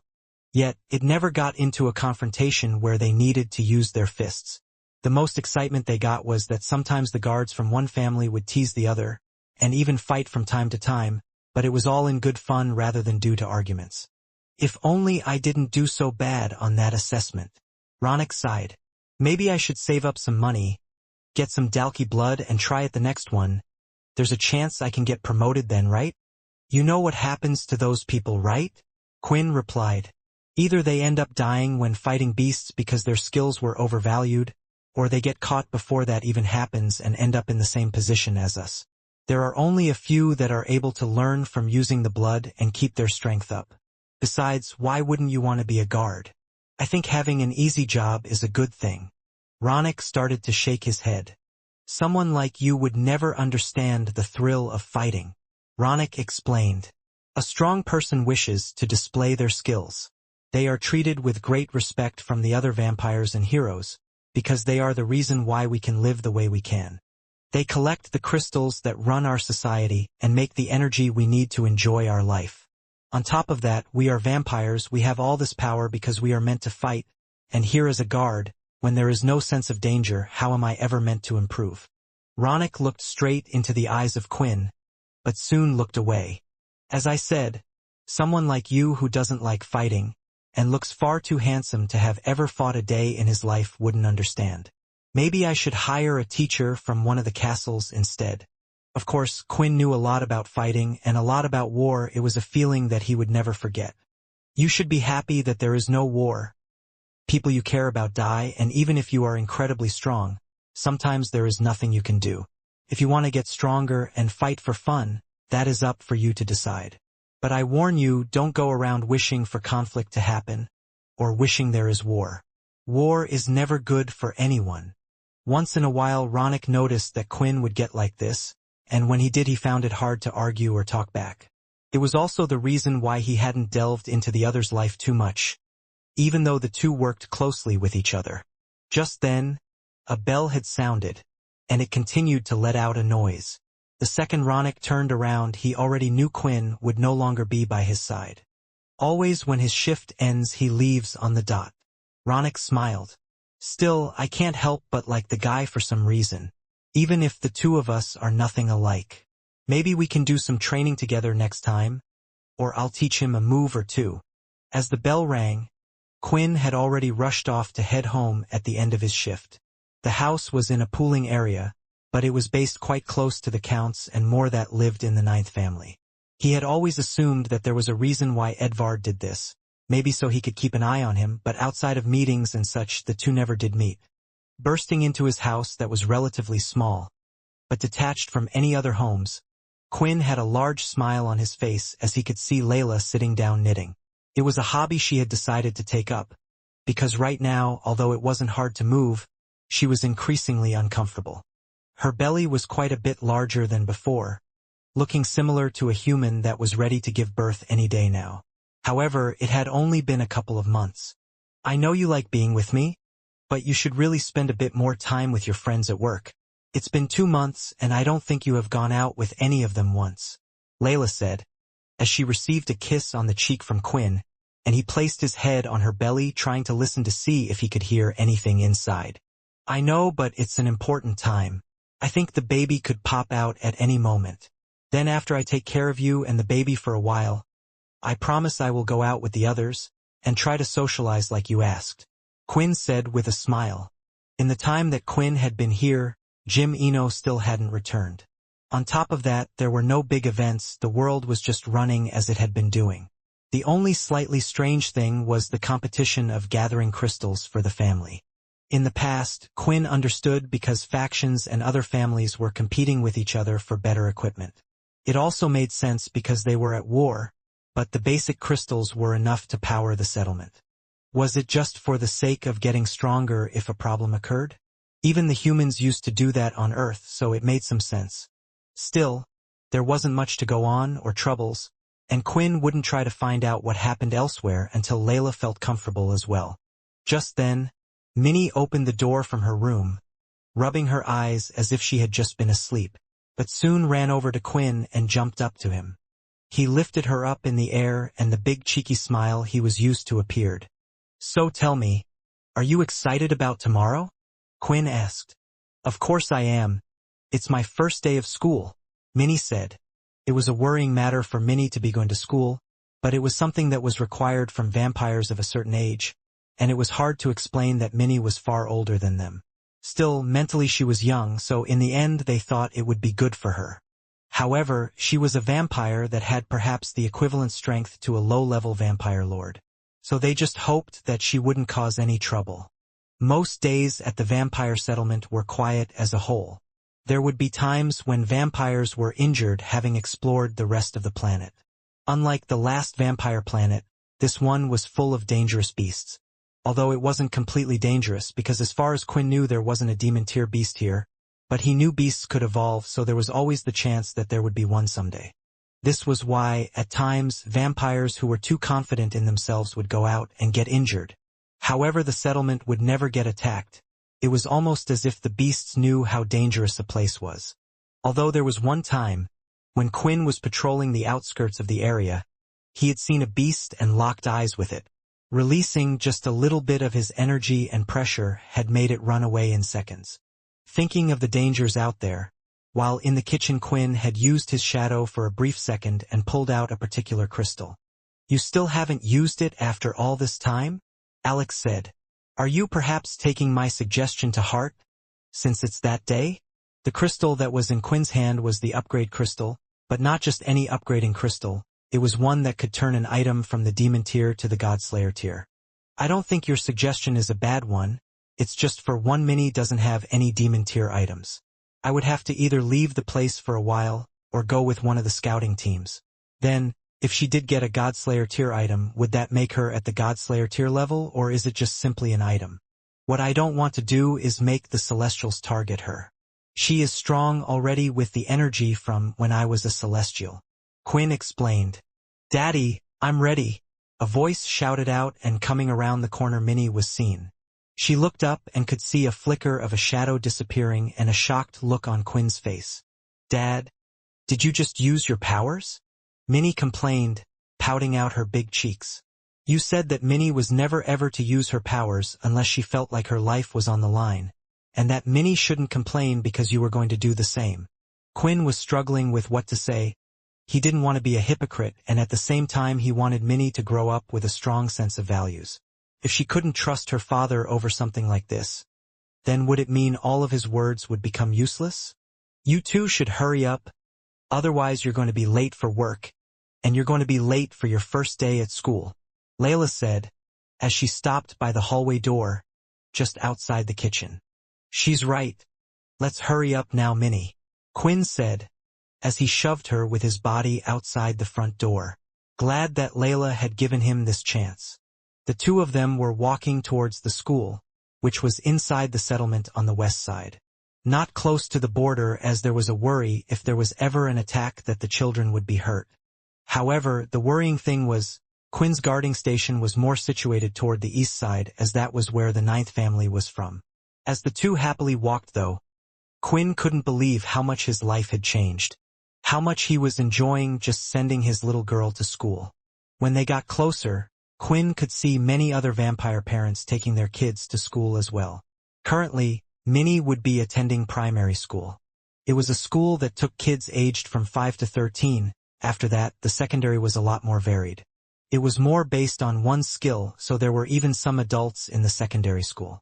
At some points there were also large breaks as they needed enough people to study due to the strange rules in the past of limiting vampire numbers and children, but those rules weren't around anymore, so school worked more or less the same for humans on Earth. Minnie was considered 7 years old for her size, so there would certainly be some kids that were bigger than her, which worried Quinn, but it was the natural worry of a father. Eventually, Quinn and Minnie had arrived at the entrance of the school. Here kids of all ages were entering the building. It was quite large because at the vampire school they not only taught normal academics, but how one would use their powers as well. "Have you seen that father? He's so handsome. Do you think he's single?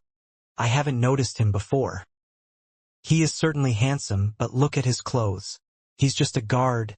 It's such a waste for a pretty face like his just to be a guard. Maybe he should be a model for some of the clothes merchants or something." Quinn could hear a lot of comments about him, but he didn't care about them, and just knelt down to be at eye level along with Minnie. "You remember all the rules that me and your mother set while you're at school, right?" Quinn said. Minnie nodded with a big smile. I'm sorry that you can't try your best, but you have to understand that's just because Minnie is special. Your mom will be here to pick you up when school ends. Okay? Daddy still has to work for a couple of hours after that. Quinn rubbed her curly hair. Thank you, Daddy, Minnie said, as she gave him a kiss and started to walk to school on her own. When seeing some of the other vampires walking with their friends, and those they knew from other families worried him. What if she was unable to make friends? What if something happened and Minnie wouldn't tell him? At this point, he wished he had the connections he did before to know what was going on in the school. He even wished he could take the day off work and watch Minnie from the shadows just to see how she got along. But he restrained himself. Minnie needed to live a normal life as well. Do you think they're really father and daughter? The two of them look nothing alike, two women said.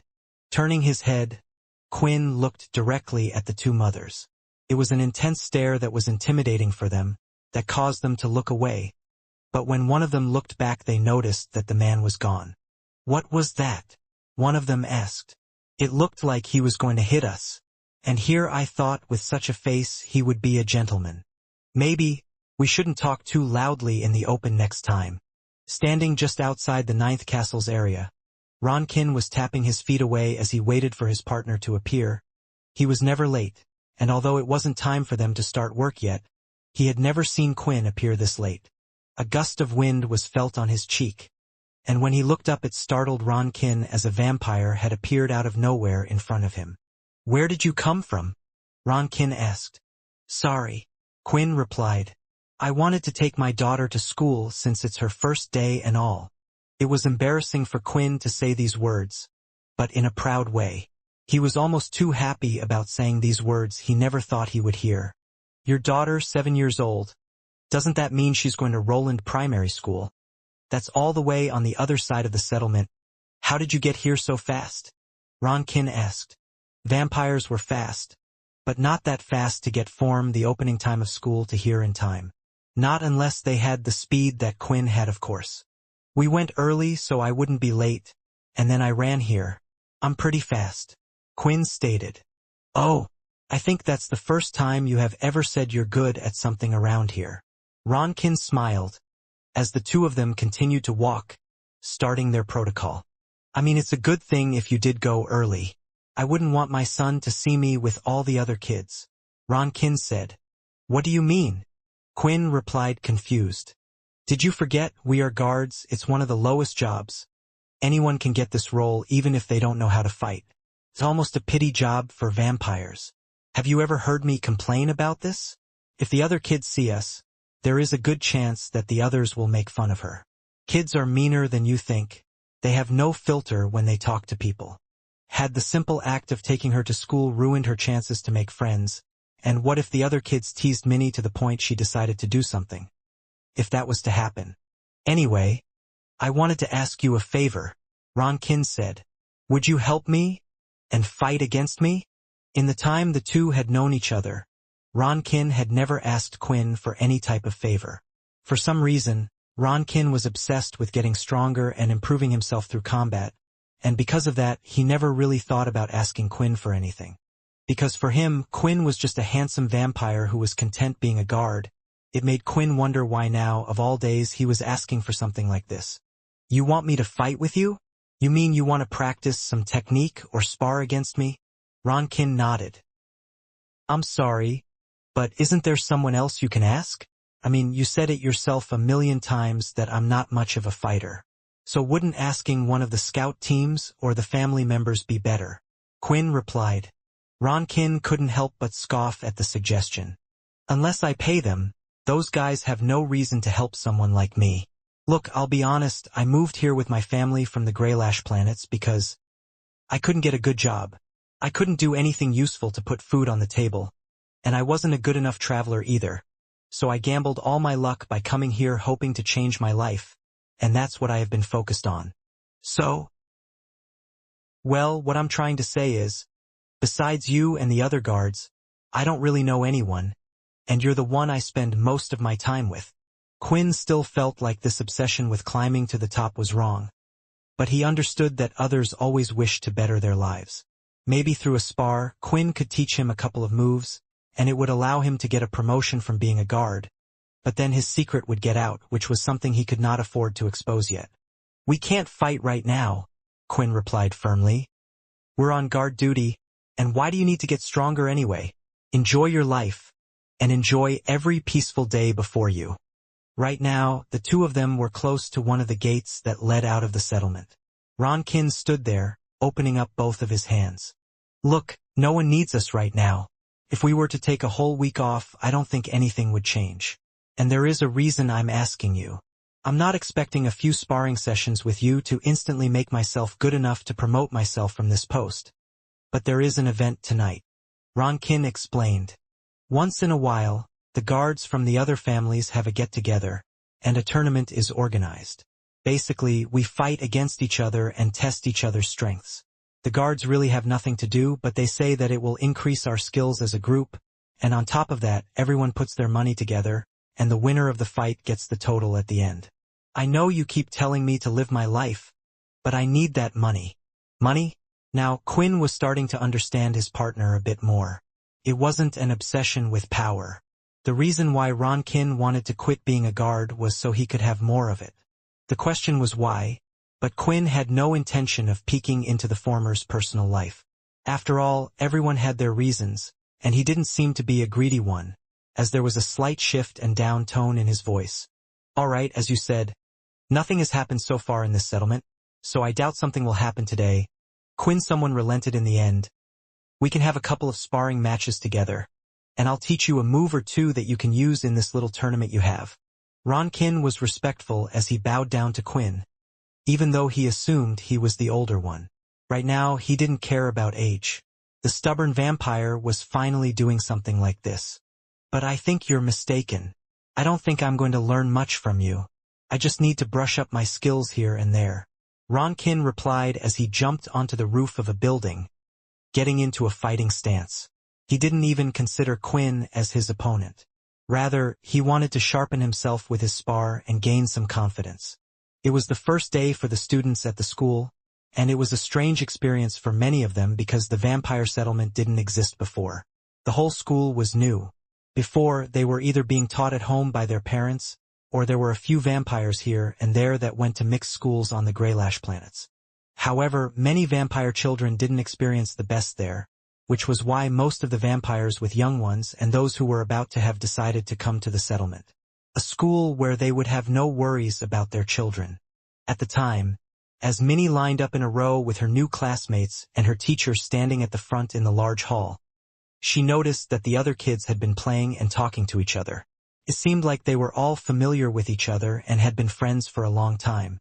On the other hand, she had been spending time at home, helping her pregnant mother with things around the house and trying to spend as much time as possible with her father.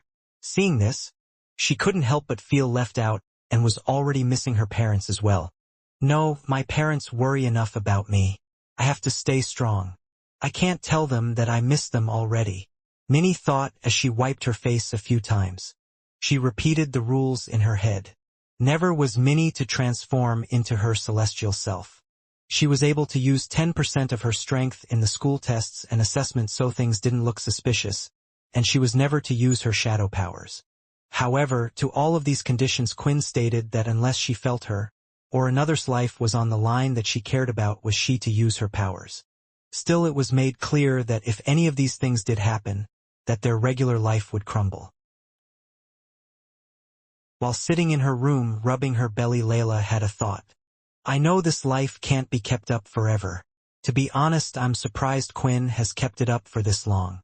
I think he's on his best behavior because of you. Still, it makes me wonder which one of the two will be the first."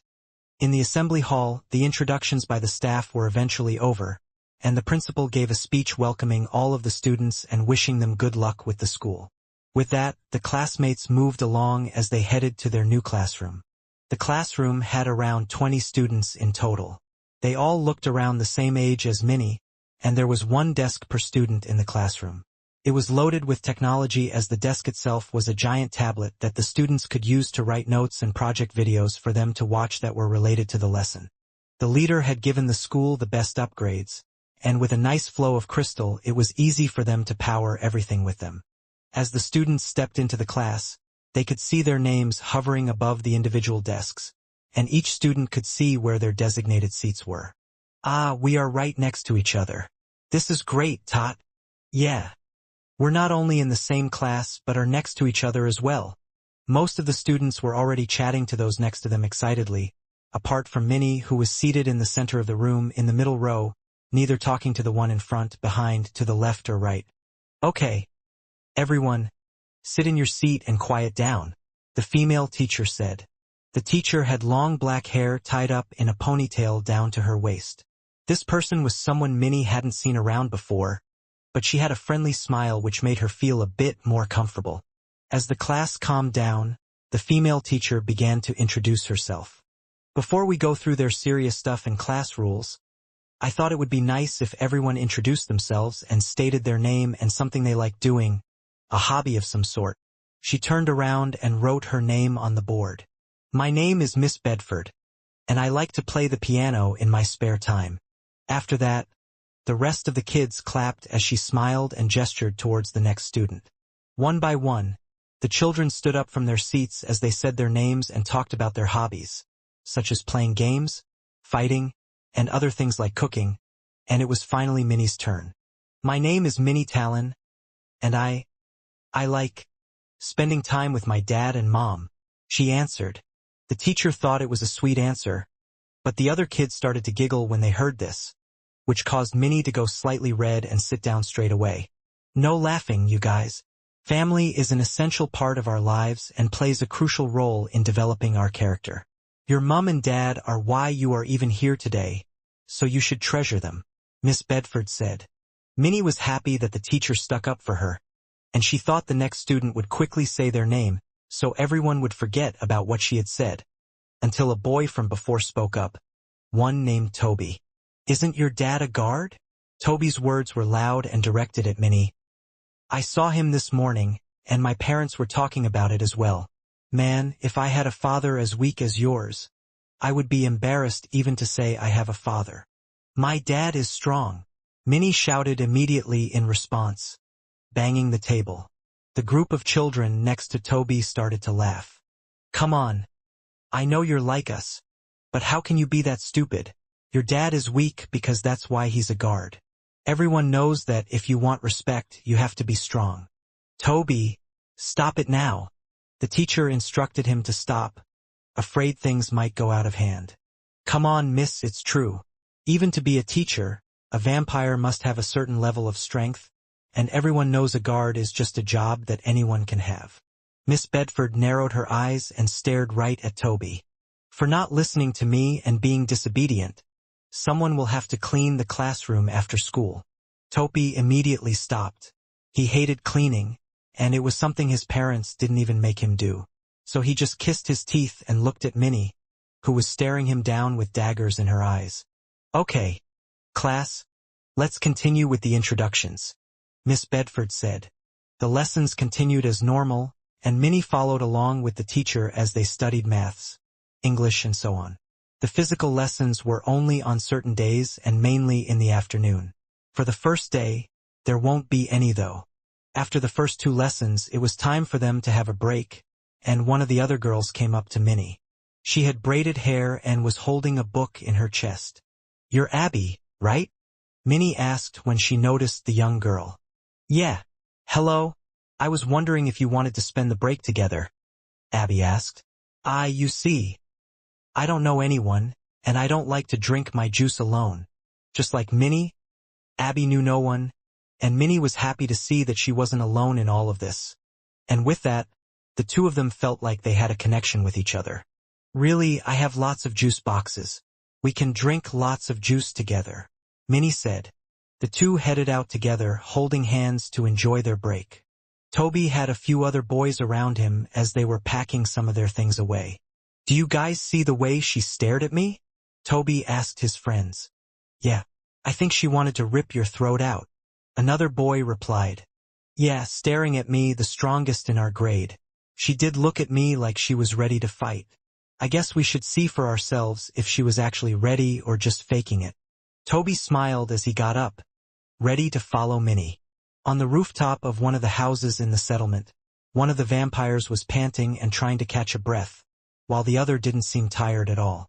His breathing was steady, and there wasn't a single strand of sweat on his body. The situation seemed quite ridiculous, especially to the man standing before him. "What is going on?" Ronkin shouted as he pointed at Quinn, who was standing there with his hands behind his back.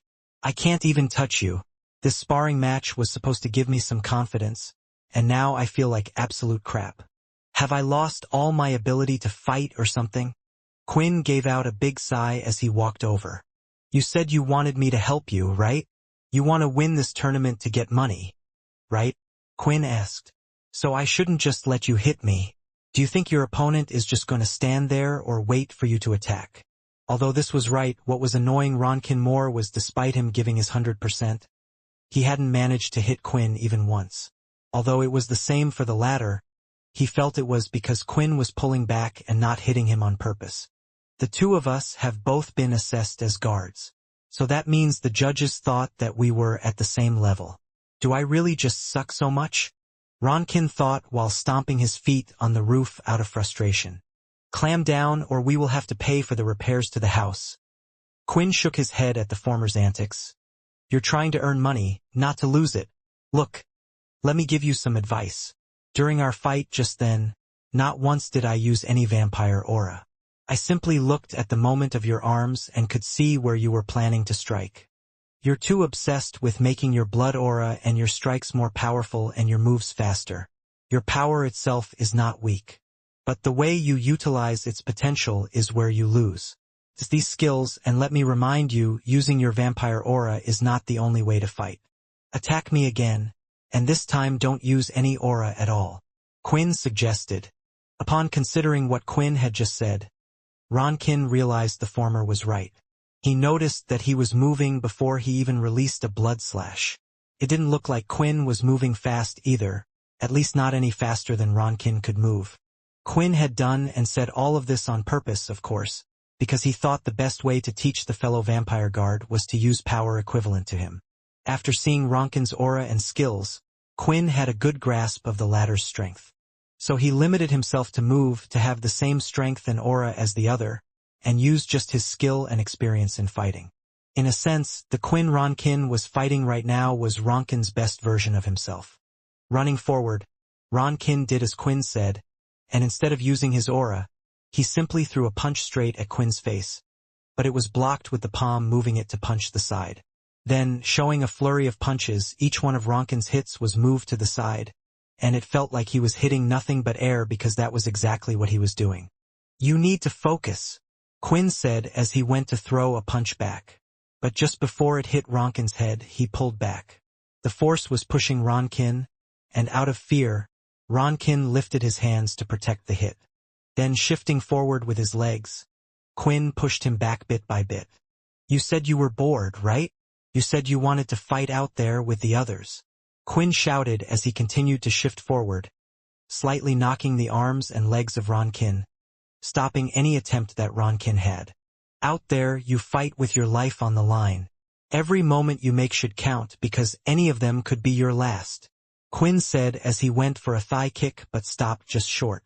However, the power in the kick caused a little force in the wind to hit Ronkin on the thigh, and he fell on the floor immediately in pain. "Ah shit, shit, shit," Ronkin groaned as he found himself on the ground. "I understand what you're saying. I was an idiot to think all of those things." Pushing himself off the ground, Ronkin got off the ground and bagged into a fighting stance, his eyes wide open ready to observe everything Quinn was doing. I can tell Ronkin is a vampire that has never fought before, not against the beast or had the danger of having his life on the line. His power isn't bad, but if there is one thing, he has determination. It looks like this person has a reason to fight, and if that is the case, then this is definitely one I can teach. Quinn smiled. I wonder, Arthur, is this what you felt like when you were teaching me? We never really got to talk about those feelings, did we? Because of this, Quinn decided to say something before they went for the next round. Ronkin, you have determination. With that, as long as you have a good teacher, you can get to where you want to be. Quinn spoke his mind. For a second, Ronkin let down his guard. Never in his wildest dreams did he think a compliment from a fellow guard would make him so happy. And it was at that moment he realized that he didn't view Quinn as a fellow guard after this. Quinn, I want to say I'm sorry for everything I said before, Ronkin said. I thought you were weak because you never wanted to fight. You never wanted to get involved in any action. But, in us vampires, because of our strength, there is this innate desire to prove ourselves with our power. And it's the same for me, but I have another reason why I'm trying so hard. But because of that, because it didn't feel like you had that desire, I thought that you were a vampire that had given up on any goals like that. Quinn stayed silent. Had he given up? Did it really feel that way? Maybe, because there were some days when he felt like that, but it was the opposite. Quinn had never given up for a second, and he just had another reason not to be rash like he did in the past. A family, but not for a second had Quinn given up. That's it. At the end of these training sessions, I have to hit you at least once, Ronkin declared with a giant grin on his face. If you were able to do that, then you would be even stronger than the family leaders, Quinn chuckled. Ronkin couldn't help but laugh upon hearing this. Haha, look who has a big head now. You get one compliment, and you think you're the strongest vampire here. Quinn grinned, not saying anything else as the two continued their training. As time went on, in the end, Ronkin was unable to get a single hit on Quinn, but through Quinn's direction he improved at quite a fast rate. He paid attention, there was more focus, and with determination to try to hit Quinn, he was even using everything he had, and naturally, there was hardly any waste in his moments. He still had a long way to work and wasn't a genius by any means like Minnie, but still, he would grow to be a decent fighter. Lying there on the floor, Ronkin looked at Quinn and was still disappointed, but even he could tell his fighting was getting better. I hate to ask this of you, Ronkin asked. Even though you are already doing me a favor, that tournament, it's about to start in the next hour. You see, the guards do it during their duty time. As you know, there is nothing for us to do anyway, and it's not like anyone notices if we're gone. The tournament is meant to be in the next hour or so. I'll recover fully by then. But I was wondering if you could come with me to come and watch? Heck, with your skills, you could even take part and win if you want. Anyway, I want you to review my fighting. If I don't win this time, I can win when the next gathering comes around. Initially, Quinn was going to decline. There was certainly no reason for him to take part. These were just regular vampires, not even that of the noble level. It was unfair for him to fight, and the only thing wasn't needed either. Although a guard's salary was small, Quinn had sold one of the high-tier items. He had stacked away in his shadow for some money that would do them well for anything they needed. However, certain words rang in his head. Layla told him he should hang out with others more to make new friends. Make new friends. Why am I so worried about those words? Is it because it means a bigger list of people to protect? More heartache for the future? Quinn wondered. Minnie was still at school, and technically he would still be on duty until he got home. So doing Ronkin a favor wouldn't be so much a bad thing. All right, I'll come, but don't count on me fighting, Quinn stated. A school full of vampires was bound to be different from a school for regular children. For one, there was a big focus on making the vampires understand how to utilize their strength. The vampire settlement never wanted the kids to shy away from doing so, which was why the playground wasn't a simple place either. There were advanced climbing frames that were built high up in the air. Monkey bars had a great distance between each bar. At the same time, there were even fake dolls that were on poles for the students to practice hitting and targeting precision. The dolls were quite resilient and also had a strange self-healing mechanism, so if they were scratched or attacked with vampire aura, they would survive and eventually return back to normal. Right now, it was a simple break rather than lunch, so the kids weren't being served a meal, but they were free to eat any snacks they had brought from them. Minnie and her new friend Abby were both sitting on what looked like a large log. It was sturdy and could fit around 50 students on it based on how large it was. They were sitting on one end, away from the other kids, watching all the others as they drank their juice boxes. Unlike Abby, who was drinking her juice slowly, bit by bit, Minnie was already down to the bottom as the straw was making a slurping noise. Ah! Minnie exclaimed with a big smile. You must have been really hungry. You can have some of mine if you want. Abby smiled as she offered her juice box. Straight away, Minnie's eyes were sparkling. She knew that Abby would be a kind-hearted soul the second she met her. For a kid to offer their juice to another was not easy. It's okay. Minnie, however, shook her head and looked away from the juice box, but taking a peek now and then. She continued, My dad. He limits how many of these I can have. Oh, I see. That's the dad you said you like being with, right? Abby asked as she continued to sip her juice slowly. Yeah, I miss my parents, because I don't know anyone at the school. But now I have met you, I think maybe we can enjoy school together. Minnie let out a sweet laugh at the end. The two of them got to talking, and apparently, Abby didn't know anyone because her family had only just decided to move to the settlement. It was a sudden decision, but Abby didn't mind too much because she didn't know any vampires her age anyway. Just like Minnie, it was hard for her to approach a group of kids that were already friends and knew each other, but she had promised that if she met others her age, she would try to make friends, and that was why she had approached Abby in the first place. I see, Minnie said. It's the same for me. I don't know anyone my age either. Anyway, now that we have drunk our juice, is there anything you want to play with? The two of them looked around. The playground was mixed with kids of all sorts of ages, so there were some bigger vampires using a lot of the equipment, and Abby also noticed that Minnie's eyes were more focused than the combat equipment. She was watching a group of boys who were showing each other a set of moves, punching the doll and making it rock back and forth. A bunch of kids had even gathered around one that was using his vampire aura to surround his arm. Are you interested in fighting? Abby asked. Minnie turned around at quite a speed and scratched the back of her head. Not really, it's just sometimes I've had to fight here and there, so I have seen quite a few things. You know, I heard the school plans to have a monthly assessment, Abby explained. All the kids are to show what they have learnt, and the leaders of the family will visit us. If the leaders think you are strong enough or have potential, they will take you under their wing and train you. Gone were the days when families cared about their own blood. Now they just cared about raising talented vampires to be loyal to their families. Ah, it's okay, Minnie replied.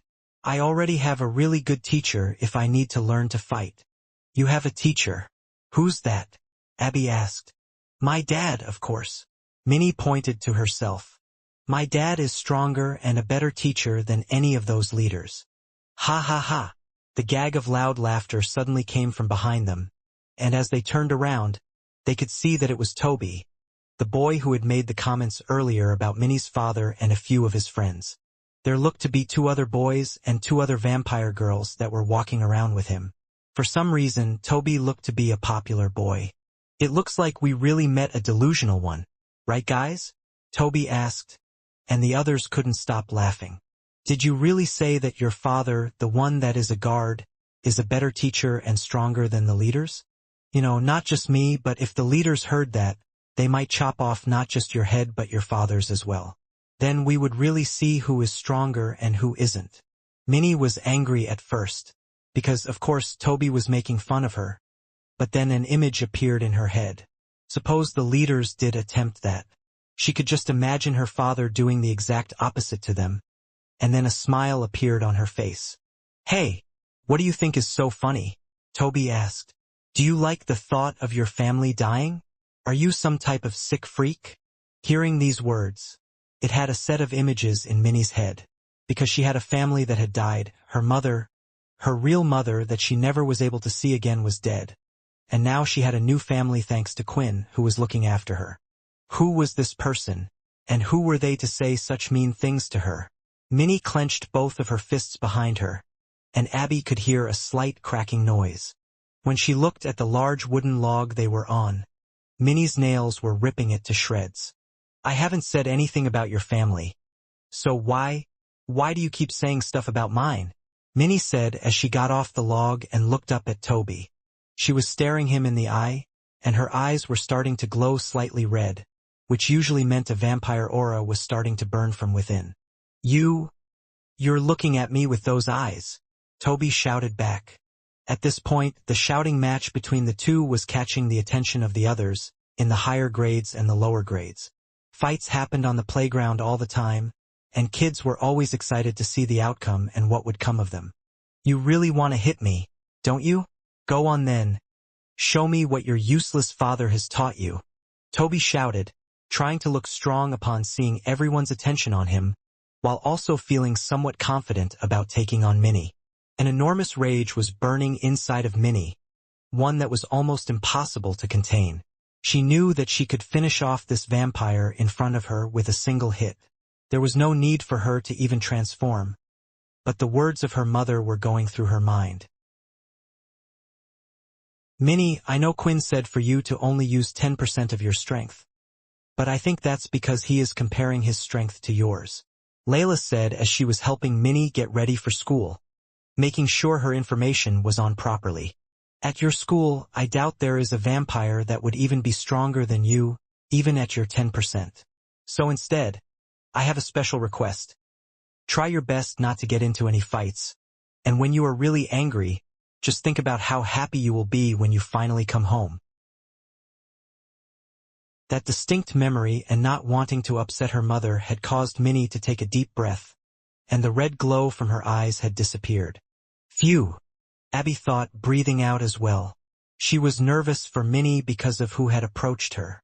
If there was a vampire like Toby that had people surrounding him, it meant one of two things. His family were in high positions, and he himself was a strong vampire for his age.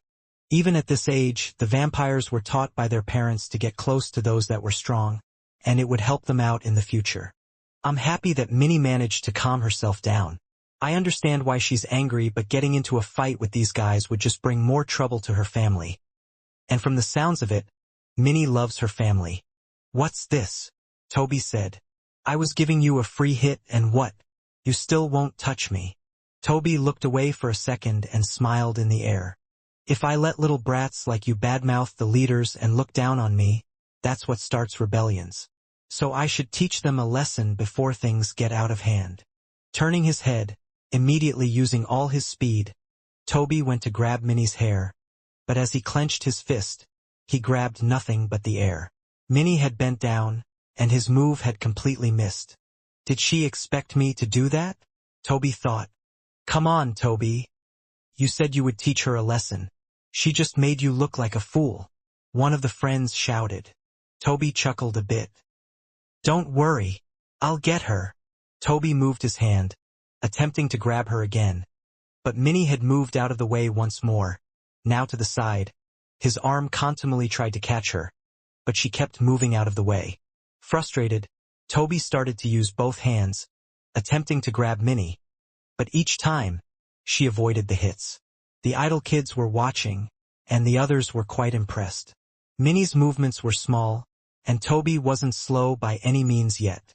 He was unable to catch her. I'm keeping both promises this way, right, Mommy? Minnie isn't fighting, and I'm only using 10% of my power to avoid his hits.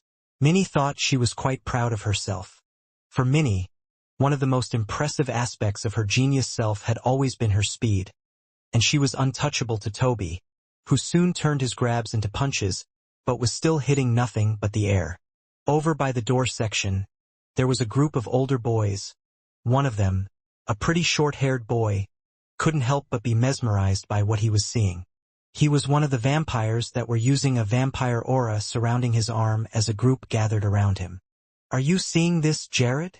One of the girls, with dyed pink hair, named Hebe. Yeah, she's fast. Really fast. I think maybe as fast as me. Jared replied.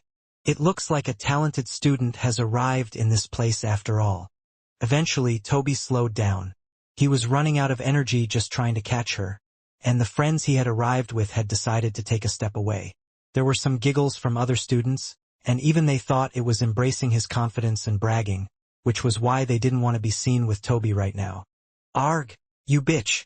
Toby shouted as he launched with most of his legs and went for a grab, but Minnie had moved away again. Only this time there was a scream shortly after. Ah! Minnie turned to look, and her heart started to beat wildly as she saw what was taking place. You don't look so confident now. All you can do is run about, and my guess is you can't really fight right, you're just fast and weak. So, maybe if I hold your friend here, you'll stop running away, Toby claimed as he held Abby up by her pigtails. Let her go, Minnie shouted. Come at me then, Toby shouted back. He pulled down her hair tightly, which caused pain and tears to fall down. Abby could feel a tinge of pain on her scalp as Toby was pulling quite hard. If you won't come to me, then I'll just have to hit your friend, Toby said as he made a fist and punched her right in the stomach. All the air was knocked out of Abby, and spit came out of her mouth.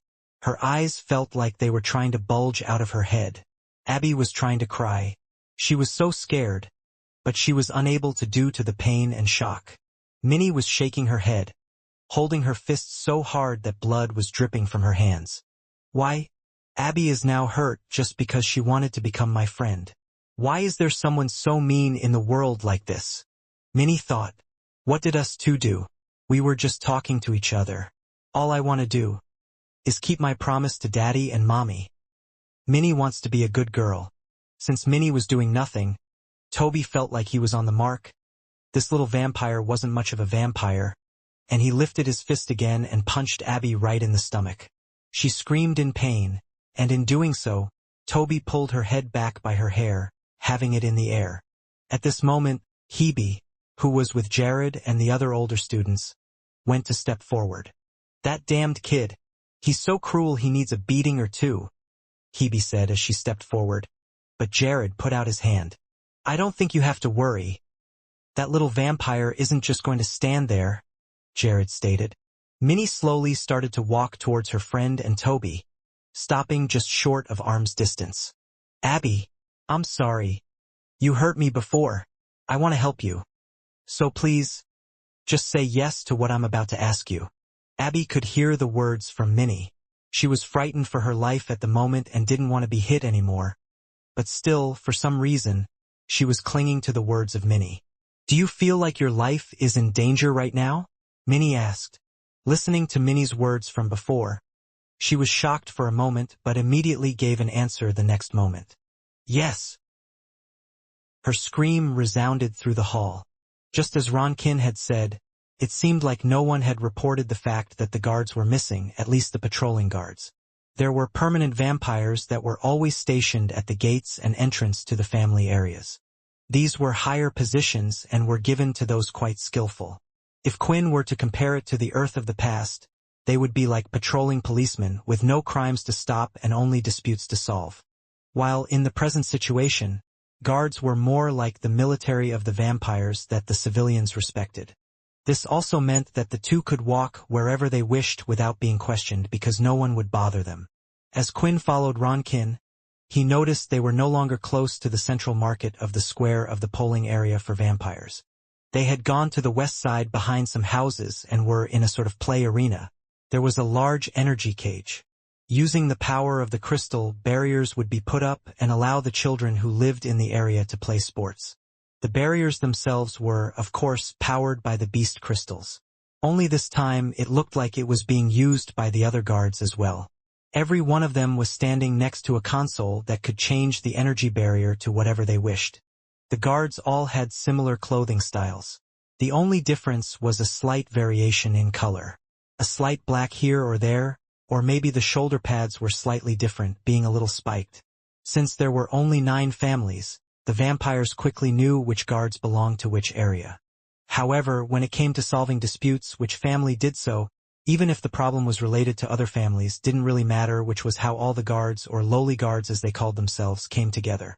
You wanted me to make friends, but I'm not sure you would be happy if I told you what I was doing right now. Quinn thought. Hey everyone, did we make it in time? Ronkin said as he waved to the others. They turned around, and all had friendly smiles on their faces.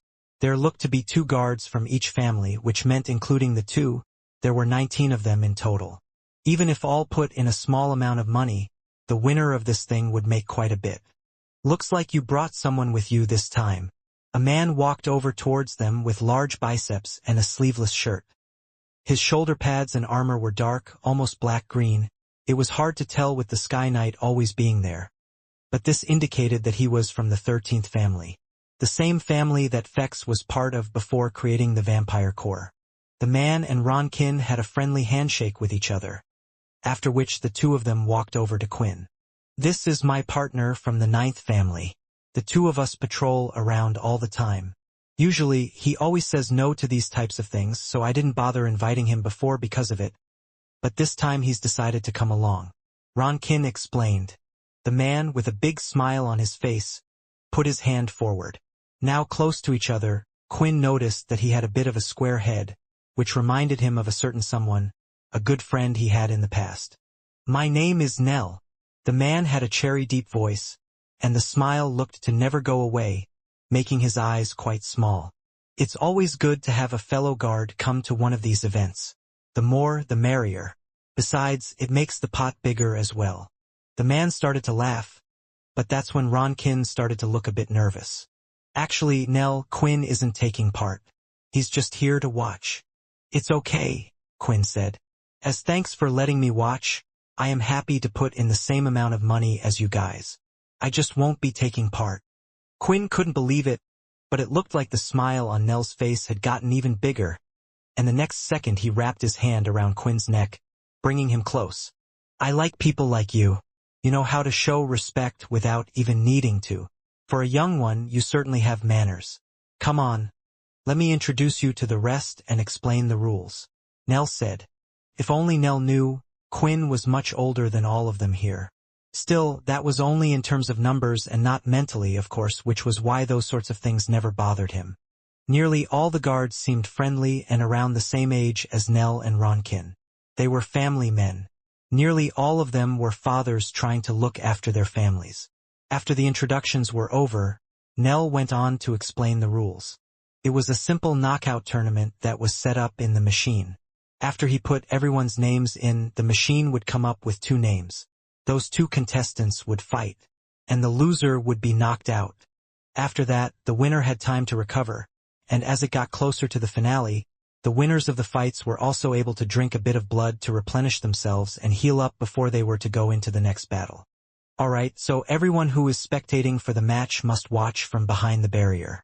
Also, try not to attack the barrier too much on purpose. Alright? Nell explained. Last time it broke, we all had to pay out of our own pockets to have it fixed. He then pressed the little console to the side, and the machine randomly jumped through all the names. It was at a crazy speed that one could not keep up with it, apart from Quinn. Was my name still inputted into the system? I guess that makes sense. If someone gets teamed up with me, they will get a free win, and since the numbers are even that way, they are just lucky. Surprisingly, the first two names that appeared were Ronkin and a man named Button. Well, I didn't think I would be up this fast, but here we go, I guess. Quinn, could you keep an eye on me and give me pointers on where I go wrong? Ronkin asked. As the two participants walked forward, some of the other guards cheered for Ronkin and others for his contestant Button. It seems that Ronkin believes you are quite a skilled fighter, Nell said, with his arms folded. It's a shame that we won't see you participate in this fight. Quinn didn't say anything as the barrier was lifted in a circle shape, giving a ring for the two to fight in, and the match started.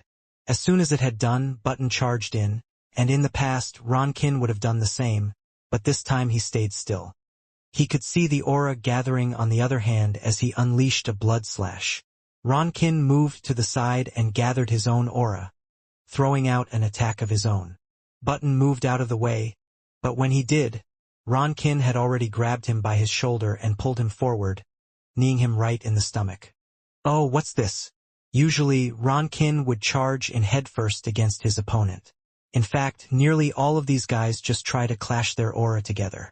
I'm happy to see that he's finally trying something different. Could this be your influence? Nell asked. Although it was the influence of Quinn, he was superseded by how well Ronkin had taken his advice and training. They had only been training for a few hours for something which one usually needs more time to absorb and see any improvements. In a panic situation, they would just revert back to what they usually did, but Ronkin was calm as he usefully was. Button wasn't quick to give up there though, as he kicked Ronkin's leg, which was slightly off balance, causing his body to topple and for him to fall to the ground. Soon after, A fistful of red aura came down right towards Ronkin's face, but was caught with both hands before hitting him. The two were now in a fierce battle of strength as they pushed at each other. There is Ronkin's determination. That's why, even though he isn't the most skilled, he always at least made it midway in these little skirmishes we have. Nell commented. That guy really does care about his family. Family? Quinn repeated. Oh, I thought with the two of you working together all the time that you would have known. There is a reason why Ronkin always tries to win these fights. He needs the money to help out his family. Nell explained. Nell didn't say anything else after that. It wasn't his place to because it wasn't his information either, but it struck a chord with Quinn. Because he had told a certain leader, his reason for doing what he was doing was the same. It was because of his family. We have a winner. I did it, Quinn, haha. Look at that. Ronkin smiled, his face somewhat swollen from being hit, and he had a large cut on his hand. You still got hit way too much, Quinn replied with a smile. The small sparring event continued as matches happened one after the other, and Quinn observed them. Based on his observations, Quinn could see why they had all been chosen as guards if he seriously evaluated them. They all looked to have next to no real fighting experience. They knew how to use the basic skills, but none of them had a vampire aura that seemed powerful enough to give the upper hand against the others. In the evaluation, the families would likely pick someone with experience or enough talent to make it worthwhile, and these guys had neither. In fact, it was evident that they needed a guide or a teacher to clear even some of the basic things. However, barring that, a few of the people had somewhat caught his eye. One of them was Nell, the one who had organized this tournament. Just like the others, he didn't have a particularly great vampire aura, but what he did have were some fighting skills. He knew how to use his hands and turned out to be quite a good grappler.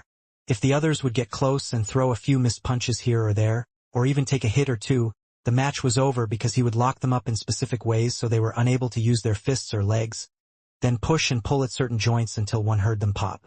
Luckily, a vampire could quickly heal from these wounds with a bit of blood, so injuries of this level were common in the matches. Now that I think about it, I think Nell has won most of these tournaments, and he was the one that had come up with the idea in the first place.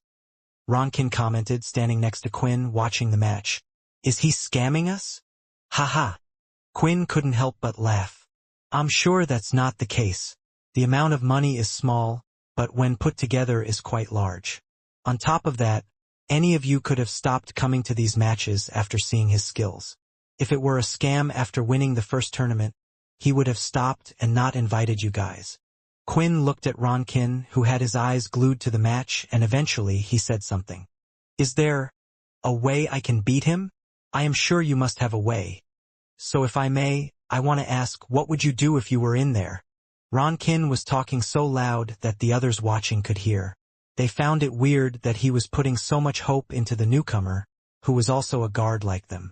Quinn looked around at the eyes of others, and he could tell that he was catching attention, which was something he didn't want to do, so he decided to keep quiet. If I told you, that wouldn't be fair on the others. So all I can say is to do your best. Ronkin felt a little down at hearing that answer, and the sadness soon turned into frustration as he clenched his fist. Quinn, I have to start winning these fights. I told you before, I have to get better, and I have to improve my rank in the next evaluation. I need the money for my family. I didn't tell you this before because there was no point in knowing, but now, I feel like you can help me. My son, he's sick. It's a disease that is rare for vampires. In the first place, vampires don't even usually get sick, and because of this disease, he's bedridden and can't even go to school like the other kids. So I need a vampire to look over him, or go to someone with a strong ability to cure him, but to do that, I need the money. So please, if you know, help me win this tournament. Now Quinn understood why Ronkin fought so hard. It wasn't a selfish reason like most. If he was put in the same situation, Quinn would have done the same. The thing was, with Ronkin's skills right now, without more training, Quinn didn't really have an answer for him to win this tournament, maybe the next one in a week's time, but with this one, he would just have to go as far as he could. If you get to the point where you can reach him if you match up with him, then I'll tell you, Quinn said. A smile grew on Ronkin's face. Winning the next match would mean he would soon catch up with Nell, maybe even in the finals this would happen, but he would only have to win one more match to get into the final four. But there was a chance he could be the lucky one since there were 8 left in the tournament. Unfortunately, it looked like Ron Kin wasn't so lucky, and he was to fight once again. When entering the fighting area, Quinn was a little concerned because the opponent he was going up against was one of the other 2 that he had his eye on, one of the other decent fighters. It wasn't because of skill though, like Nell, nor was it to do with vampire aura. Instead, it was because his speed, strength and reflexes were all a notch above the others. Unless Ron Kin is at the top of his game, he won't be able to win this one, Quinn thought. The 2 were standing opposite each other. From the cheers from the side, Quinn learned that Ronkin's opponent's name was Dice. Once they were ready, everyone heard a beeping sound, indicating it was time for the 2 to fight, and almost the same scene had played out. Dice had charged in, throwing out a blood swipe. Looking at Dice's arm carefully, Ron Kin moved to the side, dodging it, throwing out a slash of his own while running in for the attack. Dice had moved out of the way, and Ronkin's hand was about to grab him when he stopped it. "Nice try, but this is as far as you get," Dice said as he used his strength to bend the fingers of Ron Kin, snapping them, then kicking him right in the stomach.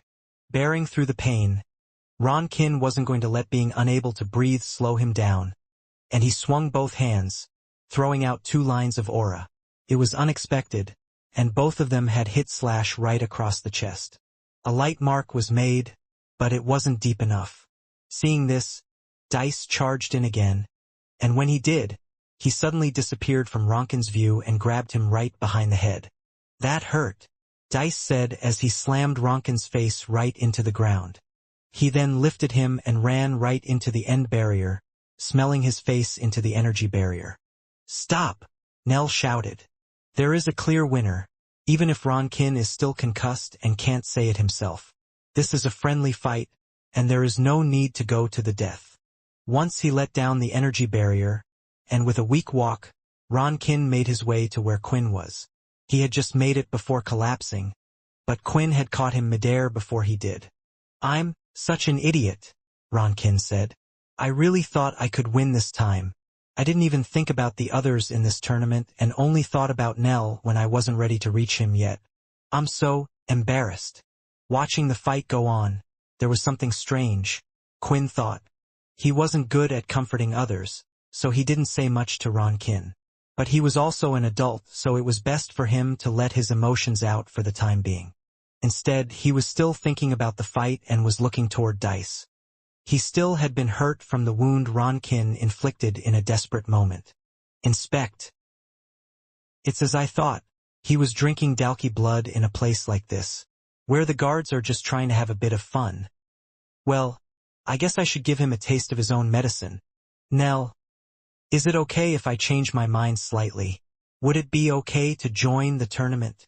Quinn asked. Nell had the large smile on his face. Usually he would have said no, but he was interested in Quinn. "Sure, go on ahead." The next match had mainly been changed so Quinn would go up against the other guards, and since Ron Kin had talked to him so much, they were pretty interested to see what he could do. The beeper sounded for the match to begin, and it started with the other vampire rushing in. Quinn did the same since most of the other vampires did this. When a blood slash was sent out, off by less than a second, Quinn threw his own blood slash so they would clash against each other. It was almost like they were looking in a mirror. It seemed like an accident until it happened again, and when they were finally close to each other, Quinn parried away the hit and hit the vampire right in the face, flinging his head back. The vampire took the blow well, though, and threw out another punch which Quinn blocked as well, and there was another solid blow to the face. Ron Kin, watching this, knew all of this well because at some point he had been on the receiving end, and eventually the vampire's head was hit back and he was knocked out, no longer in the state to get back up. It was a strange sight for all of them to see. Nothing overly impressive happened. There was no big blow or one person overpowering the other, just a display of skill and nothing else. As the match ended, Quinn looked over to Dice.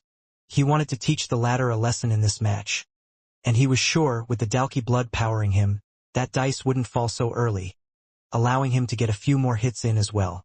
That was until Quinn felt a slight vibration on his wrist. Pressing a small button on his watch, he was patched through. Turned out someone was trying to call him. "Is this Quinn Ballin I am talking to?" the voice asked. "Yes, speaking. I am calling from Roland Primary School. Unfortunately, there has been an incident involving your daughter Minnie." The playground that was usually filled with the noise of kids talking and chatting away and doing their own thing had gone somewhat silent, as they all were focusing on the commotion that was on hand.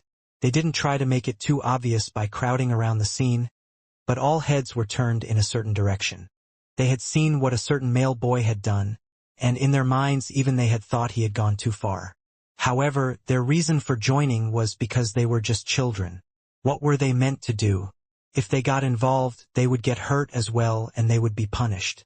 In fact, many of their parents beforehand told their children to be careful about being involved with others.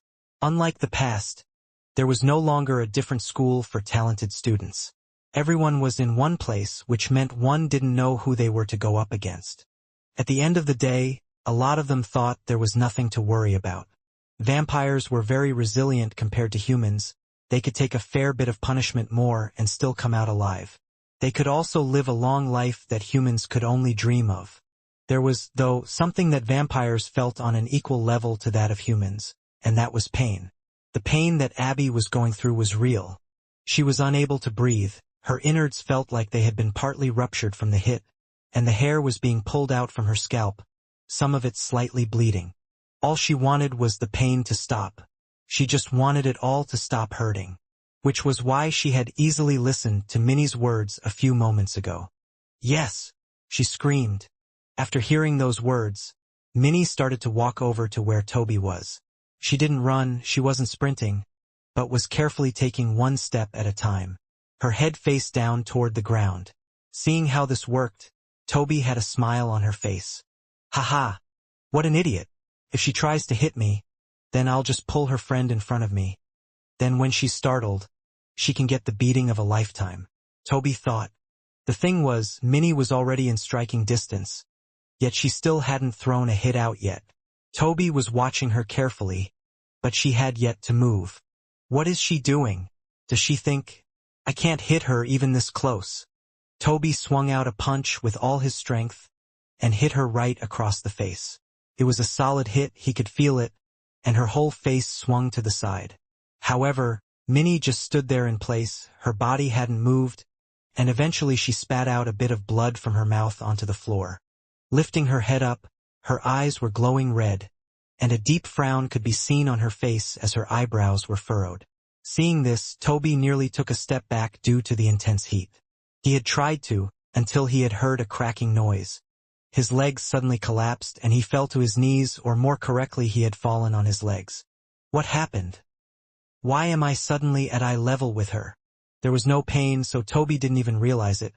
But when he looked down, both of his legs, they were twisted in a strange direction. One bent toward Minnie, the other one out to the other side, and part of the bone could be seen sticking out from it. "Oh! Ah! Ah!" Toby couldn't think straight as he screamed, trying to find words. There was no pain, he couldn't feel anything in his legs, but the horrendous sight in front of him was clear. Those that had been watching from the side could clearly see what had happened. Minnie had kicked one leg and then the other straight away. It was a quick, fast, and powerful blow that had broken both of Toby's legs in an instant. It was a speed that most of the children vampires had only seen adults use. Minnie's eyes were still glowing. Her anger hadn't been satisfied, because even now, Toby was still holding onto Abby's hair with his hand. Seeing this, she went ahead and grabbed onto Toby's hair, pulling it. "Didn't anyone ever teach you? You should never touch a girl's hair without her permission," Minnie shouted. The cries from Toby continued. "Call the teacher. Someone help me, before she kills me," Toby shouted. Minnie lifted her other hand and swung it down, hitting Toby right in the elbow, popping and breaking the joint once again. It had forced his hand open, and finally Abby was let free. As she fell to the floor at that moment, finally being free, she had fainted, lying there on the ground. Seeing this, Minnie had thought the worst. No, this is just like Sonny. This is what happened to her. The image of Abby on the floor, the last time she had seen this, the other person had never gotten back up again. Seeing this, there were no words spoken and instead, red aura had covered Minnie's hand, as she went and threw it out right toward Toby's face. Toby was helpless to do anything against the attack, and uncontrollably a warm substance started to come from a certain area. When he blinked he thought it was the end, but opening his eyes again, he could see a taller person standing in front of him and holding onto the fist. Jared, she is fine, Hebe shouted, who was on the ground by Abby's side. She just passed out. One of the older students, who had been getting the attention of many of the kids in the playground, was holding on to Minnie's punch, but it had taken him 2 hands to stop the attack. Did you hear that? Jared said. Your friend is okay. You don't have to worry anymore. You don't have to get revenge, okay? If you go any further than this, then your family will get in trouble. Do you understand? Hearing the words, family and in trouble, it had quelled Minnie's anger, and it soon had turned into panic. Oh no, what did I do? Minnie said. Dad and Mommy are going to be so angry with me. Minnie started to cry on the spot. Jared found the scene weird. There was this little vampire, clearly younger and immature, yet she had great strength. Originally he thought to block the hit with 1 hand, but getting close he could sense the aura was too much and there was the need to use 2 hands.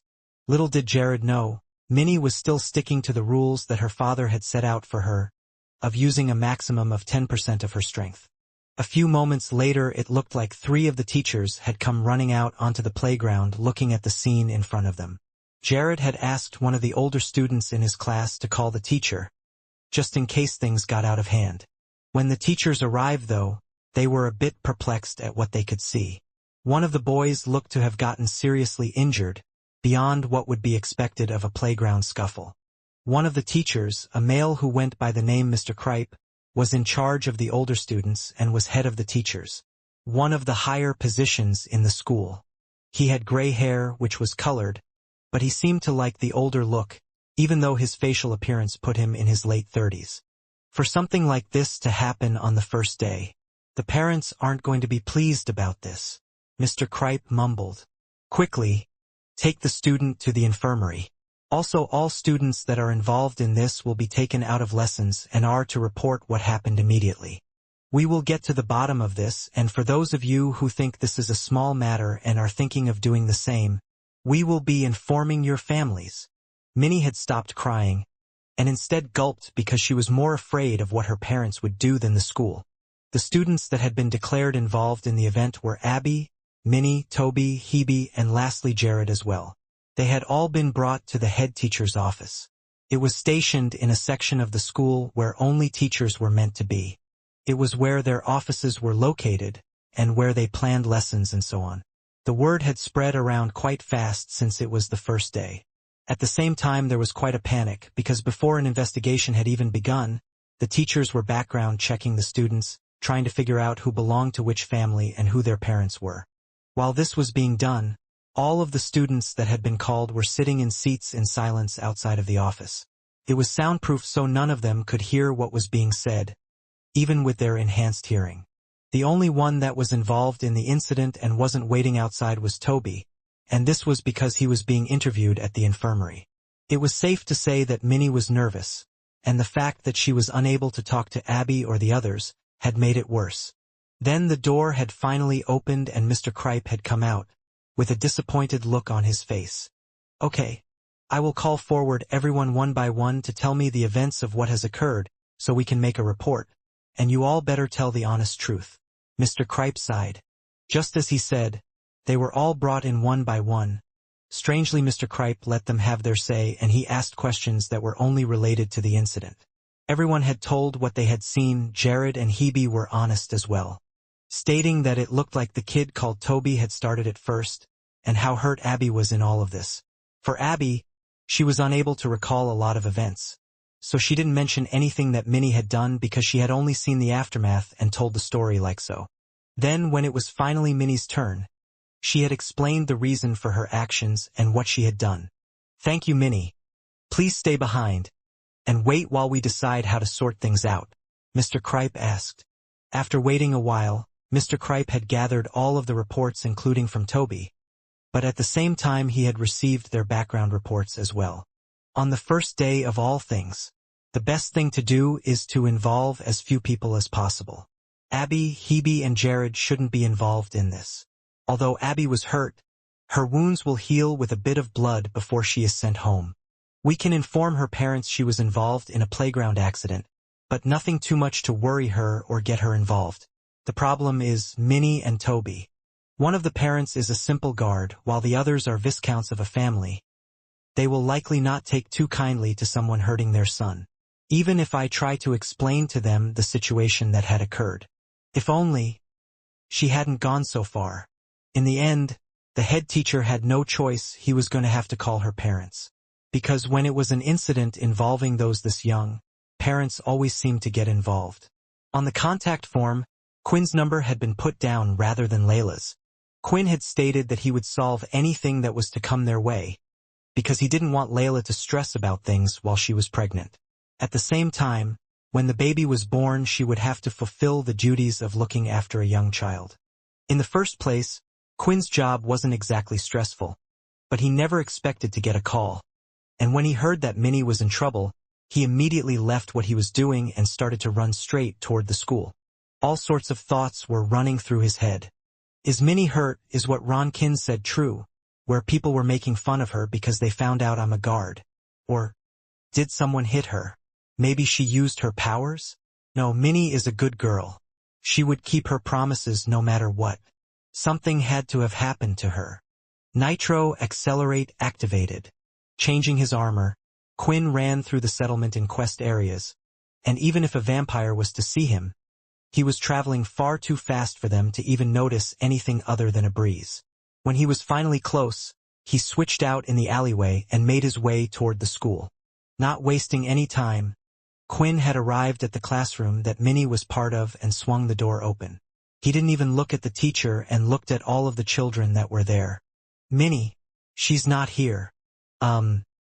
Sorry, can I help you? Miss Bedford said with a red face, as she looked upon a man that was the definition of perfection. I'm sorry, but I am looking for my daughter. Where is Minnie? Quinn asked with a serious face. Oh, please. If you could follow me, I will take you there, Miss Bedford answered. When the two had left the classroom, a lot of the children immediately started talking. That was Minnie's dad. The one that is a guard. I guess it's true, he was wearing a guard uniform. Who cares about that? Did you see how handsome he was? He looked like an actor.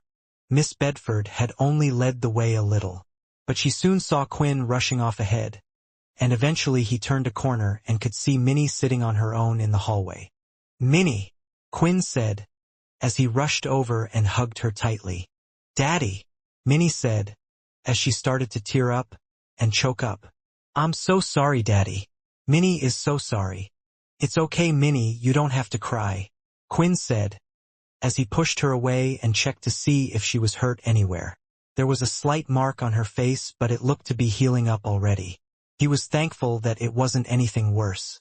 I assume you are Minnie's father, a deep voice from behind asked, which was Mr. Kripe, who had exited out of his office.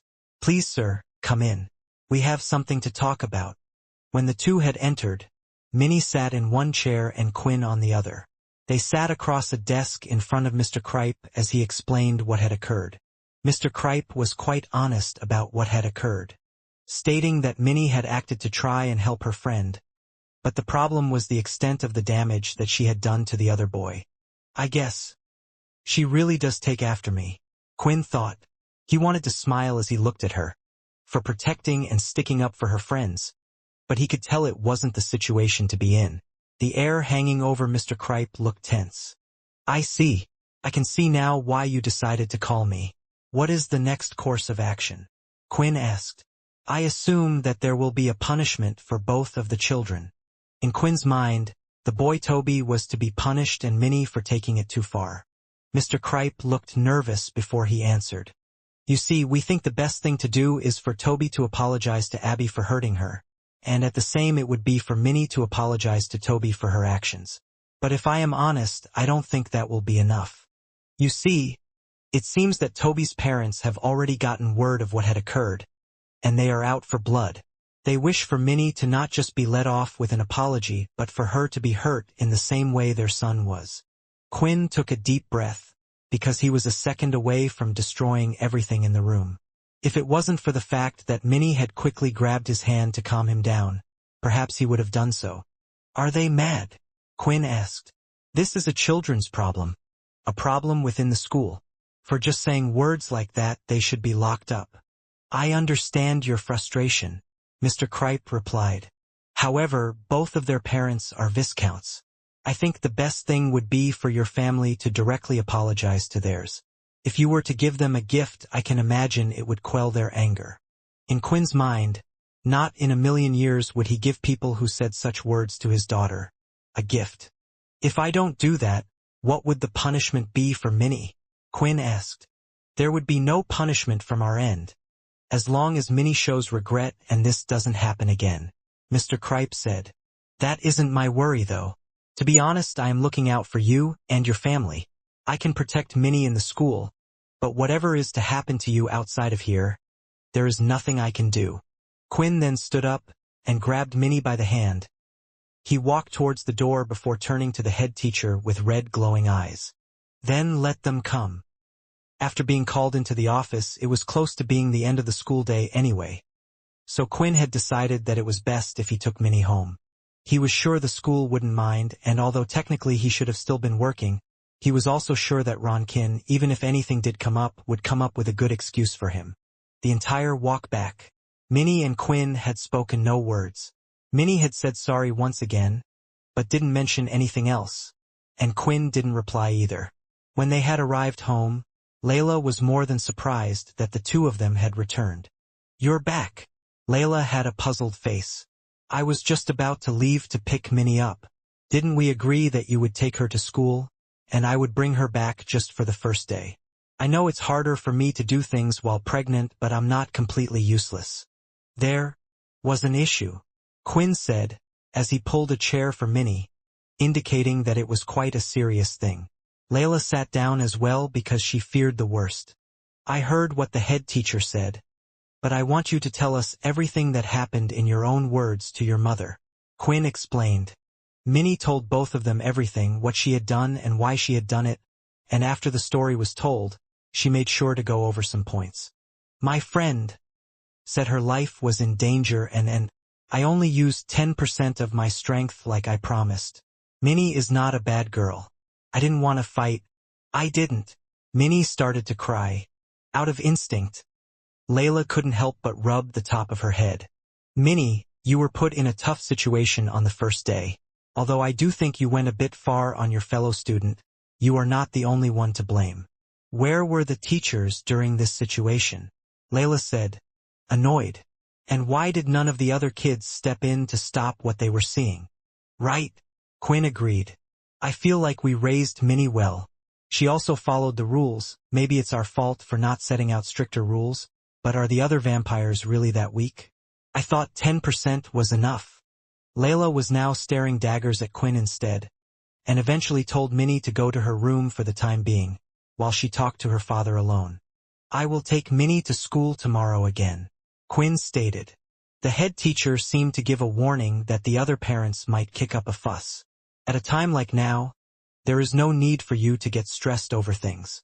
Stressed? Layla replied. I feel like you trying to deal with the situation is the most stressful thing. Quinn, I know you can easily solve this situation with your powers, but if you do anything like that, it will only get worse for you in the future. Find another way to solve this situation. Use your head for once. As the day went on, Quinn was wondering about what to do. If there really was a way to solve this situation. He could use his influence skill, but maybe that's what Layla was talking about when she had told him not to use his powers. The last thing he wanted to do was apologize though, because then it would admit that Minnie had done wrong. He didn't mind Minnie getting a small punishment, but where was the equality in all of this? Thinking about children, Quinn was soon thinking about Ronkin's matter.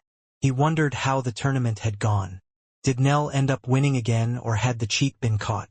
He could already imagine being asked 1,000 questions tomorrow about why he had left so suddenly. Maybe there is something I can do to help? Quinn thought. Late that night, moving through the shadows and using his ability, Quinn traveled through the settlement without being seen, and eventually he had found himself at a place he had entered once before. Using the shadow travel, he had gone up to the very top of the tower, and was now standing on a red runway he had once before. Oh, I didn't think you would ever face me again. At least not like this? Edvard said with a smile on his face. It looked like he had been doing some annoying paperwork, so he was happy to see the stranger visit him. In fact, there were several days that went past where Edvard would think about this particular visitor, but as promised he allowed him to live the life he wished to live. I'm sorry, but I didn't know where to turn, and you are one of the few people that I know, Quinn stated. It sounds like someone is struggling to make friends, or perhaps you are purposely staying away from them so they don't learn the truth, Edvard said. Using his shadow power, Quinn had brought out a weapon. It was a hammer, not just any hammer, but a demigod-tier weapon. There were plenty of weapons that Quinn would store in his space from time to time, even if he wasn't going to use them. Before leaving where Alex had been found with all his weapons, Alex had informed him to take a few with him as well. However, he hadn't found a use for them, apart from selling them when in need of some money now and then. Have you brought me a gift after all this time? Edvard asked. His eyes were lighting up as he witnessed the shadow power once more. During his time there were many with it, but right now it was power that struck deep fear within the vampires, but not for Edvard. If that was the case, I would have liked it better if you had brought me something better. You know, I once had the best armor in the whole land. It was made of dragons, believe it or not, but I had to give that away. Quinn didn't care for his ramblings and soon threw the hammer over to Edvard, who managed to catch it with a single hand. There is a guard who goes by the name Ronkin. I work with him, he has a sick son. Sell the hammer, it should be able to cover the cost for his medicine or to find someone that can heal his son. He works for the 9th family, so it will not just be a benefit to me, but a benefit to you as well. It was strange to see a vampire of this caliber caring about another, a guard of all things, but it was a relatively easy thing for Edvard to do. I will do what I can, Edvard said. While you are here, is there anything else you want to talk about? Anything else that is troubling you that I can help with? A thought had crossed Quinn's mind as he opened his mouth and said the words school. He quickly stopped himself though. Quinn had already asked for a favor and didn't want to be in debt to this person. In this current world, he needed to solve problems himself. Before Edvard could say anything else, he started to sink in his shadow and disappear. That was more of an order rather than a request. But you don't ask for much, do you? Edvard smiled as he called a certain person in. A few moments later, and entering the door, was a heavily helmeted, masked vampire. Muka!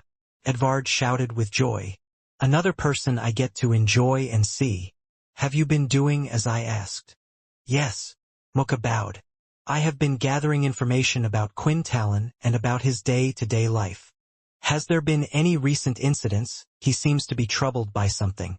Yes, Muka answered. At the school's opening, it seems his daughter was involved in an incident. The other vampire boy that was involved ended up being badly injured and he had been called in. At first Edvard thought that only Quinn was a special case, but perhaps it wasn't just limited to him, but his whole family were special and strong vampires. He wondered why he didn't think about it before. Very well. He is someone that we have to have on our side, and I believe we must not upset, Edvard said. Do whatever you can, and make sure he and his family aren't affected by this matter. After Muka left, Edvard had a few words he said to himself. What kind of life did that person live, to just enjoy being a simple guard now? Even now, troubles are following you, and I will do my best to help from the shadows. The next day had arrived, and Quinn was ready to take Minnie to school once again. She wasn't as upbeat as she was last time. She was sure that rumors would have spread about what she had done, and she wasn't even sure that Abby would still be her friend after what had happened. Minnie, we are in this together. Whatever happens, we will deal with it. Trust me, Quinn said, as he smiled and they walked to school. feeling like they were walking into a pit of fire. Vampires rarely sweated unless they truly overexerted themselves, and since Minnie and Quinn were doing nothing but walking, it meant one thing: she was nervous. So nervous that the palms of her hands were getting slightly sticky. Despite Quinn's words, Minnie was feeling quite sick as they were getting closer and closer to the school. When they had eventually reached the gate, the other children were looking towards the two, including the other parents. It looked like word had spread to nearly all the vampires quite fast. But what had surprised him most was what was happening the second they had entered the gate and were in the open area. Standing around 100 meters away, directly in front of the door, were quite a few adult female vampires, while in front of them were a few of the teachers. Mr. Kripe, the head teacher, Miss Bedford, and a few others as well. The students had yet to enter the school as they stood outside off to the side, wondering what was going on, and it was the same with the parents that had come to drop off their kids at school. Abby was among those people, and she too stood to the side, away from the others, because the students that were behind the whole thing were standing next to their mothers in a line. What is all of this? Quinn thought as he walked forward, still holding on to Minnie, and they were now 20 meters away from the parents. Miss Harbour, we have told you that this incident took place in school, so the school will be the ones to exact the appropriate punishment. Mr. Kripe was almost complaining as he said these words. One could see he was tired, and he must have said something similar a few times already. Appropriate punishment? A female vampire said, who could only be assumed to be Toby's mother. She was standing there in a black puffy dress, her black hair tied up, holding her son on his shoulders. The mothers next to them were doing the same with their children, and like mother, like son, it seemed that Toby's friends had some family connection with the others as well. If you really had done the appropriate punishment, then that monster that hurt my child wouldn't even be here right now, Sonia Toppy said, the mother of Toby. This is why me and other concerned mothers of this school are here to take a stand. We shall not allow that girl into the school. The words were fierce, and this was what Mr. Kripe feared would take place. The teachers would be unable to intervene if a fight was to break out, so he was hoping that he could calm the mothers down before the others arrived. But nothing seemed to be working. He had offered to put Minnie into a different class and more, but it just wasn't enough. The crowd of parents and students stood by the side, wondering what would occur next, and Hebe as well as Jared were in the crowd of people as well. I thought we had intervened before it got too bad yesterday, Jared commented. I told you we should have stopped the fight earlier, Hebe replied. And now look, that poor girl is probably going to be threatened out of the school. I'll be honest, considering how strong the little girl was, I was hoping her father would be someone of enough significance for this not to happen. But it looks like the rumors are true. He's just a simple guard. Many that were watching thought the same thing, because a lot of the kids that had witnessed the event had told their parents what had really occurred. However, they were unlikely to get involved in other people's business and not put out their neck for a guard of all people. On top of that, Sonia was well known among the parents. She would constantly brag about how her husband was a viscount for the third family. He even had the Toppy name, meaning he had the bloodline of the original and the family. It was safe to say that it was a risk for anyone to help.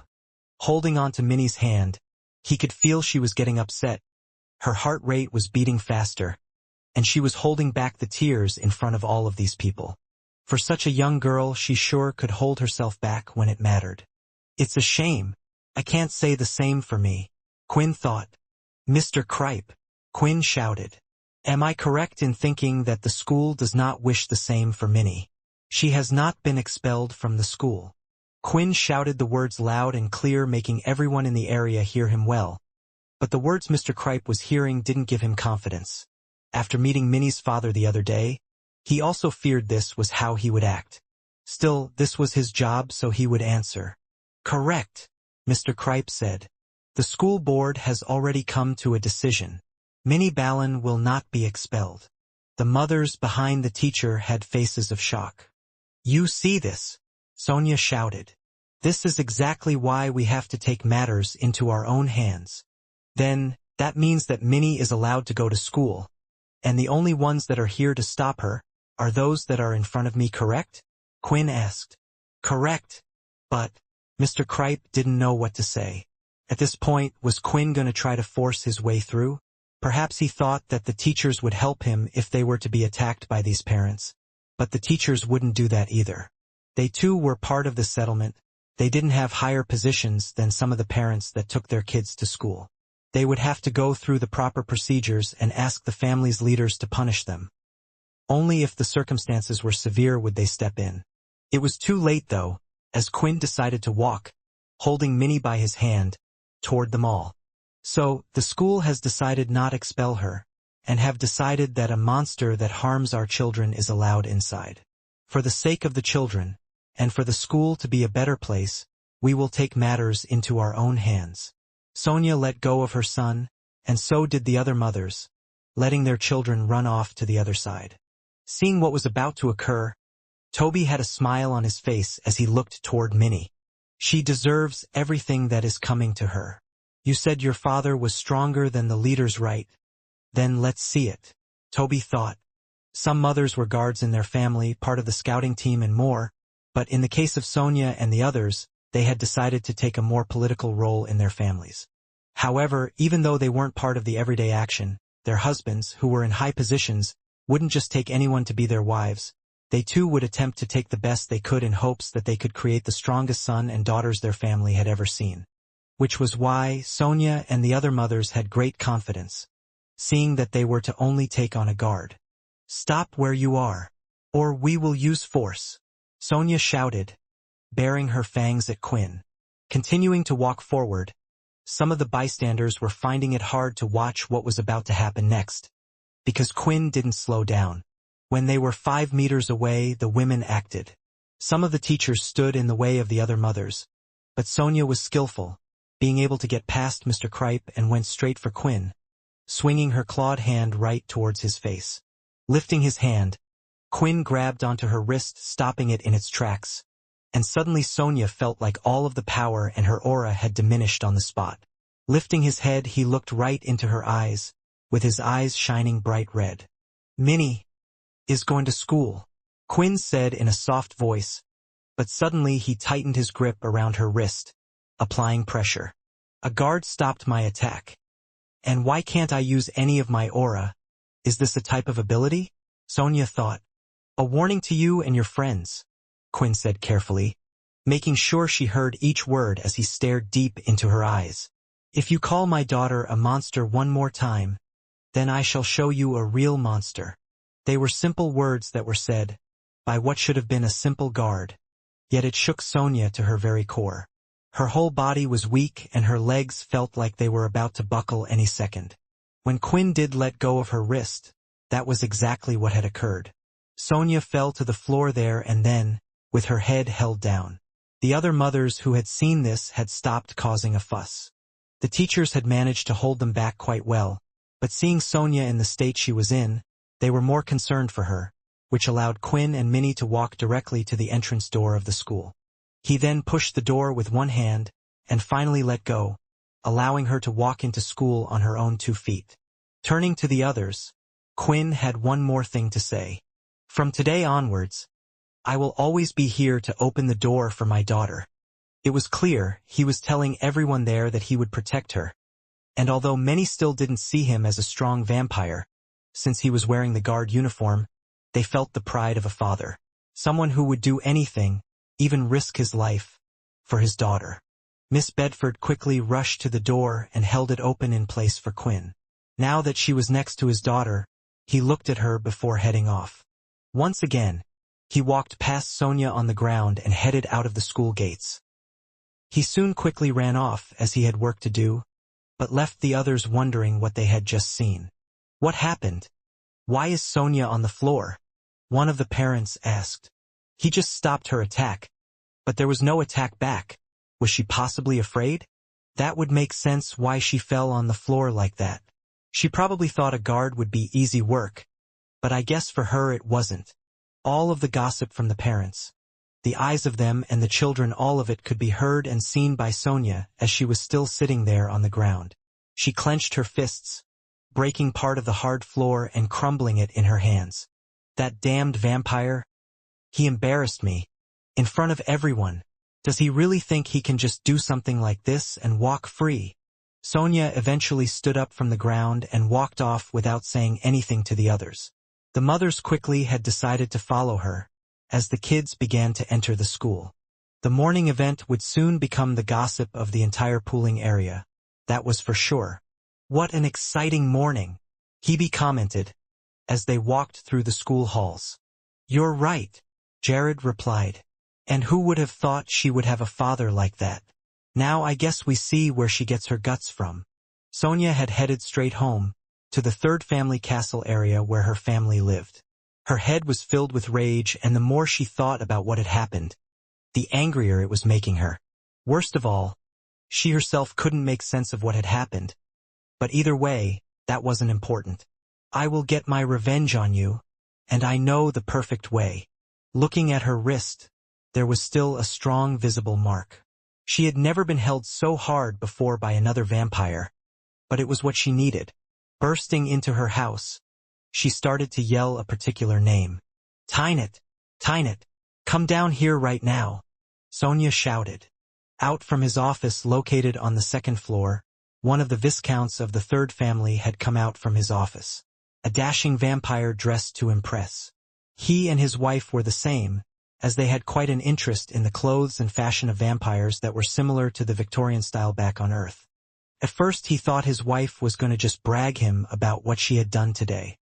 He already knew about what his son had been involved in and her plans for the day. However, when he could see that there were tears in her eyes, he quickly darted down to her in an instant. "Tynet!" Sonia started to weep. The father of that dreaded M.O. thinking about saying those words again. It nearly caused her legs to buckle once more, so she changed mid-sentence. "The father of that little girl who hurt our son. He did this to me. We have to do something." Sonia showed the marking on her wrist, and now his head was burning as well. "How dare he? How could a man touch another man's woman, especially of me, a viscount?" Tynet declared. "On top of that, the man was a guard," Sonia claimed. "We have to do something, not just to him but his daughter as well.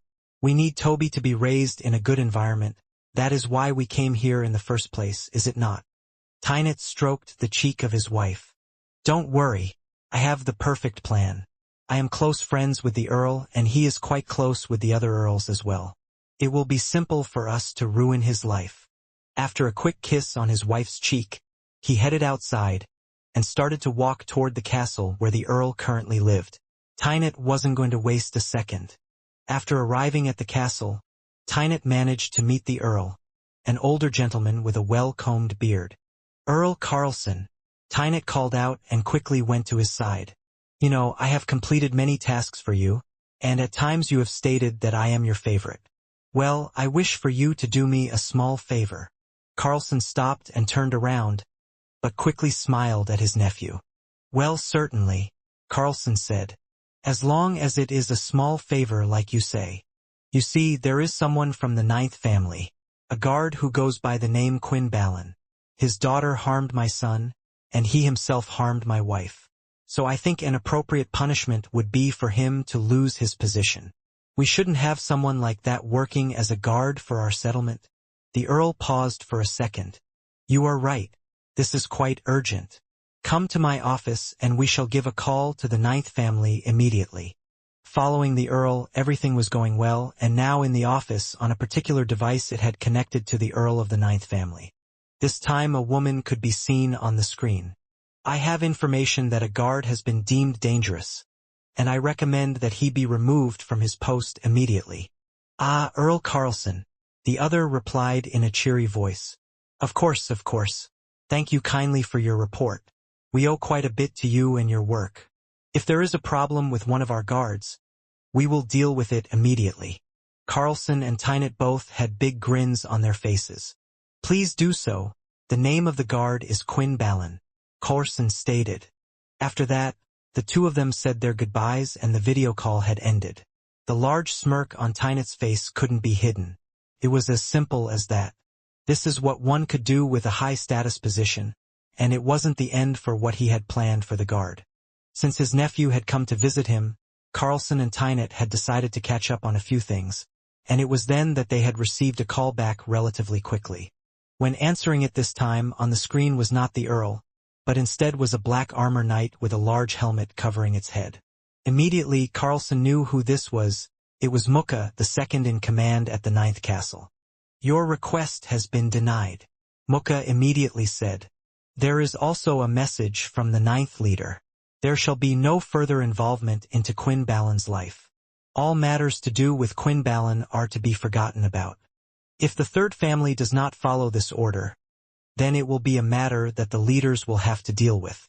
From now on, we hope the third family can participate in allowing Quinballen to enjoy his family life." The call had ended there, leaving the Earl stunned in silence. "What was that? Involving the leaders?" Tynet shouted. "Why would they care about a lowly guard?" "Shut up," Carlson shouted. "Listen to their words, well boy. If the leaders are involved, then the first heads that will be rolling will be mine and yours. The fact that Mukka delivered the message herself proves this. Just do what they say, and never bother me again with something like this." Entering the door of his own home, Tynet was still shocked about what he had heard. His wife had run up to him with the biggest smile on her face but could see her husband looked like he had seen a ghost. "What happened?" Sonia asked. Leave that family alone," Tynet said, walking up the stairs and not saying anything else. "Leave that family alone. What does that mean? Could not even a viscount do anything, but that's not possible. Tynet has family connections with the Earl." Sonia thought. "If you can't deal with him, then I will deal with him myself." When thinking of Quinn once again, her body started to shake uncontrollably once more. Her weakness when thinking of such a person just angered her more. "Fine, I can't touch him. Then I will just have to go after his family instead. You hurt mine, so I will hurt yours." Surprisingly for Quinn, the teachers had stepped in more than he could have ever imagined. The settlement had certainly changed compared to the old. There was of course always a sour taste in his mouth because of the current leader who seemed to never be there, but since the change of leaders and everyone listening to a single person at the top, it had done so for the better. Of course, there were always people or individuals that would act out or didn't see things in the same way, but these problems, for some reason, seemed small for Quinn. Inwardly, there was a smile on his face as he thought about what had occurred. "I solved the issue without having to use any of my powers. Well, I stopped a single attack, but that wasn't enough to make me suspicious. With that, I hope that's the end of that matter," Quinn thought. Eventually, he had reached the start of the route for the guard's duty for the day. Here Ronkin was waiting for him. His body and face looked nicely healed, and it was time for them to start their work. "So," Ronkin started the conversation. "Are you going to tell me what happened yesterday? You left suddenly in the middle of the match. After seeing you take part, I thought you were going to win that little tournament of ours. I was excited to see someone else win for a change." Quinn had honestly almost forgotten about the tournament yesterday. He was far too focused on the events that had transpired today. There was still a worry in the back of his mind whether Minnie was going to be okay. The only thing that made him somewhat relieved was the fact that the teachers cared, and he felt like his little act was good enough to scare others away. "Right? I'm sorry there was a problem at the school that I had to attend to," Quinn replied. "What happened at the tournament yesterday after I left? Did Nell win again?" The tournament wasn't a serious event, but he still didn't like the fact that one of the guards was drinking Dalki blood as an unfair advantage, so he was hoping that at least he didn't win the prize. With the blood, the others would never win. It was an uneven playing field. "Your daughter," Ronkin was surprised. "I hope she's okay. When I got home I heard that a big incident had happened at the school as well. A kid had been beaten until his bones could be seen sticking out of his leg. It looked like the rumor had already spread around the settlement. Only it wasn't a rumor and Quinn's daughter was the one that had caused the problem. Anyway, Nell actually decided to call the tournament off after you ran like that. He said he was worried that the guards might be called into action and if they arrived at the scene injured so they might get quite a telling off." While continuing their rounds at work, there was a commotion at one of the markets. One of the older vampires that looked like an old woman was shouting at two young vampires that were looking to buy some weapons from her stall. In cases like this, both Ronkin and Quinn were meant to be the mediators, as they listened to both sides of the story and tried to calm the two of them down. Ronkin was talking to the two young adults while Quinn was talking to the older woman. Those two boys bought an advanced tier weapon from me the other day. They came back to return it, and although it's the same type of sword, they have come back with an intermediate weapon, asking for me to give them their money back. The thing was, I was sure around a week ago I sold an intermediate weapon of the same type. They're saying that I sold them an intermediate weapon when I'm positive I sold them an advanced weapon yesterday. From his experience, Quinn sensed that the woman had no signs of lying, while the others, when explaining their side of the story, had a fast-paced heart rate and slight sweat coming from their forehead. Signs indicating that they were lying. "Just give us back our money and we'll call it even," one of the men said. "Yeah, and in return for trying to scam us, let us keep the weapon as well." "Never," the old woman shouted back. "Let me go to your homes and search for the advanced weapon. I'm sure I'll find it in there." "Are you calling me a thief?" one of the young men shouted back. The scene and argument between the two was causing quite a commotion, and in the end, one of the young men was at his limit as he rushed forward. "You can't just call me a thief without any proof." He lifted his hand, that started to gather his red aura, and it was aiming straight for the women. Ronkin was too late in trying to stop one of them, and was only able to stop the friend, but Quinn was close to them both. Looking at the man, Quinn had an idea to solve this without getting involved. As the man's hand was swinging in the air, the vampire aura around him was starting to diminish. The old woman raised her hand to block, and instead, her aura started to grow to great strength. The man looked shocked as his hit had done next to nothing. "How dare you try to attack me?" the woman shouted back as she continued to hit the other again and again. Eventually, using his inspect skill, Quinn was also able to find the advanced tier weapon wrapped up in a bag on one of their backs. "I'm assuming this is the weapon that you sold," Quinn said with a smile. The matter was resolved, and the two vampires were taken to their families as what had come to light was reported.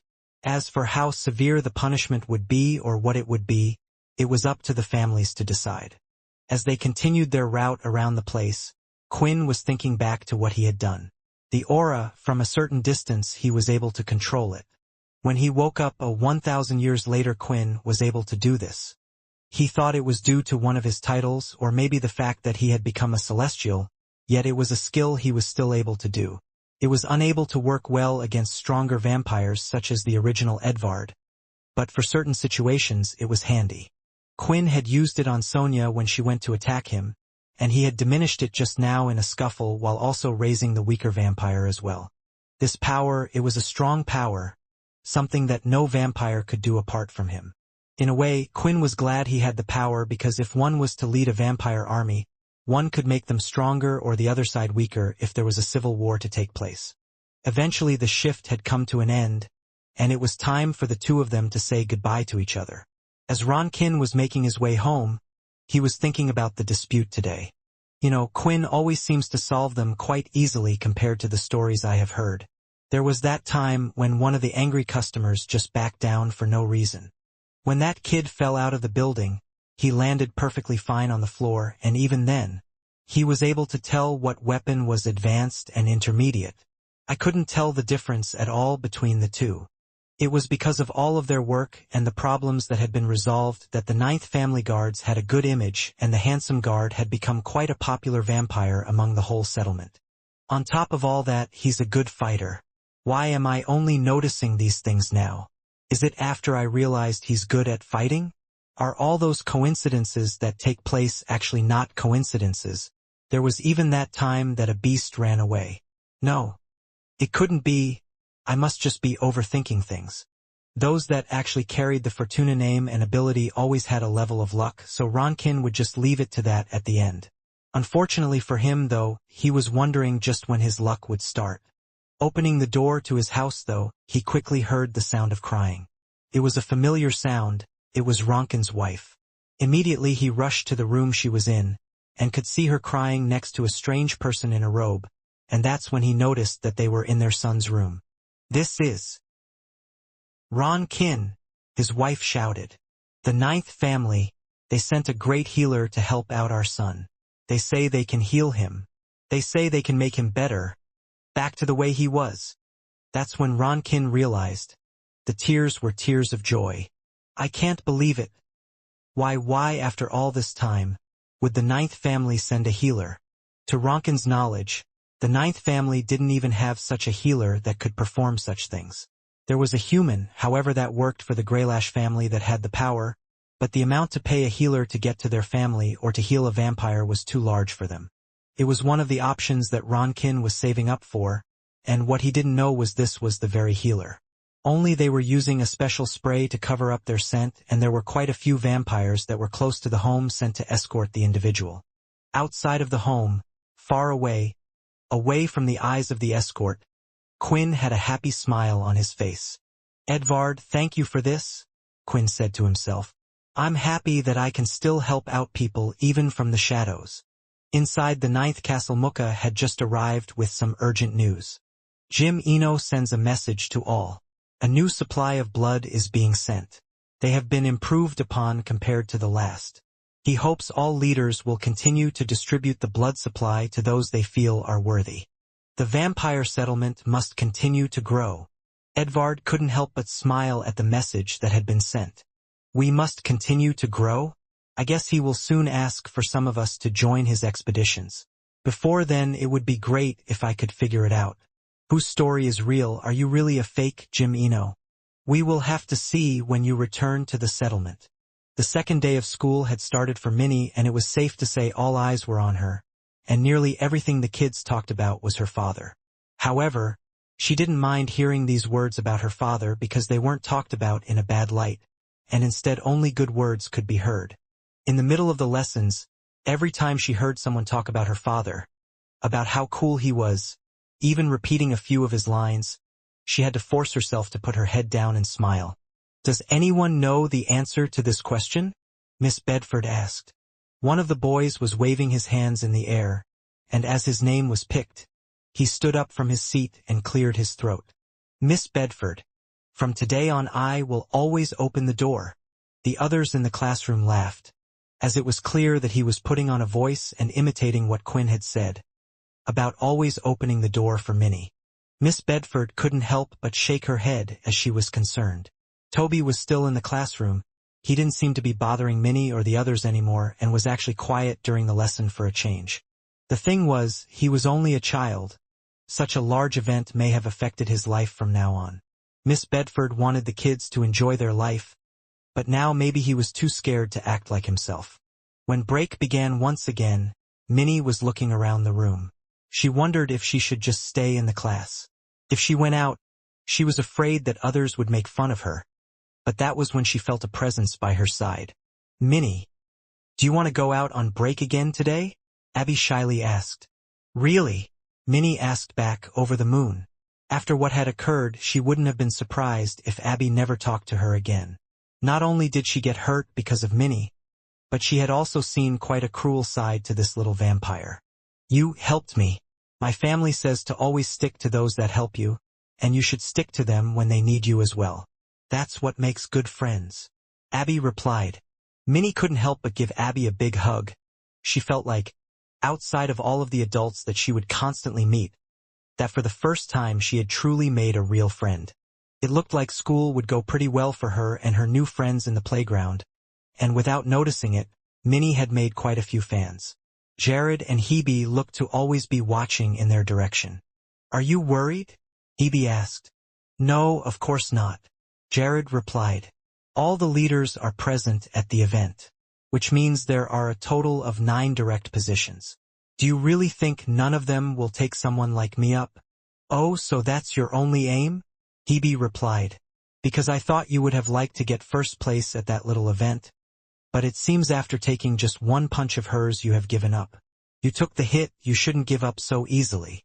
Jared looked at his own fist. He was by the practice dolls in the playground once again. He didn't gather any aura and threw a punch out, hitting it in the head, causing it to bend so far back that the doll touched the floor before swinging back upright again. What if I told you? I think she was holding back when she hurt that child. Hebe couldn't help but laugh, but there was no smile on Jared's face. That's impossible. I mean, how can a vampire like that even exist? Who even is she? The next day had arrived, and as promised, Quinn had taken her to school. What had come as a surprise or no surprise at all to some was Toby hadn't gone in that day, which meant there was no sight of Sonia anywhere. Still, Quinn led the door open like he said he would and continued his job as normal. While doing the rounds with Ronkin this time, there was a slight commotion at the gate. Ronkin had wanted to tell Quinn the good news of what had happened yesterday, but the commotion had stopped him from doing so. A group of local scouts, ones that would hunt beasts on the very planet they were on, had returned, but they had done so quite injured. They were a group of 10. One of them was missing an arm. Others were badly bleeding, and 2 at the back looked to be carrying a lifeless body into the settlement. "Will someone come help us?" one of the men shouted at the front.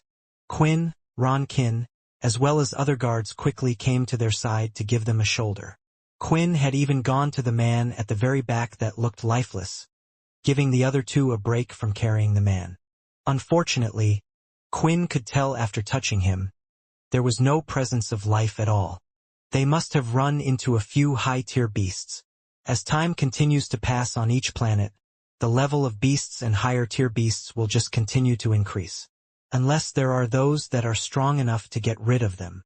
Quinn thought. It wasn't a rare sight to see injured scout groups, but it was rare to see one of the local ones look like this. The news and the scene had worried the local vampires, making them think that the settlement wasn't so safe after all.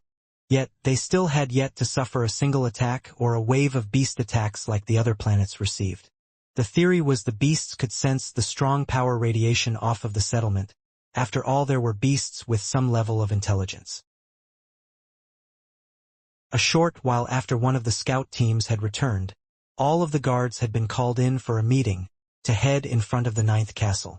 Quinn and Ronkin had arrived, and there were around 50 of them all wearing the same uniform. What surprised them, though, was Mukka, and the leader himself, Edvard, was out during this meeting. "I have a message for you all," Edvard stated. "I'm sure you have all heard about the recent scout team being hurt on their last hunt. Unfortunately, this has been happening more regularly than I would like to admit. The families are worried that the current beast situation on the planet our very settlement is based on is getting out of hand, which is why soon, a strong force will be sent out on an expedition. While they are away, you guards will have to do more than just patrol the area. There may be some of you that will be called out, to even join the others on hunts as well. I want you all to be prepared no matter what position you take. But please bear in mind that this will be a temporary measure. In return, you shall be given 2 level 3 flasks for the task. If they do not need to be used during this time, then you may keep them." Rather than sad news, many of the guards looked pleased. They were not only happy to receive the Dalki flasks but happy that they would be doing something different for a change. While Quinn was wondering why didn't the leaders just leave the place and solve the matter themselves, were they truly that lazy? Or did they think the second they left someone would attack the settlement? When everyone was ready to leave, one of the permanent guards had come up to Quinn. "Sorry, but the leader has asked you to stay." Ronkin was wondering what it was about and wanted to stay as well, but everyone was soon moved out of the area, and now it was only the permanent guards, Mukka and Edvard, in the area. "Please let's head inside for a talk," Edvard suggested. Quinn shook his head, thinking that all of this special treatment might eventually get the 2 caught, but he was in a slightly good mood ever since Edvard had done what was asked. Entering the castle, the 2 of them went into a quiet room, and not even Mukka was allowed. It looked like a study room, an office with several books on the side. "I will cut to the chase," Edvard said. "I would like you to go with the next scout hunting team and join them on their expedition. You and I both know your strength, and I am afraid that the level of the beast might be one that not even they can handle with the boost of the flasks." "No," Quinn replied instantly. "I'm sorry," Edvard said, raising an eyebrow, not expecting to hear that answer yet. "But you haven't even heard what I am proposing? I told you the most important thing to me is my family, and my family is here in the settlement, so I will stay here," Quinn said. "You know, recently there was someone that aimed to cause some trouble for your family, and I had put a stop to them," Edvard stated. "I am quite the capable person when it comes to protecting your family." I have done so for the last couple of months. I will continue to do so from the shadows like I have been doing. If you are worried about your daughter, I will have people watching her. Ah, perhaps the one you are worried about is not her, but your wife. Quinn smiled at this comment, worried about his wife just like him. She could perhaps take out nearly every leader, including the originals.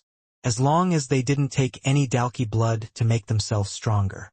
I don't think she will need looking after, but I would still like to stay by her side. Quinn asweared. Edvard sighed as he knew this was going to be a tough one, but maybe there was a way. The leaders can't leave the settlement to solve this matter. There is something stirring up that I can't quite talk to you about. Not unless you wish to reveal yourself to everyone, of course. But you see, I truly think that something will disturb the lives of those in the settlement. If that was to happen, then the peaceful life of not just yours but those in the settlement will be disturbed as well. Don't you agree? I will look after your family. I promise my whole life on that. And from your own words, they aren't even ones that need looking after. They can take care of things themselves. I am a fair person, Quinn. I promise, if you do me this favor now, then I will return the favor back to you. Even if it involves me finding out about a certain someone. A link to Jim Eno. This was perhaps what Quinn needed. A safe way to gather information. Several feet were planted onto the ground as the flowers were crushed beneath them.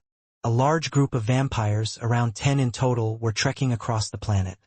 The place where the vampire settlement was currently located was a beast planet in the past, one that a faction known as the Daisy faction, who were working for the Cursed faction, was based.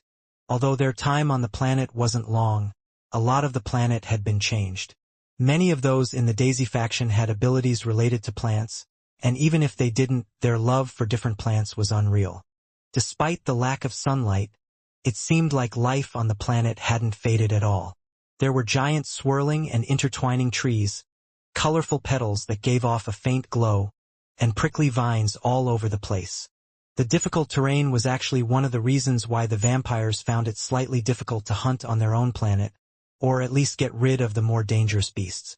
Right now, the group was walking through a brightly lit and colored forest.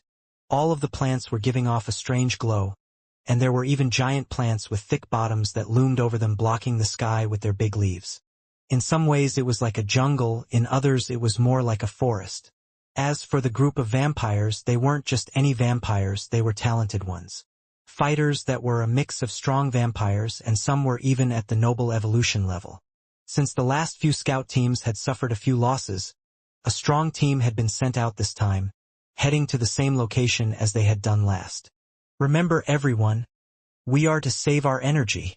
The vampire at the front, who was a noble, wearing black with his hair slightly spiked up, and looked middle-aged with a few stripes on his shoulder, was leading the group. His name was Anton. He carried a rapier as his weapon of choice, but even though his weapon was thin like a needle, he swung it and cut through some of the tricky plants they had encountered so far. We are to come back to the settlement with good news, but more importantly, we will come back to them in one piece. I don't wish to lose anyone on this trip, Anton exclaimed. Some of the vampires towards the back chuckled as they heard this. This scout team was a little overkill in their mind. They were stronger vampires and a slightly bigger group. To top it off, they weren't alone, as there were an additional 3 members with them, although they weren't part of the hunting group. I need something to drink. Can you guys stay next to us? One of the hunters shouted and asked. A thick set of vines were being pulled apart by a pair of hands, and soon a vampire wearing the guard uniform pushed through with a large bag on his back. Sorry. We were having a little trouble back there, Ronkin said, as he pulled a flask out of his pack and handed it over to the vampire. This flask didn't have any numbers on the side. Shortly afterwards, coming out through the opening that Ronkin had made, was Quinn, who also had a large bag on his back, as well as one more person, Nell. The 3 of them had been asked to help out with the scouting mission. The vampire hunting group honestly didn't know why, but there was more than just one vampire hunting group that was out there searching the planet right now, and they had been given a few guards to help them. Still, due to their 2 positions and the difference in strength, the guards were basically being used as bag holders, holding the supply of the others and marking their route while writing a report. The good news was the 3 guards weren't alone in this, and at least they had each other. "Hey, I've never seen you this upset," Ronkin said, looking at Quinn. "Do you miss the settlement that much? It hasn't even been a full day yet." "We are going to be here for days," they said. Quinn replied, "Days? Do you really think I want to be away from my family for days? To do what? To carry things?" Quinn was never like this when they were on guard duty, and he wasn't the type to moan either, but he soon realized that he was missing his family life that he was enjoying quite a lot. At the same time, he was worried about Minnie. She had just started school, got into a commotion, and Quinn had said to her he would take her to school every day, and now he was out here on a hunt for a few days. Of course, he wasn't too worried, because for one, Minnie was strong enough to fight nearly anyone, and she had her shadow ability that he could use to connect the two. But there was also the worry about his newborn. It was close, and that was something he certainly didn't want to miss. "This should be quite a short task," Nell added. "Besides, maybe this task can change our positions." Ronkin was nodding along as well. "That's right. We are in the hunting team right now, even if we are guards. There could be a situation where we need to step in, and when that happens, if we prove ourselves, when they get back, maybe Anton will recommend us for better positions. This is a life-changing position for us." Quinn looked up into the sky as he imagined Minnie's face and squeezing her cheeks. He just was hoping that she was doing better at school now. Minnie had been dropped off at school by her mother. After Quinn had explained it was a request form, the leader, Layla, was insistent that he went on ahead, and that she could look after Minnie. After all, even with a big belly, the weight of a child didn't really affect her, and she was able to move just fine. The lessons went on well, and as with kids, there was always something new to talk about, and it seemed like the big thing was Minnie's father, and what she had done to Toby was quickly becoming forgotten about. What was a slight surprise was that Toby was actually in the school today, but his mother wasn't the one that had brought him in, and instead it was his father. Not many expected that Toby's mother would come back to the school again after what had happened. Minnie and Abby were both still close to each other. They still hadn't tried to approach others. But what they did notice was that Toby no longer had anyone around him while in the park. His group of friends were hanging out with each other, but they had shunned him for one reason or another. Others were also afraid to get close to him. They had seen he had a cruel side and were worried that maybe Minnie would act out as well. There was one thing about today that the students were looking forward to, and that was the fact that it would be their first practical lesson they were taking part in. After break, all students in the same grade as Minnie had been gathered in the outside training area. There were multiple dummies this time, just like they had out on the playground. "Now, as this is your first lesson, I just want you guys to go out there and have some fun," a man with a potato-looking head said, swinging his arms. "Use your physical abilities as a vampire to swing your fists, kick, bite, or do what you want." The instructor simply wanted to see what the little vampires could do. And since everyone was the same age, he didn't want them to worry about competition so much. The kids were excited as they hit the doll, whacking it, but it was more sturdy than it looked. The doll was sturdy, making it hard to be pushed all the way back before it would rise again. However, the same couldn't be said for Minnie. She punched it in the chest, using her power to the limit that her father had set, and the doll bent backward, hitting the bottom of the floor before heading back up again. "Wow! Did you see that?" The other kids pointed and started to talk about Minnie more and more. Shortly after the lesson had ended, many of the students were surrounding Minnie, asking her how she had managed to get so strong. But Minnie decided to ignore most of them and walk with Abby. They weren't interested in her before, so why would she be interested in them now? When lunch finally arrived and they were outside in the playground again, both Abby and Minnie were talking on the large log they sat on as usual, and that was when a certain someone started to walk toward them. Abby pulled in closer to Minnie, grabbing onto her shirt. "What are you doing here?" Minnie asked, almost baring her teeth. Toby stood there in front of the two of them. "I hope Mother's plan will work," Toby thought. He got on his knees and bowed his head down. "I'm sorry for everything I did. I'm so sorry, please forgive me, and please, if it is possible, can we be friends?" Toby asked. Many students wondered, would a single day go by without one of these two students doing something interesting? For one, vampires rarely bowed their heads to someone, unless they felt like they were above them. For them to get down on their knees as well, this was a big gesture, and here Toby was doing both to the two girls in front of him. "I'm sorry. I am so sorry for hitting both of you," Toby said again and again, and it sounded like his voice was on the verge of tears. "I'm just an idiot. I'm sorry for hurting your friend and both of you, but right now no one will talk to me," Toby said. "I hate it. And you, Minnie, you're so strong I didn't even realize it. I deserved to be beaten that day. I deserved everything that happened to me." There was little sympathy coming from Minnie, although the one in front of her was young. She felt like he had made a big mistake, and even now Abby was still shaking because of his actions. However, Abby was slowly letting go of Minnie's arm, because the Toby she was looking at now looked so fragile. Maybe this was all an act, but she could tell that a lot of the words he said, and the feelings that were coming through were true. "Maybe we should forgive him, or give him a chance and just let him hang out with us," Abby suggested. "Are you crazy?" Minnie shouted back. "Did you forget what he did to you?" Abby shook her head. "I haven't, and I think he can pay us back this way by being nice to us from now on. Besides, as long as you're next to me, you can protect me, right?" Abby smiled. Abby was such a sweet girl, one that was full of innocence and fluff, that it was incredibly hard for Minnie to disagree with her, and Toby hadn't stopped his ramblings. "Please," Toby cried, "be friends with me. I don't want to be alone." The last words, being alone, had struck a chord within Minnie. In this world, if no one had any friends and no family, no one to talk to about anything, it was truly one of the most painful things, and living could be a miserable experience. "Okay," Minnie said. "I'm not saying you are our friend. Friends don't hurt each other, and you tried to hurt both of us. But you can hang out near us. The first thing is to get off the floor. Everyone is staring at us, and it's embarrassing." Toby lifted his head and wiped away his tears. He looked back at his group of old friends before standing up. "It worked, just like Mom said it would." Toby smiled. "Thank you." The terrain for the hunting group wasn't getting any easier. The beautiful plants that were under their feet had now turned into thick vines, and they weren't sure whether they were imagining it or not, but it seemed like they were moving slightly, alive like a snake. As a test, one of the vampires cut one of the vines, and it snapped just like any other vine. There was no blood or black blood, so it didn't seem to be a type of beast of any kind.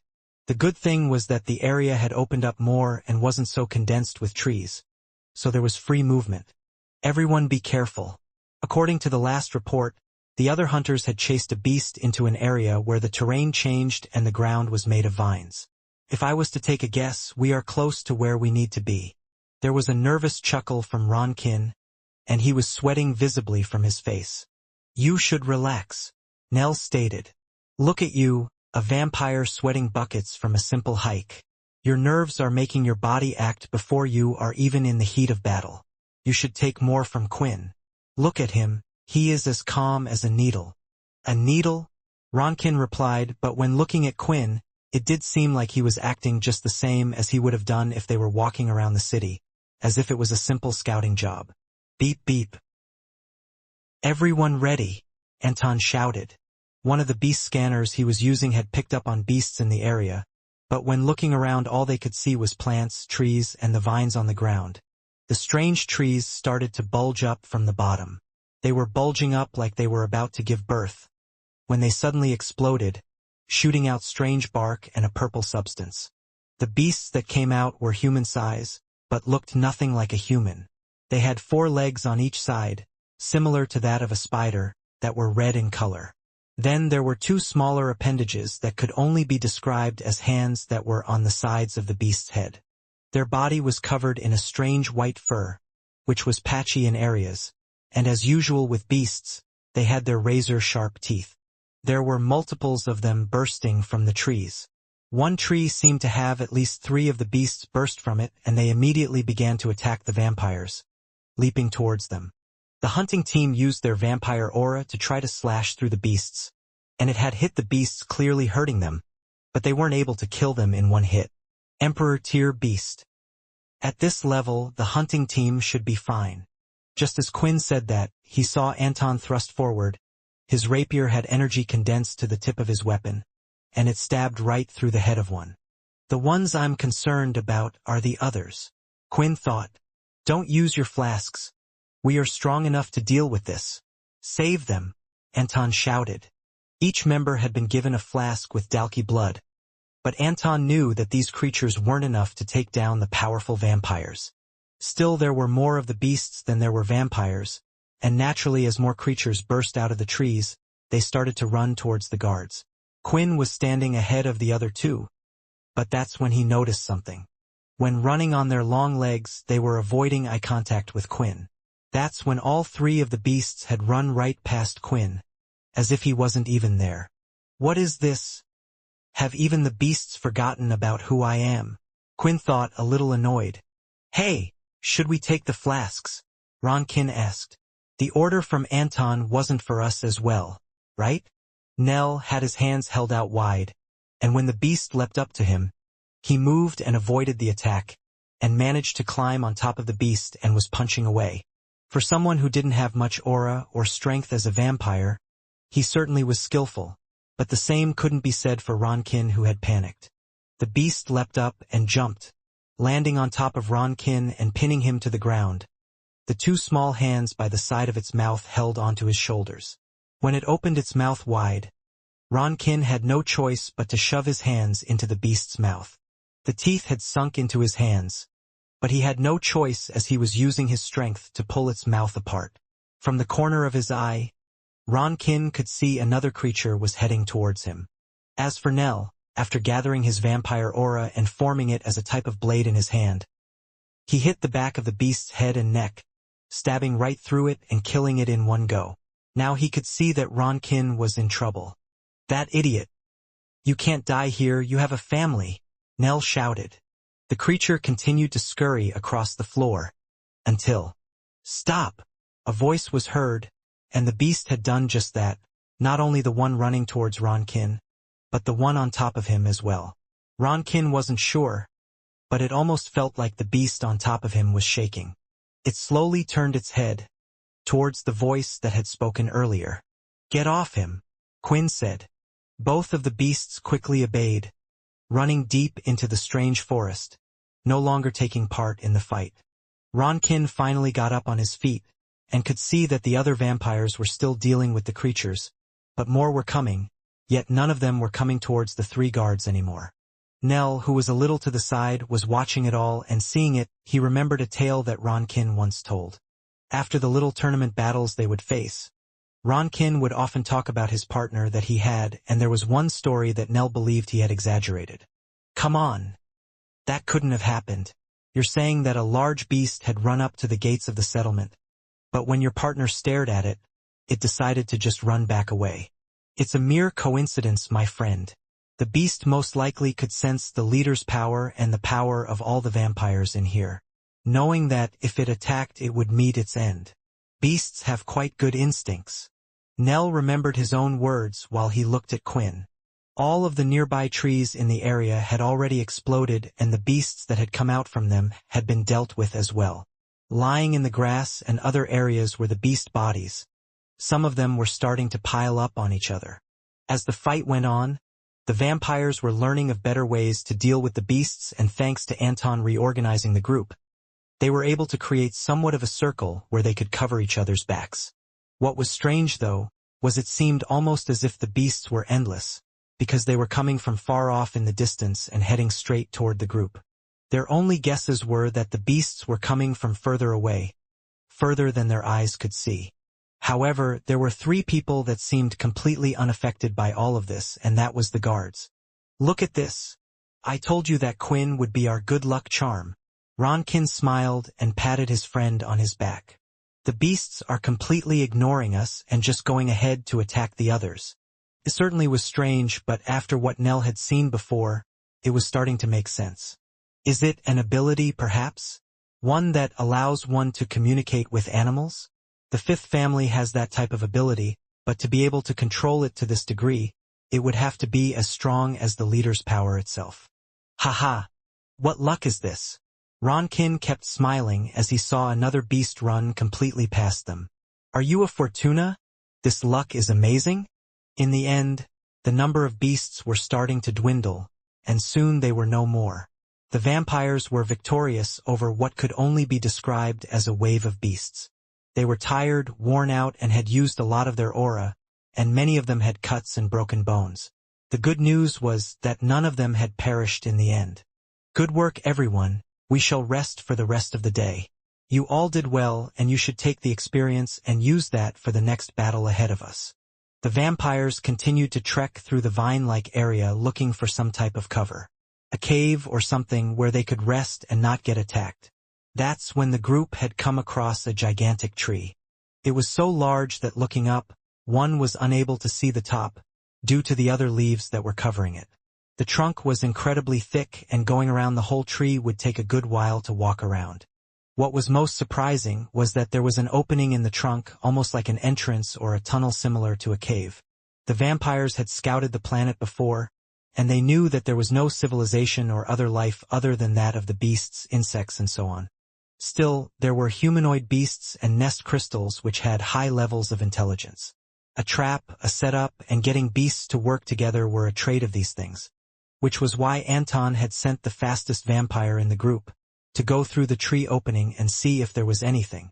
A few moments later, the vampire had returned. The place is completely empty inside. It's large area, and there are 2 other openings around the entire tree that both lead to the same large open area. The vampire reported.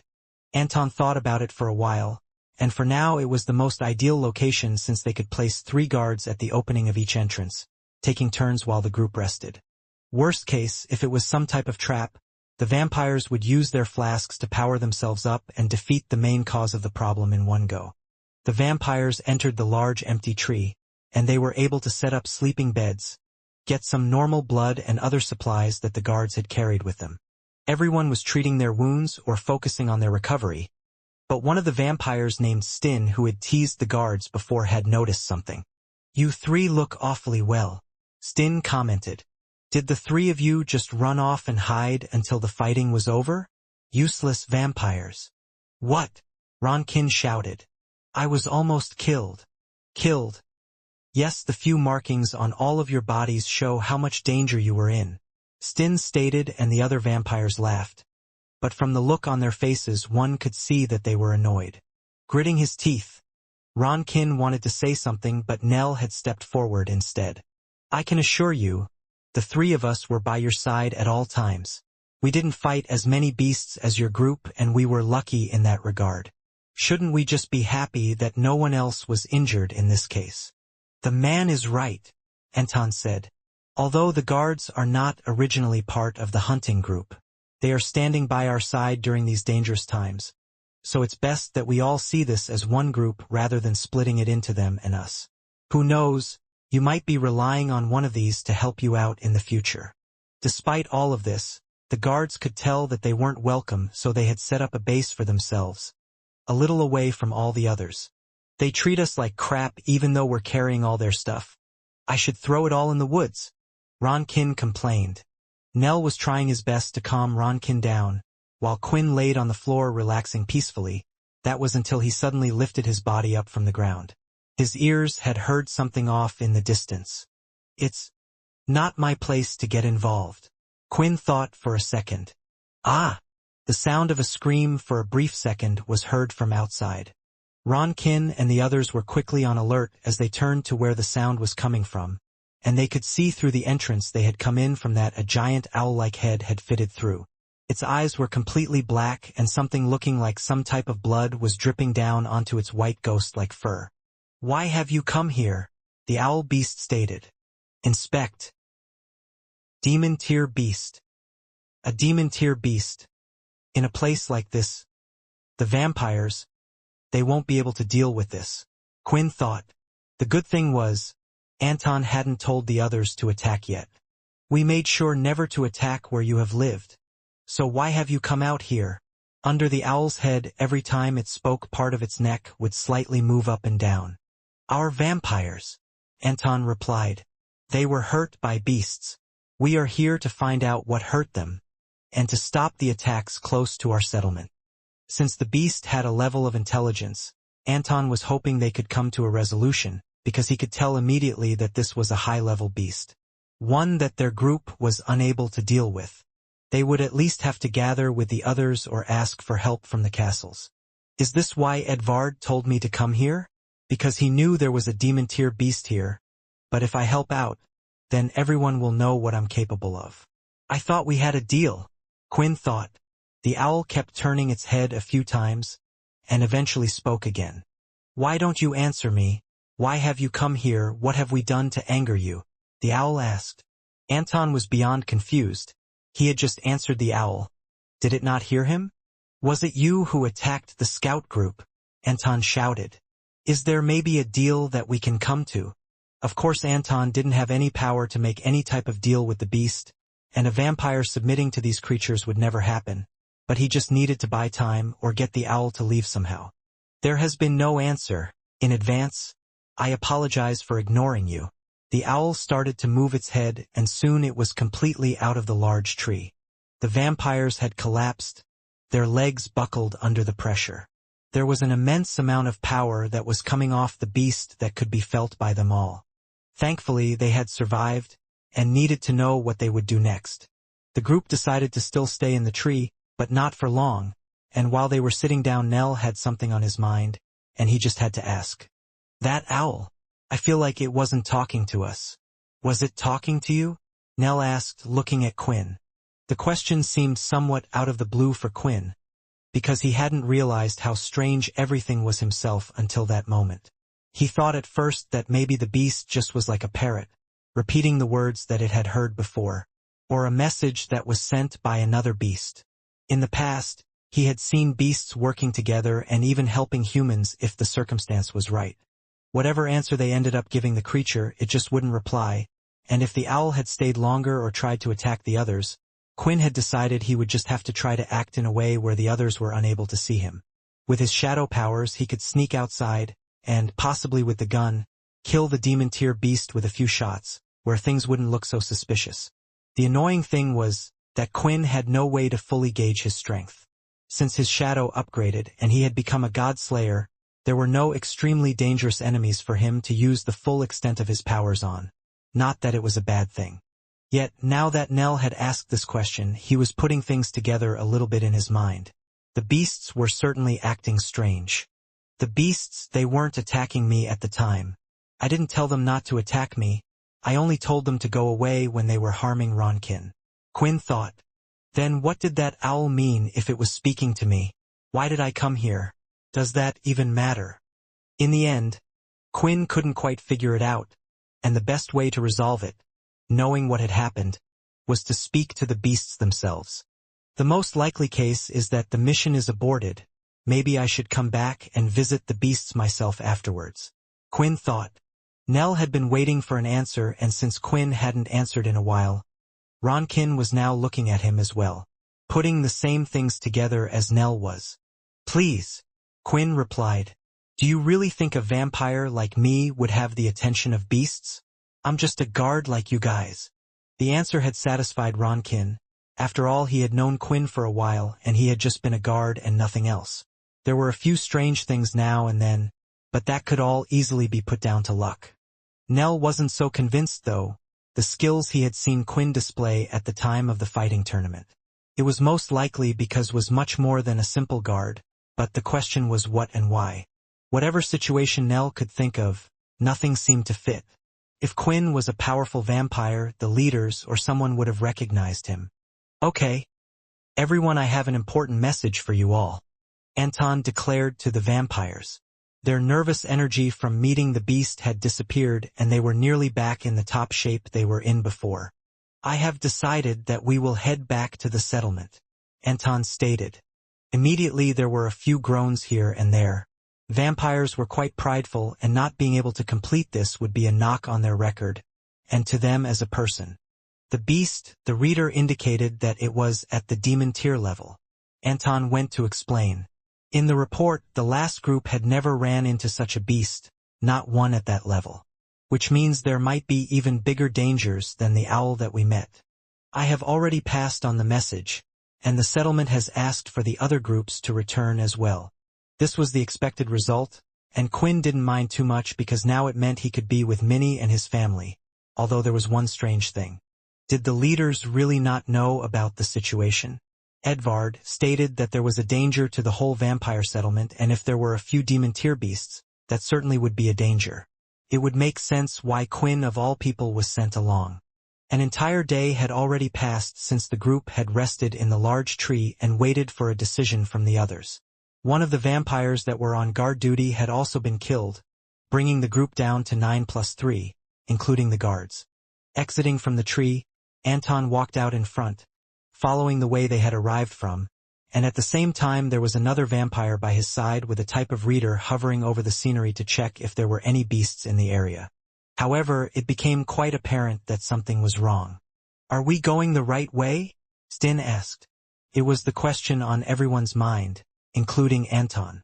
"We should have already reached the area where we were attacked last time, but I don't recognize anything, and I can't even smell blood." Regardless, the group continued to head in the direction which they believed the settlement was in, and in the end they all soon saw something that they recognized, the large giant tree. "Shit!" Stin shouted, and the vampires started to talk among themselves, second-guessing whether they should have turned here or there. Before moving any further, the group decided to have a discussion with each other about what they should do next. "What do you think this is about?" Ronkin asked. "I don't know," Nell replied. "Maybe that beast had infected us all with something, or this entire part of the land is shifting as we move, but I think we would hear or sense it if that was to happen." In the end, both of them looked at Quinn as if he would have the answer. Placing his hand on his face, Quinn seemed incredibly frustrated. "I just want to go home and see my family," Quinn complained. The group had decided to head off again, and instead of just Anton leading the way at each point where there was a turn in the path, the group would have a vote about which way to go.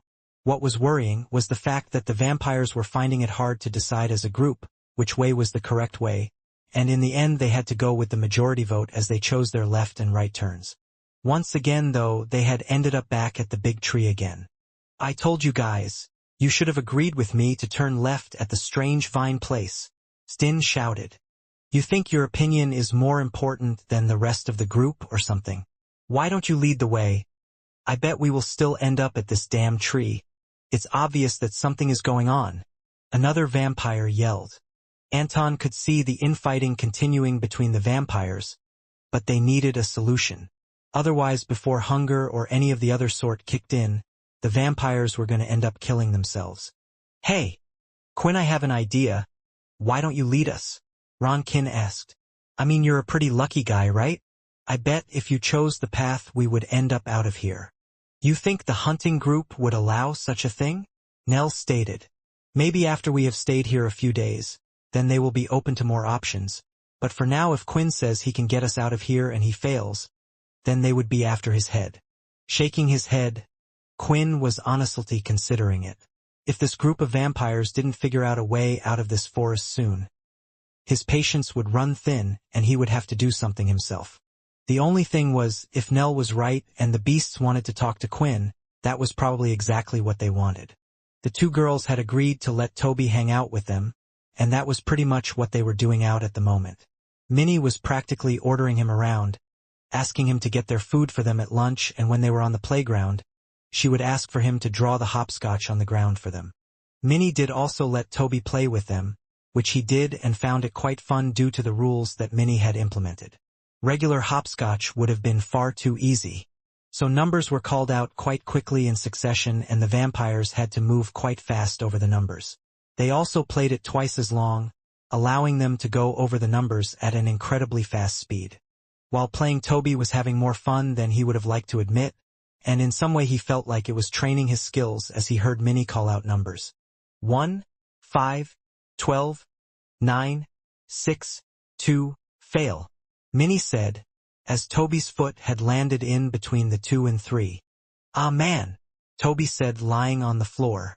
"How are you so good at this? I could call from 1 to 20 and you can still jump that far. You're pretty amazing." Minnie didn't say anything and looked away, but Abby could see that she was happy from the kind words. It turned out she had two weaknesses: compliments and juice boxes. If only Toby knew, If he had apologized and given a juice box, then maybe there would have been no need for him to do so much begging. Haha, look at him. He was talking so much trash about them before, and now he's complimenting them. Yeah, what a flip-flopper. I can't believe we looked up to that guy. The comments weren't made loudly, but the group of kids that were speaking were quite close. When looking at who was saying such things, it could be seen that it was the group that Toby had originally hung out with. It's none of my business what they say about him, and besides he deserves everything that is happening to him, Minnie thought. She took a peek at Toby, who could clearly hear the words as well, and he was clenching his fist while looking at the ground in the distance. It was normal for such words to affect young people. When the school day had come to an end, Minnie had been escorted home by her mother, but she wasn't in the best of moods because of what she had just heard. Dad still isn't back, Minnie complained. What is taking him so long? If it's Dad, can't he just deal with the problem and come back? I wish he had the ability to teleport. Then he could see Minnie and then head back. It's only been a day, Layla stated, stroking Minnie's hair. You know your dad's strong. There is nothing to worry about. Just keep on enjoying school.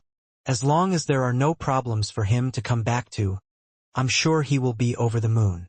Minnie nodded and understood. This time she would do whatever she could to stay out of trouble. Unless she felt like her life was truly on the line, then she would fight back. Unlike the loophole she had used last time. The next day, school had begun and lessons were going as they normally would. Apart from the fact that the group of friends that Toby had originally made were continuing to tease him. They had written words such as a flip-flopper on his desk as well as suck up and a few other things. There was no proof of who did it, but from the laughing and giggles it was clear who had done such a thing. After the morning lessons were complete, the three were playing during their break once again. Hey look! Toby is hanging out with the two princesses again. Maybe his dick will fall off soon. The kids were more confident with their teasing and spoke even louder as they said this. They were playing the same game as they had yesterday and it was Toby's turn. But after hearing this he looked at the two girls and smiled. I don't feel too well.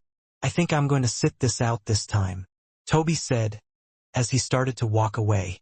Both of the girls felt strange about this, and could hear the others still laughing as Toby walked away. Hey, shut up!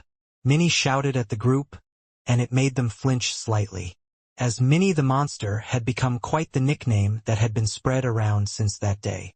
If you say more stupid things like that, then you will all get beaten up by a girl, Minnie shouted as she turned away. The children were frightened out of their boots, because Minnie's eyes were glowing red. The images of what she had done to Toby had popped up in their heads and it made them wonder. She had done that to Toby and now she was sticking up for him. What happened? As for Toby, although he had walked away, behind a wall he had heard it all. He had heard Minnie stick up for him. After break had ended it was time for them to participate in another practical lesson. They were out on the field again. Only this time the lesson wasn't about their physical strength, and instead it was about using the vampire aura they had within them. The teacher displayed the vampire aura covering his hand, and then soon displayed the first basic strike that nearly every vampire knew, which was the blood slash. The truth is, a blood slash is easier for vampires to do than to constantly control it around their arm like so. The teacher explained. For every vampire, they harness their blood aura in different ways, and there can be a trigger which is different from person to person. For example, one person's aura might form due to different emotions. I wish to protect this person, I want to hurt them, even sadness. Of course, once you become experienced in blood aura, you no longer need to rely on these triggers, but discovering which of these emotions will bring out the strongest in you is a good way to perform your first blood swipe. After that, you just need to try and remember the feeling of the aura when producing the swipe. For children, concentrating on their emotions was quite difficult, so the teacher never expected any of them to be able to do a blood swipe on their first day. But that's when he noticed sitting there among the students, all the kids were staring at a little girl, who had blood aura covering her entire hand. She's a genius, the teacher thought. I have to know who she is, and who her parents are. All of the kids were beyond amazed. However, because they saw Minnie doing it so easily, they quickly thought it would be the same for them as the lesson had started. Each of them was trying to gather their blood aura. swinging their arms to create the blood swipe, but not a single vampire from Minnie's class had managed to succeed. At the end of the lesson, the teacher named Mr. Ipop asked to speak to Minnie. The teacher, Miss Bedford, took the others to class as this occurred. Minnie, I have to ask. You have incredible control over your vampire aura. Have you ever had a teacher of some sort? Mr. IHOP asked. Teacher? Minnie thought about it, and she had her father as a teacher but thought that was a strange answer. My father has taught me sometimes. He says Minnie is very talented. I bet he does. Mr. IHOP had a large grin on his face. With your skills, any one of the leaders would snatch you up to become one of their disciples. This class is a bit too easy for you, so we might have you join the other classes for your practical lessons. How do you feel about that? Minnie didn't mind too much. She liked using her powers, and she could tell that although some thought her powers were cool, others were looking at Minnie strangely and were saying all sorts of things. It was jealousy. At first what was admiration was now turning into jealousy. I think it would be cool, Minnie answered. Great. I have one more question to ask you. Your father, who is he? Does he work in the castle? Mr. Ipop asked. Minnie shook her head. No, he is just a guard. There was a worried look on Mr. IHOP's face when he heard this. He thought with this much skill, her father was surely in a high position. If that was the case, then the family her father worked for would most likely choose her to become a disciple. However, since her family was quite low, the leaders themselves might fight at the opportunity to make Minnie to become theirs. I don't know who you are, but soon, Minnie's father, you will become a very popular man among the leaders. Nearly all of them will try to win your favor. Mr. IHOP smirked. When the practical lesson finally ended, everyone was starting to realize just how much of a genius Minnie really was, because none of them had even come close to even feeling the aura in their bodies. Seeing their parents and the adult vampires use aura all the time, they were desperate to learn it. When lunch had begun, most of the kids were still trying to practice using aura. All of those in the same grade had the same lesson, and some were even asking for advice from the older grades that could already use aura. In the playground, the usual three were walking together. The others, although amazed by Minnie, were also still scared of her. They were too afraid to ask her, but the two closest to her right now had the opportunity to do so. Minnie, Abby said, how did you control your aura so easily? Is there a trick to it? Yeah, Toby asked. There has to be a trick or something, right? Can you please teach us? Minnie didn't really know. She had been put in so many dangerous situations and was brought up around so many strong vampires that she had felt her vampire aura from deep within for a while. It was only natural that the energy she could feel around her constantly that she could easily find from within. But that did give her an idea. Quinn had taught Minnie Chi, and during it she had also learned to see the vampire aura as well. Perhaps there was a way for her to help these two activate their aura. There's not a trick, but maybe I can help you, Minnie said. The three went out to an area that was quiet in the playground, between a few buildings where no one could see them. She then told both Toby and Abby to sit down and close their eyes. I don't know if this will work, but you are going to feel something inside you. It will feel a little icky. That icky feeling you need to feel inside and bring out the icky when you attack. Do you understand? Both Toby and Abby looked at each other for a second, but they couldn't really expect much. We understand. They both said, not really understanding. As Minnie did her thing, it didn't take them too long to understand, because they could really feel the aura inside their body moving about. Because they could feel Minnie moving it about, they now knew what to search for from within. I don't know if that helped, Minnie said, but that is the only thing I can do. Immediately, the two of them tried to search for the same feeling they had just felt. It was easiest to do it right after, and it was the best thing for them to do. For both of them, they felt like they were at the tip of the iceberg. They were nearly there but just couldn't latch on to it. Then, Abby swung her arm forward, but nothing came out. Don't worry too much, Abby, Minnie said. Keep trying, and if you forget the feeling, I can do the same thing again for you. Abby quickly went to try again. She knew it wasn't going to be easy, but she felt like it was close. For Toby, it felt like he could feel the feeling, but something was missing. He wasn't drawing enough of it out. If I listened to what the teacher said, anger, sadness, fear, or the image of Minnie shouting at the guys from earlier had appeared in his head, and his heart had thumped slightly. At that moment, Toby could feel the energy grow. This was his chance. He swung his arm out and a red slash was seen through the air for a slight second. It didn't go anywhere, but it was there in the air. "Did you see that? Did you see that?" Toby said. "That was amazing," Minnie shouted. "You did it. I must be a really good teacher." Abby was happy for Toby at that moment and was jumping up and down. Soon all three of them were jumping up and down with smiles on their faces. Looking at this, feeling this moment, Toby was wondering what this was, and he was wondering just what was the feeling he had felt before. The feeling that allowed him to draw out his powers. The rest of lunch the two of them continued to practice, and Abby had eventually managed to create a small flicker. But it wasn't like the entire line that Toby had produced before. However, Toby never did manage to create anything again. For some reason, he kept thinking of all sorts of things and he was unable to produce any aura. Still, he was proud. When back in the classroom, he could hear all the students talking about how they found it impossible to summon their aura, that they could feel absolutely nothing. But it wasn't the same for Toby. It was safe to say that out of everyone there, he was the most talented student. At least after Minnie, but she was a strange one, Toby thought, staring towards her. The two of them made eye contact, and Toby quickly went to stare away. The day had come to an end, and on the way home, Toby had been picked up by his father. His mother still refused to go to that dreadful school, as he would often hear her say. "That's amazing," Toby's father said after learning the news. "I knew you were a talented one. I believe that one day that you will even surpass me."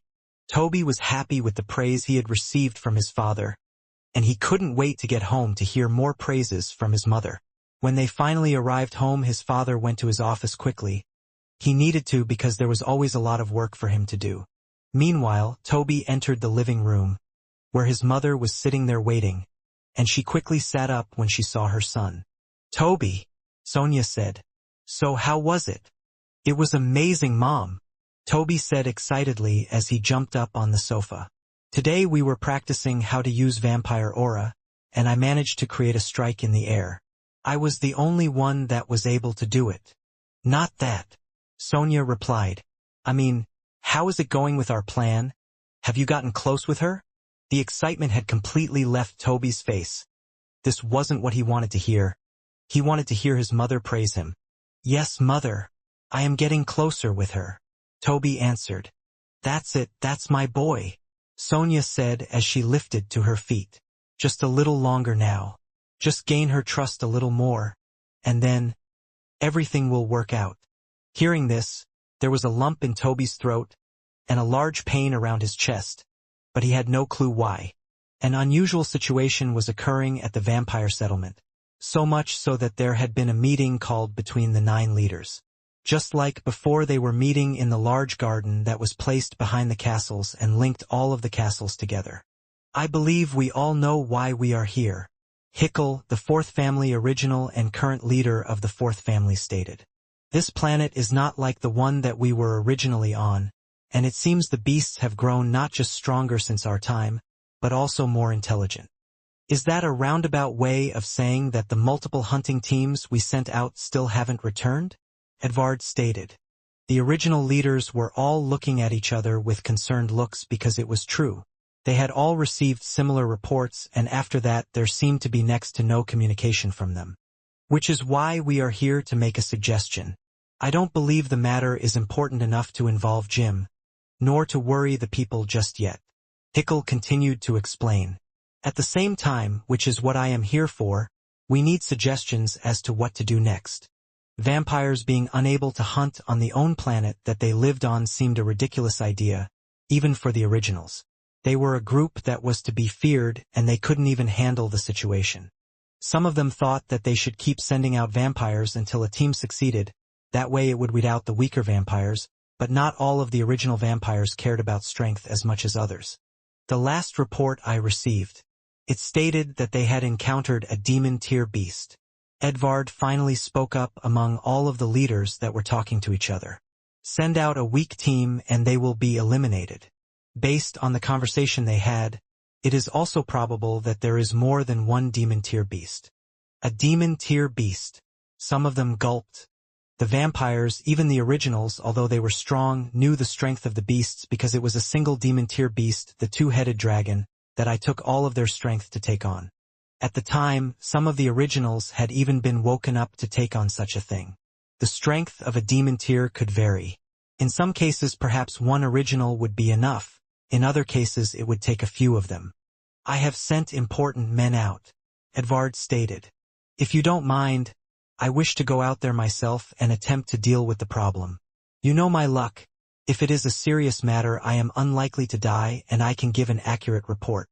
The originals were unsure as they looked at each other. And eventually one of them had a question. Are you sure? Grenlet asked, the original belonging to the third family, the Toppy family. He was a vampire with a large belly, one of the few, but his most distinctive feature was his long dangly fingers that were incredibly thin despite his body. You no longer have your armor. You are not as powerful as you once were. Edvard stood up from the table, as it seemed the meeting was coming to an end, and he smiled as he lifted the sunglasses off his head. That armor never belonged to me in the first place. But remember, it wasn't just that armor that made me the strongest original out of all of you. It was my skill as well. Edvard smiled and walked away. One of the originals was furious and stood up, as if he was ready to fight with Edvard. But Hickel quickly calmed him down. Stand down. Be happy that he is going out and not us. And besides, everything he said is true anyway. Hickel commented. Just what strange events were occurring on the planet. The one saving grace so far was that the settlement had yet to be attacked. In a way it was a sign that the beasts felt like they were weaker than the settlement and it was why they hadn't touched it. How long has it been? Was the question that was running through Quinn's head. Had it now been 2 days since they had left the settlement? It was hard to keep track of time with the sky always being dark. But Quinn was sure of it. His family had spent 2 days without him and they were still stuck in this forest. The group of vampires were sitting outside the large tree, taking a rest. Anton had declared it after there was already a scuffle between the two vampires over directions. In the end, they had asked each vampire to lead the way out of here with their instincts. No one would distract or say what they were thinking. Every single one of them in the group had tried leading their way out, but they always ended up back at the tree. Frustrated, it had caused a large argument between the group. Are we going to die here? Ronkin asked. Hearing those words, Quinn finally stood up and started to walk towards the leader of the group, Anton. Hey! Is he actually doing what I think he is? Ronkin asked. I think so. Anton saw who was approaching him and honestly he was fed up as well. The last thing he wanted was one of the guards to complain to him. Sir Anton, I have a suggestion. Why don't you let me lead the group next time? Quinn suggested. You lead the group. Do you think the rest of us are incompetent? Stin shouted out after hearing these words. We are all tired. Are you that stupid to not know that something is controlling this forest and forcing us to be here? No, Quinn replied. I figured it out the first time we arrived back here. Only a fool would realize it after the 12th time. The other vampires laughed at this. Stin had been so confident before that he could lead the way, and he was one of the last vampires to get a turn. In the end, after leading them back to the same place, he was embarrassed and was one of the vampires that was involved in a scuffle from before. Hearing the others laughing at him had caused Stin to stand up in frustration. You think this is a joke? Stin ran forward as fast as he could from his position and threw a punch right at Quinn. But moving his head, Quinn had avoided the punch and grabbed onto his wrist. I want to go home, so shut up, Quinn said. Anton quickly got in between the two so no more fighting could occur. But he and the others were quite impressed with what Quinn had done. A guard would never be able to match the speed of someone from the hunting squad. Yet that just had occurred. Quickly rushing over were both Nell and Ronkin. Please, sir. I think you should give him a chance, Nell stated. It seems like Quinn has the luck of the Fortuna family, and I believe we can use it. Nell winked at Ronkin when saying this because neither of them believed such a thing. It was just something that Ronkin blurted out now and then. Besides, what else are we to do to just sit here and wait? Every vampire has tried to walk through the forest path, so you should at least let us try. Wasn't it you who said that we were part of the group as well? Anton certainly remembered saying those words. In this situation he probably would have said no, but after seeing what Quinn had just done, maybe he did really have the luck of the Fortuna family. Otherwise, how was he able to stop the attack from before? Okay. Everyone, Quinn, the guard, will be our guide for this, Anton shouted. Get ready to move out. The vampires got up as they had been asked. But none of them had much hope. All of them had failed, and they doubted that it would be much different this time. Walking ahead of the rest was Quinn, and by his side were the other two guards. Quinn had told the two of them to stay close to him just in case anything was to occur. The thought of what Nell had asked earlier was still very much in his head. If things did change with him leading the way, then it meant the beast from before certainly was talking to him. So, do you have any idea of where you're going? Ronkin asked, fearful that if they ended up back at the tree again, that their heads would be rolling on the floor. No, I am just going to go the way that I remembered, Quinn stated. Just be ready for anything. Remember the beasts attacking us last time? It's the only attack we have experienced so far, and I doubt the other hunting team failed because of them. Ronkin was shaking his head because he obviously thought it was going to fail, but he would never mention that to the others. He could already sense the pressure from behind them. As long as we don't run into that owl beast again, I'll be fine, Ronkin replied. However, as they continued to walk, Anton and the other vampires noticed something. They were now walking by scenery they had never seen before. Is this real? One of the vampires said. It's a new area. Yeah, Stin softly replied. That's the problem though, it's a new area. The vines that were on the ground were surrounding them completely, making a type of wall on either side. It was an area they hadn't been to before. When turning around as well, it looked like it was the same thing. The forest they recognized was no longer there. Pulling out his rapier, Anton tried to cut the vines that were covering the sides. His red aura along with the weapon had easily ripped through them just like they had before. But there were even more vines behind, and he could see that the vines he had cut were reattaching themselves. Keep moving forward. We have no choice now, Anton stated. Be prepared for anything. Anton thought this would eventually happen. There had to be a reason why this part of the forest was acting a certain way, and now it looked like they would get their answers. Eventually, as they continued walking forward, the vines had somewhat stopped, and they could be seen walking up a path. It almost looked like they were walking up the side of a mountain. They could see the forest off to the side of the mountain, but there was no sign of the settlement, making them wonder just how far they were. Maybe we should try jumping off the mountain and into the forest from here? One of the vampires suggested. The vampire wasn't the only one that thought about it. It looked like a good way to escape. But on the very edge, where the strange vines were, it was quite obvious what would happen. If one was to jump off into the forest, it would lead them back to where it wanted them. We should stick together. We don't know what will happen if one of you were to test it out, Anton replied. I don't want any more of us dying. Not for a useless test like that. We could always just push one of the guards off and see what happens, Stin commented. Hi's comment received a stern look from Anton, and he quickly shut up. Going up the side of the mountain for a while, they eventually reached a large platform, where one could see nearly the entire forest plant-like jungle, but in front of them there were three large beings out on the edge. It's the owl from before, Stin said, a bit of fear in his voice. And it looks like it's not alone. This situation, it's looking extremely bad for us, Anton said. That was because right next to the owl there were two other large beasts of significant size. The owl itself, now its entire body could be seen. Its feathers were mostly white but blackened towards the end. Its deep black eyes were visible, and one could see that it had long muscular arms and legs on its body as well. As for the creature next to it, it was equal in size with two heads on its body.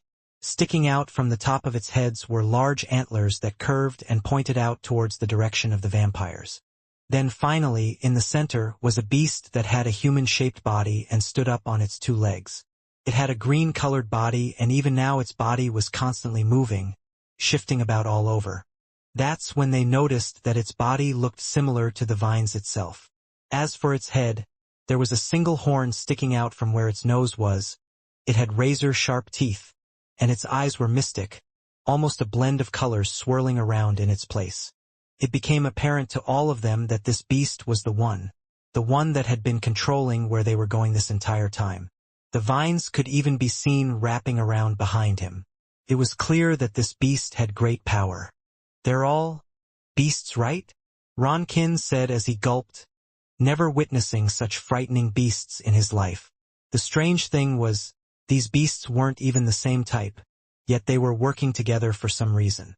"They are. All three of them are demon-tier beasts," Quinn answered. Edvard had left the vampire settlement but didn't change any of his clothes. He was still wearing a bright green-colored Hawaiian shirt this time, that somewhat blended in with the plants, and his sunglasses. What he did take with him was one of the special flasks that had been handed out by Jim Eno. He was rushing through the area trying to find the others, but it was going to be tough when he didn't exactly know where the others were. "Quinn, I know you're a strong vampire, and you are hiding your identity, but I was hoping to know what your character is like," Edvard thought. "When your colleagues, your fellow vampires' lives are on the line, would you just stand by and do nothing or help them? However, I never expected things to get this dangerous. I feel guilty for sending you, and I never wished to send my own group of vampires to their death. So while I'm not there, all I can do is rely on you." The three beasts were standing on the edge, side by side with each other. It was quite an intimidating sight to see, because unlike the beasts the group were used to facing, none of them were moving forward. A sound was soon heard from behind them, nothing drastic or loud, just a few rocks moving, and when they turned their heads to look reluctantly, because they didn't want to look away from the beasts in front of them, they could see that they had been trapped. The pathway behind them was filled with vines once again. The group was quite high up on the mountain, so they imagined that even if they tried to jump off, they would suffer a bit of damage. On top of that, there was the owl with the strange wings, and they were unsure whether or not it could fly, so the vampires were reluctant to test it out. In the air, most of them were at a disadvantage. Entering the large rocky-like ground, ever since they had entered the open area, the vampires hadn't moved from their positions. In the end, Anton, the leader of the group, decided it was his duty to act. He walked ahead, the beast still not moving, and he was practically sweating already. Still he went in front of the three guards and was now in front of the entire group. "What are we going to do?" Stin asked. His voice was cracking as he spoke. The confident, cocky vampire wasn't cocky anymore in front of these three. "Are we going to move, fight for our lives, or just stay in a staring match all day?" There were a lot of thoughts going through the vampires' heads, some of them for a brief moment even blaming Quinn for leading them here, but they quickly disregarded that idea as it was clear he had no control as to where they were heading. "Attack!" The green-headed humanoid beast had spoken. One thing was clear now, that it could speak and understand them as well. "I don't think that will be in your best interest. You see, you're not the first group that has arrived here, and well, they had the same thoughts as you, but it didn't end well for them." From the top of the mountain area they were in, vines had dropped down, and at the end of them, tied by their ankles, were all the other vampires, wearing the same uniform as the hunting team. Anton recognized them well. "That's the other hunting teams that were sent out at the same time as us. That's every single one of them." Anton quickly realized that they were the last hunting group, the only ones that were still alive. If the rest had been killed, and by the looks of it quite easily, then they could only imagine that their fate would be to meet the same end as the others, and very soon. "Please," Anton shouted with distress in his voice, as if he was almost begging. "Tell us what you want. We can help you." The two-headed antler-like beast started to laugh loudly. It was a strange sound that was almost piercing to the ears, so the vampires had to cover them up with both of their hands. "All of you are the same. You say the same things when your life's on the line." One of the heads spoke. "When hunting beasts, do you ever think of our lives? Sure, many of the beasts don't have the capacity to think. They just hunt on instinct, fight each other and survive. However, there are some of us here who can. We are the ones who evolved to the position we are at, so wouldn't you say that we are the rightful kings of this planet? Yet for you, What do you call yourselves, vampires? You come here and start taking us out, without even thinking about any of this. You didn't try to speak to us first. So why should we listen to you? Quinn looked at Ronkin to his right. His lips were quivering and his legs were shaking. He could hear Nell's heartbeat also raise slightly as well. We can talk, Anton declared, and all of the vampires were nodding their heads. We will stay out of the area. We can respect each other's territories. Although Anton had said this, the most likely thing to happen if they did return was the leaders to strike out and get rid of the beasts. Beasts evolved with time, and judging by the way things had occurred, with more time there would be more demon tier beasts, and the vampires hated having a threat, especially at the place that they had decided to call home.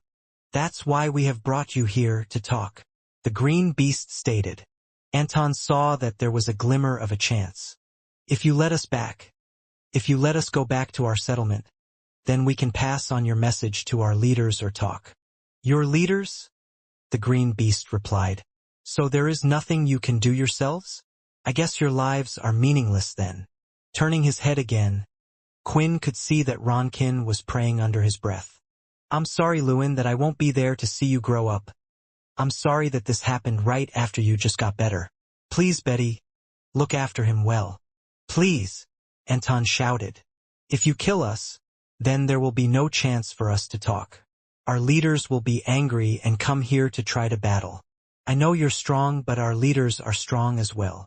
The two-headed antler started to laugh once again. Your leaders don't scare us. There is only one reason why we haven't attacked your settlement so far, and that is to do with him. The green beast spoke. The green beast's hand was raised and a sharp finger made of vines pointed at one person. The vampires, including Anton, turned to where the finger was pointed, and of all the people it was pointed at Quinn. Are they pointing at the guard? Stin was confused. Why are they pointing at him out of everyone here? Didn't you hear what they said? They said he's the only reason why they hadn't attacked the settlement. Ronkin and Nell were perplexed by this as well. Even if Quinn was lucky, or could communicate with beasts, why would they pick him?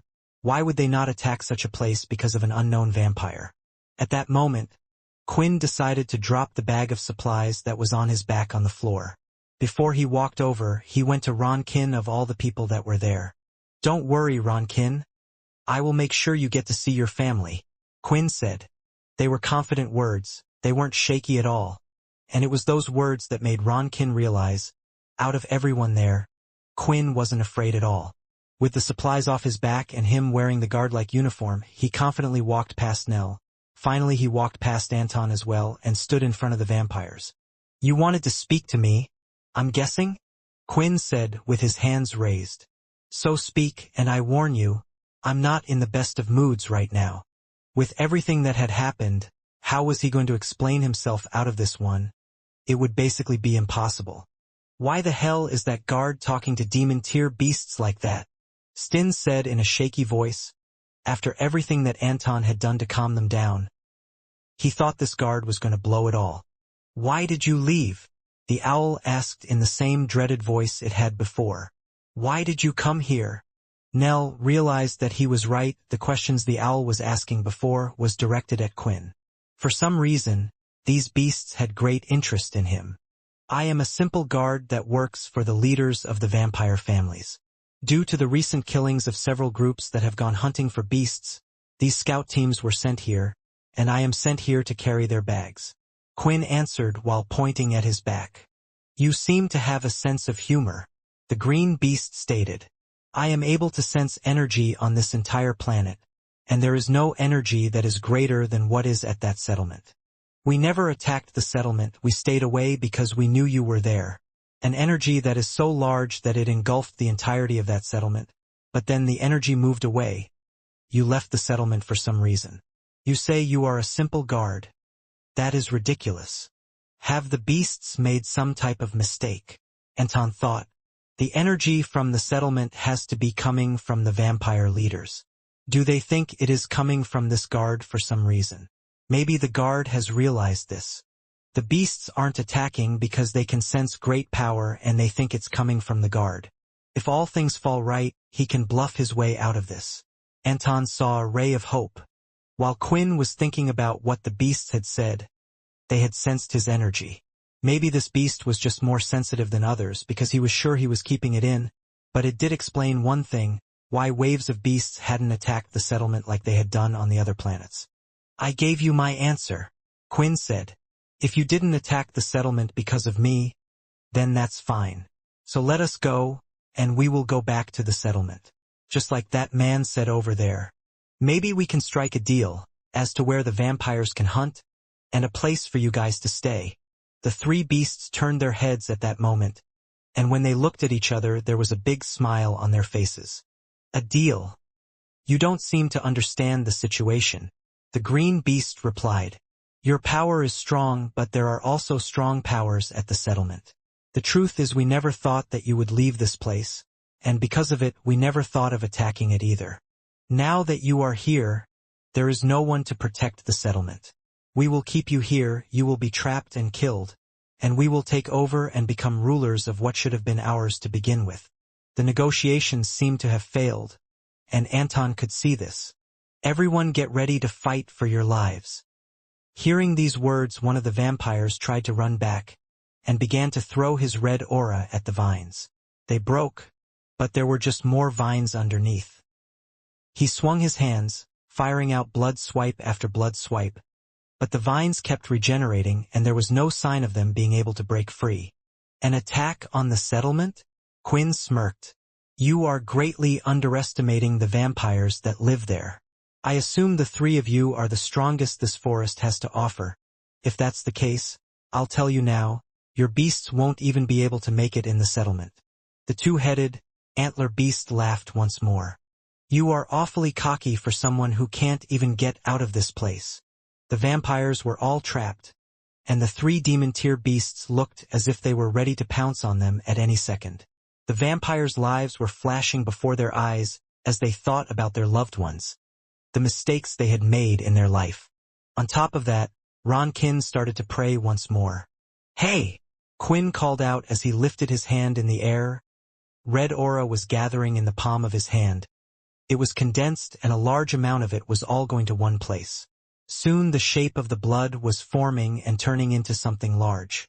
I've never seen so much blood aura, and such powerful blood aura. Nell said, his eyes were amazed. This was something he never thought he would witness in his lifetime. I told you there's no need to pray. You will get to see your family. Quinn turned around and held onto the pure blood-formed spear, and hurled it as hard as he could behind him. It went past all of the vampires, and the second it touched the vines, it ripped them apart.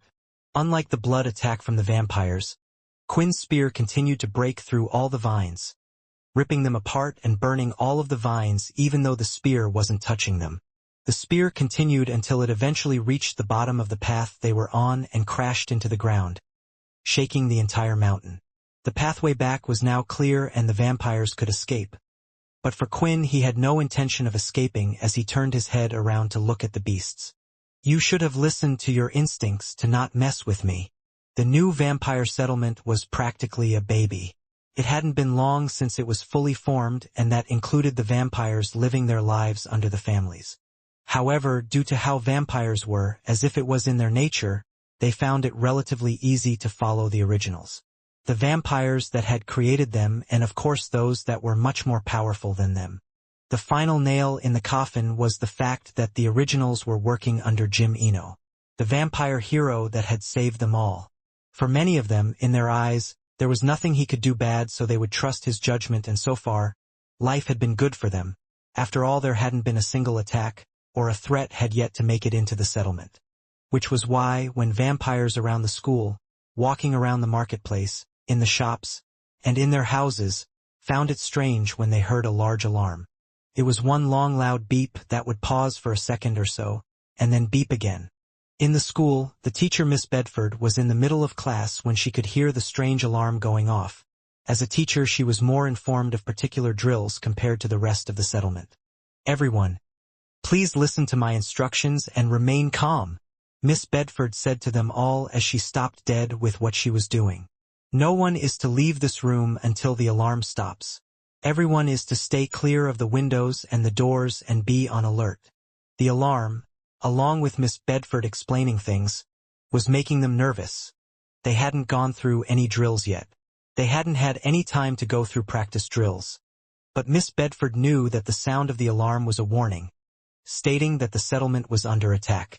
When something had passed one of the gates without the guard's permission, the sound would go off. Whether it was from above, how big the attack force was, or any of that information, they were unsure. When the alarm has stopped, we will wait until a different noise is played afterwards. Does everyone understand? Miss Bedford asked. What is happening, miss? Can we go home and see our parents? One of the kids asked. His eyes were already watering up. This is what Miss Bedford feared, because these children were incredibly young. The older kids would be able to follow orders a little more clearly, but as for the rest, your parents will be fine. We are doing this to make sure everyone is safe. So please just listen to what I say and you and your family will be okay. Miss Bedford reassured the student and the rest of the class. Since the lesson had been put on pause, the kids had moved about in the classroom, changing seats and sitting next to their friends. It was more comforting for them this way. Minnie, do you think we will be okay? Abby asked. The teacher. She seems worried. Of course she is, Toby said, as he pulled up a chair joining the two girls.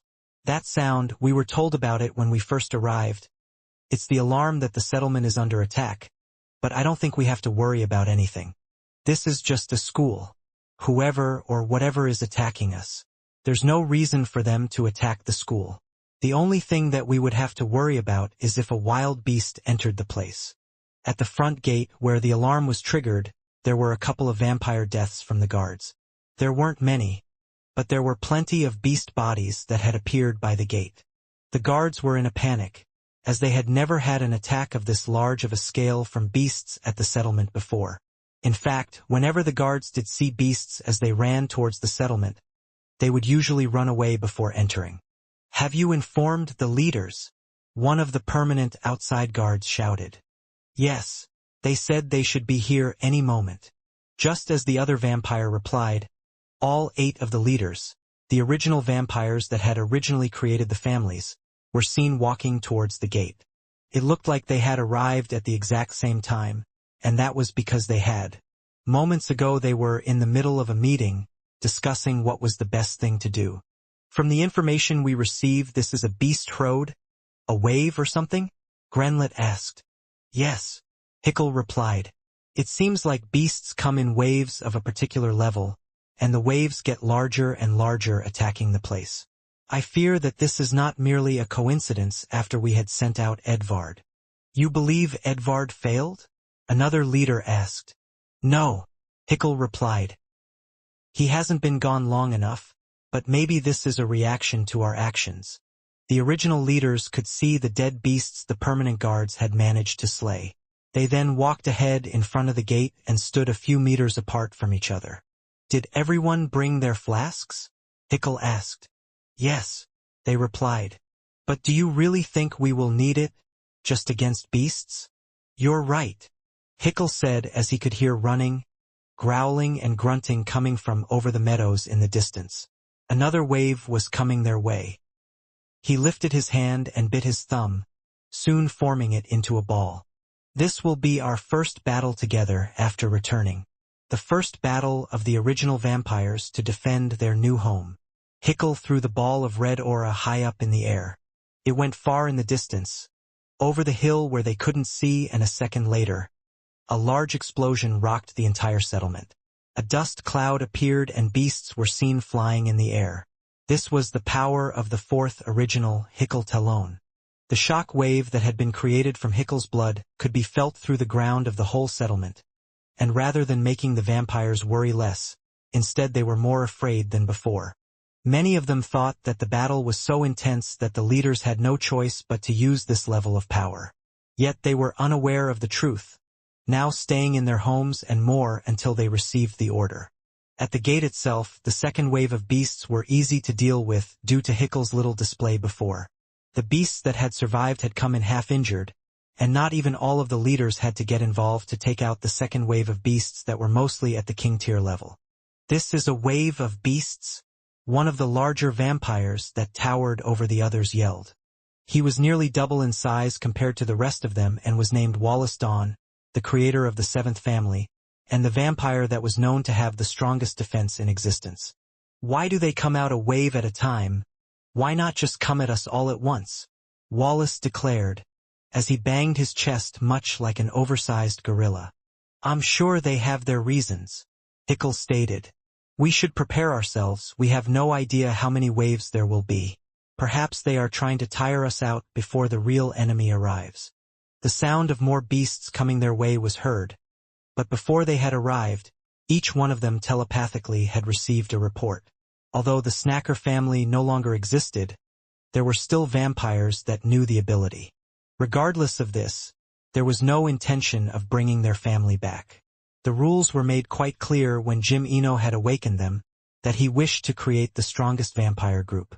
If the originals had managed to perish due to their own foolishness, then there was no need to have their name to continue to be carved into history. This was their legacy. As for the report itself, it was something they had expected but not on this scale. Those slimy bastards, Grenlet shouted. They're attacking the other gates. Just how many beasts are there that are attacking the settlement? It must consist of all the beasts on the entire planet. His belly jiggled as he said these words. The original vampires against the whole planet of beasts. I like this as a first test. Wallace smiled. The problem was, the settlement was large, and even if the leaders split up and went to the other gates, it would be too late. Some of the beasts would enter the place, and with this being the third wave, the level of beasts would be between King tier and Emperor tier. Some of the vampires would have difficulty fighting against that. We must split now. 2 leaders at each gate, and when the final wave comes, we will group up once more. Hickle ordered as he took charge of the situation. In the school, the kids had taken cover under their desks. After the explosion that had been created shook the entire place, Miss Bedford had asked them to do so. This is an announcement to all teachers and pupils. Please escort your homeroom classes to the sports hall. All teachers who do not have a homeroom class, please help guide students and take a register for all the students as soon as you arrive in the sports hall. The announcement that Miss Bedford had been expecting had arrived. Come on, kids. Quickly line up single file, and we will head down the hall, Miss Bedford ordered. The kids did as they were told, and after checking the classroom to see that no one was left behind, the kids quickly went down the hall. They could see that the other teachers were doing the same thing, and rather than walking, they were jogging down the hall at a fast speed. I don't like this, Minnie, Abby cried. I don't like this at all. Minnie held onto Abby's hand tightly. They were all unsure of what was occurring right now, but it was clear that they didn't want to tell the children just in case it would frighten them even more. While running down the hallway, though, Minnie's ears could soon pick up something, and as she turned her head she could see it, right out the window. Look out, Miss Bedford, Minnie shouted. Due to her warning, Miss Bedford had turned her head and now she could see it. It was a beast. It had crashed right through the glass on the side. Miss Bedford reacted by swinging her arm and delivering a blood swipe hitting the beast in the stomach. But it didn't stop its momentum as she had to move and roll out of the way. All of the children could see the beast. It was a dog-like beast but a fairly large one, around the same size as a tiger. On its back there was a large bulb-like plant, and coming out from it there were several vines as well. The vines from the dog were fast as they went to attack Miss Bedford, and with her sharp nails covered in vampire aura, she was able to slash through them. But now the dog itself was coming after her as well. Kids, keep heading to the sports hall. I will hold this beast back, Miss Bedford said. The kids could see that the other teachers and kids were already out of the hallway, most likely already in the sports hall. Miss Bedford knew that none of them could really form aura. They weren't much help. She was the only one that could fight in this situation, so she didn't mind. It was a sacrifice that came with the job. Come on, Toby shouted to all the other kids that were standing there. We have to move, or we'll die. Toby's loud voice for once was useful in stirring the kids on, and they soon followed him, as they all ran down the hallway. At the back of the group, Minnie glanced at Miss Bedford. Based on what she had seen so far, as long as it was only one of these beasts at a time, Miss Bedford would be able to win in a fight. As the kids continued down the hall, they took a right. They needed to then cross an outside path that would take them to the sports hall. But when turning right, all of the children, around 20 of them, had stopped in their tracks up ahead. No, no, no. Toby shook his head in fear, because in the other hallway there was the same type of beast here in front of him. It wasted no time as it leapt towards Toby. I have to think. How did I summon that aura before? Otherwise I'll die here, Toby thought. The beast opened its mouth, and Toby started to swing his hand. But there was no red aura that had come out of it. His hand would hit the beast and simply do nothing, until a fist came out from the side, whacking it right in the side of the face, causing the beast to go crashing into the wall. Keep moving, Minnie said, standing in front of the other students. Toby was unable to use vampire aura in the best of conditions, with no one around him or any distractions. Sure, sometimes, based on what emotional outlet the vampire was best at, they would be able to perform something in this type of tense situation, but that wasn't the case for most, and it was the same way for Toby. Minnie knew this, as she sprinted forward after seeing the startled students, and threw a punch, hitting it right in the jaw and sending it crashing into the wall of the hallway. Minnie, you saved me, Toby said, as his heart started to beat harder again. It was a similar feeling to what he felt from before. It's not dead, so get out of here, Minnie shouted as the vines were coming toward her, and they started to wrap around her arms and legs. It was pulling her in towards itself. I have to keep my promise, but I also don't want anyone to die, Minnie thought. Please get out of here, and Toby, Minnie shouted. You owe Abby a favor, so look after her. Minnie, Abby shouted and went toward her, but Toby quickly grabbed her hand. We have to leave. You know Minnie is strong. Just then, the beast pulled Minnie in the air toward it, but she shoved her hands right on its upper and bottom jaw, using her strength to stop it from biting her. Toby wanted to help, but knew he was useless as he ran off, leading Abby away, and at the same time the rest of the kids had left as well. Minnie waited to hear them take another turn, and she knew there was just one final stretch before the sports hall. It looked like they would make it. Her arms, which were shaking before when trying to stop the beast's mouth from biting her, were shaking no longer, and Minnie stared directly at the dog-like beast. You tried hurting them, Minnie said, as she easily used her strength and pulled apart the top jaw and bottom jaw of the beast, ripping it essentially in half and the black blood going over her face. Her red eyes could still be seen clearly glowing, as she looked annoyed more than anything. Inside the sports hall, Toby and the others had entered. Two teachers that were by the wide double doors quickly closed the doors behind them and stood guard. They had made a small peephole in the door so they could see who was on the other side.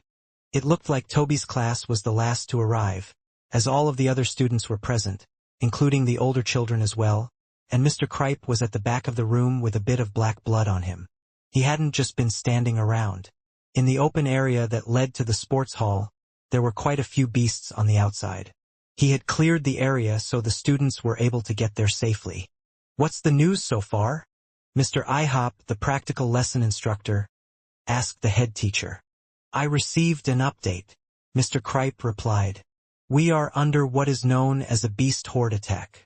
The monsters come in waves, each time stronger than the last. After receiving this information, I thought it was best that the teachers band together. Can the leaders not handle this, even with their strength? Mr. IHOP asked, frightened at the thought if that was the case. No, the news I have gotten is that the leaders are doing quite well. The problem in itself is the number of beasts. The waves get stronger, and from the looks of it, their numbers are getting larger as well. When speaking to someone who was knowledgeable at these events, they stated it was like the settlement was facing 3 separate horde waves at once. These numbers are large, Mr. Cripe explained.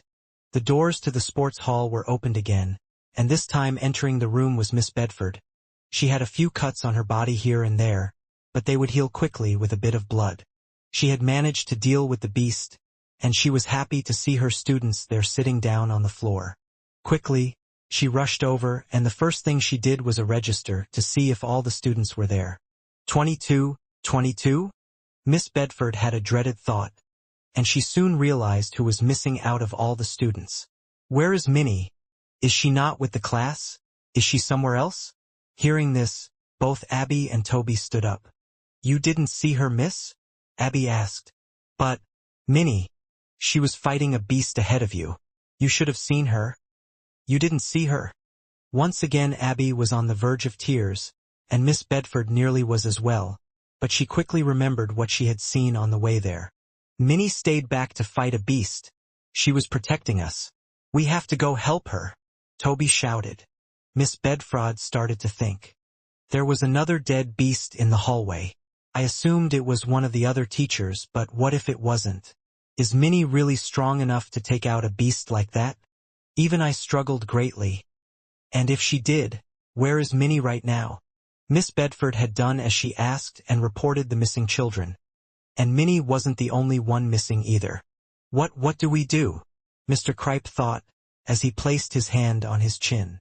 "There are quite a few missing children. It is our responsibility to keep them safe, but if another big attack were to occur, we might need all of the teachers to help protect the students. Sending a big task force won't help. Yet, it is calmer now, maybe sending someone out before the next wave of beasts is the best thing to do." That was when a particular student had called out.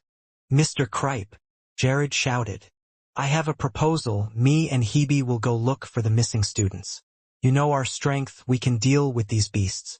We might be the only students that can. If it looks too hard, then we will quickly come back," Jared declared.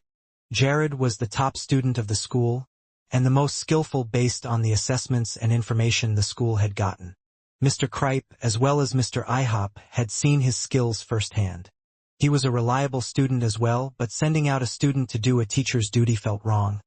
But what choice did they have? "Fine, but do as you said. The second you see a beast or any sign of trouble beyond your capabilities, you are to return here immediately," Mr. Cripe ordered.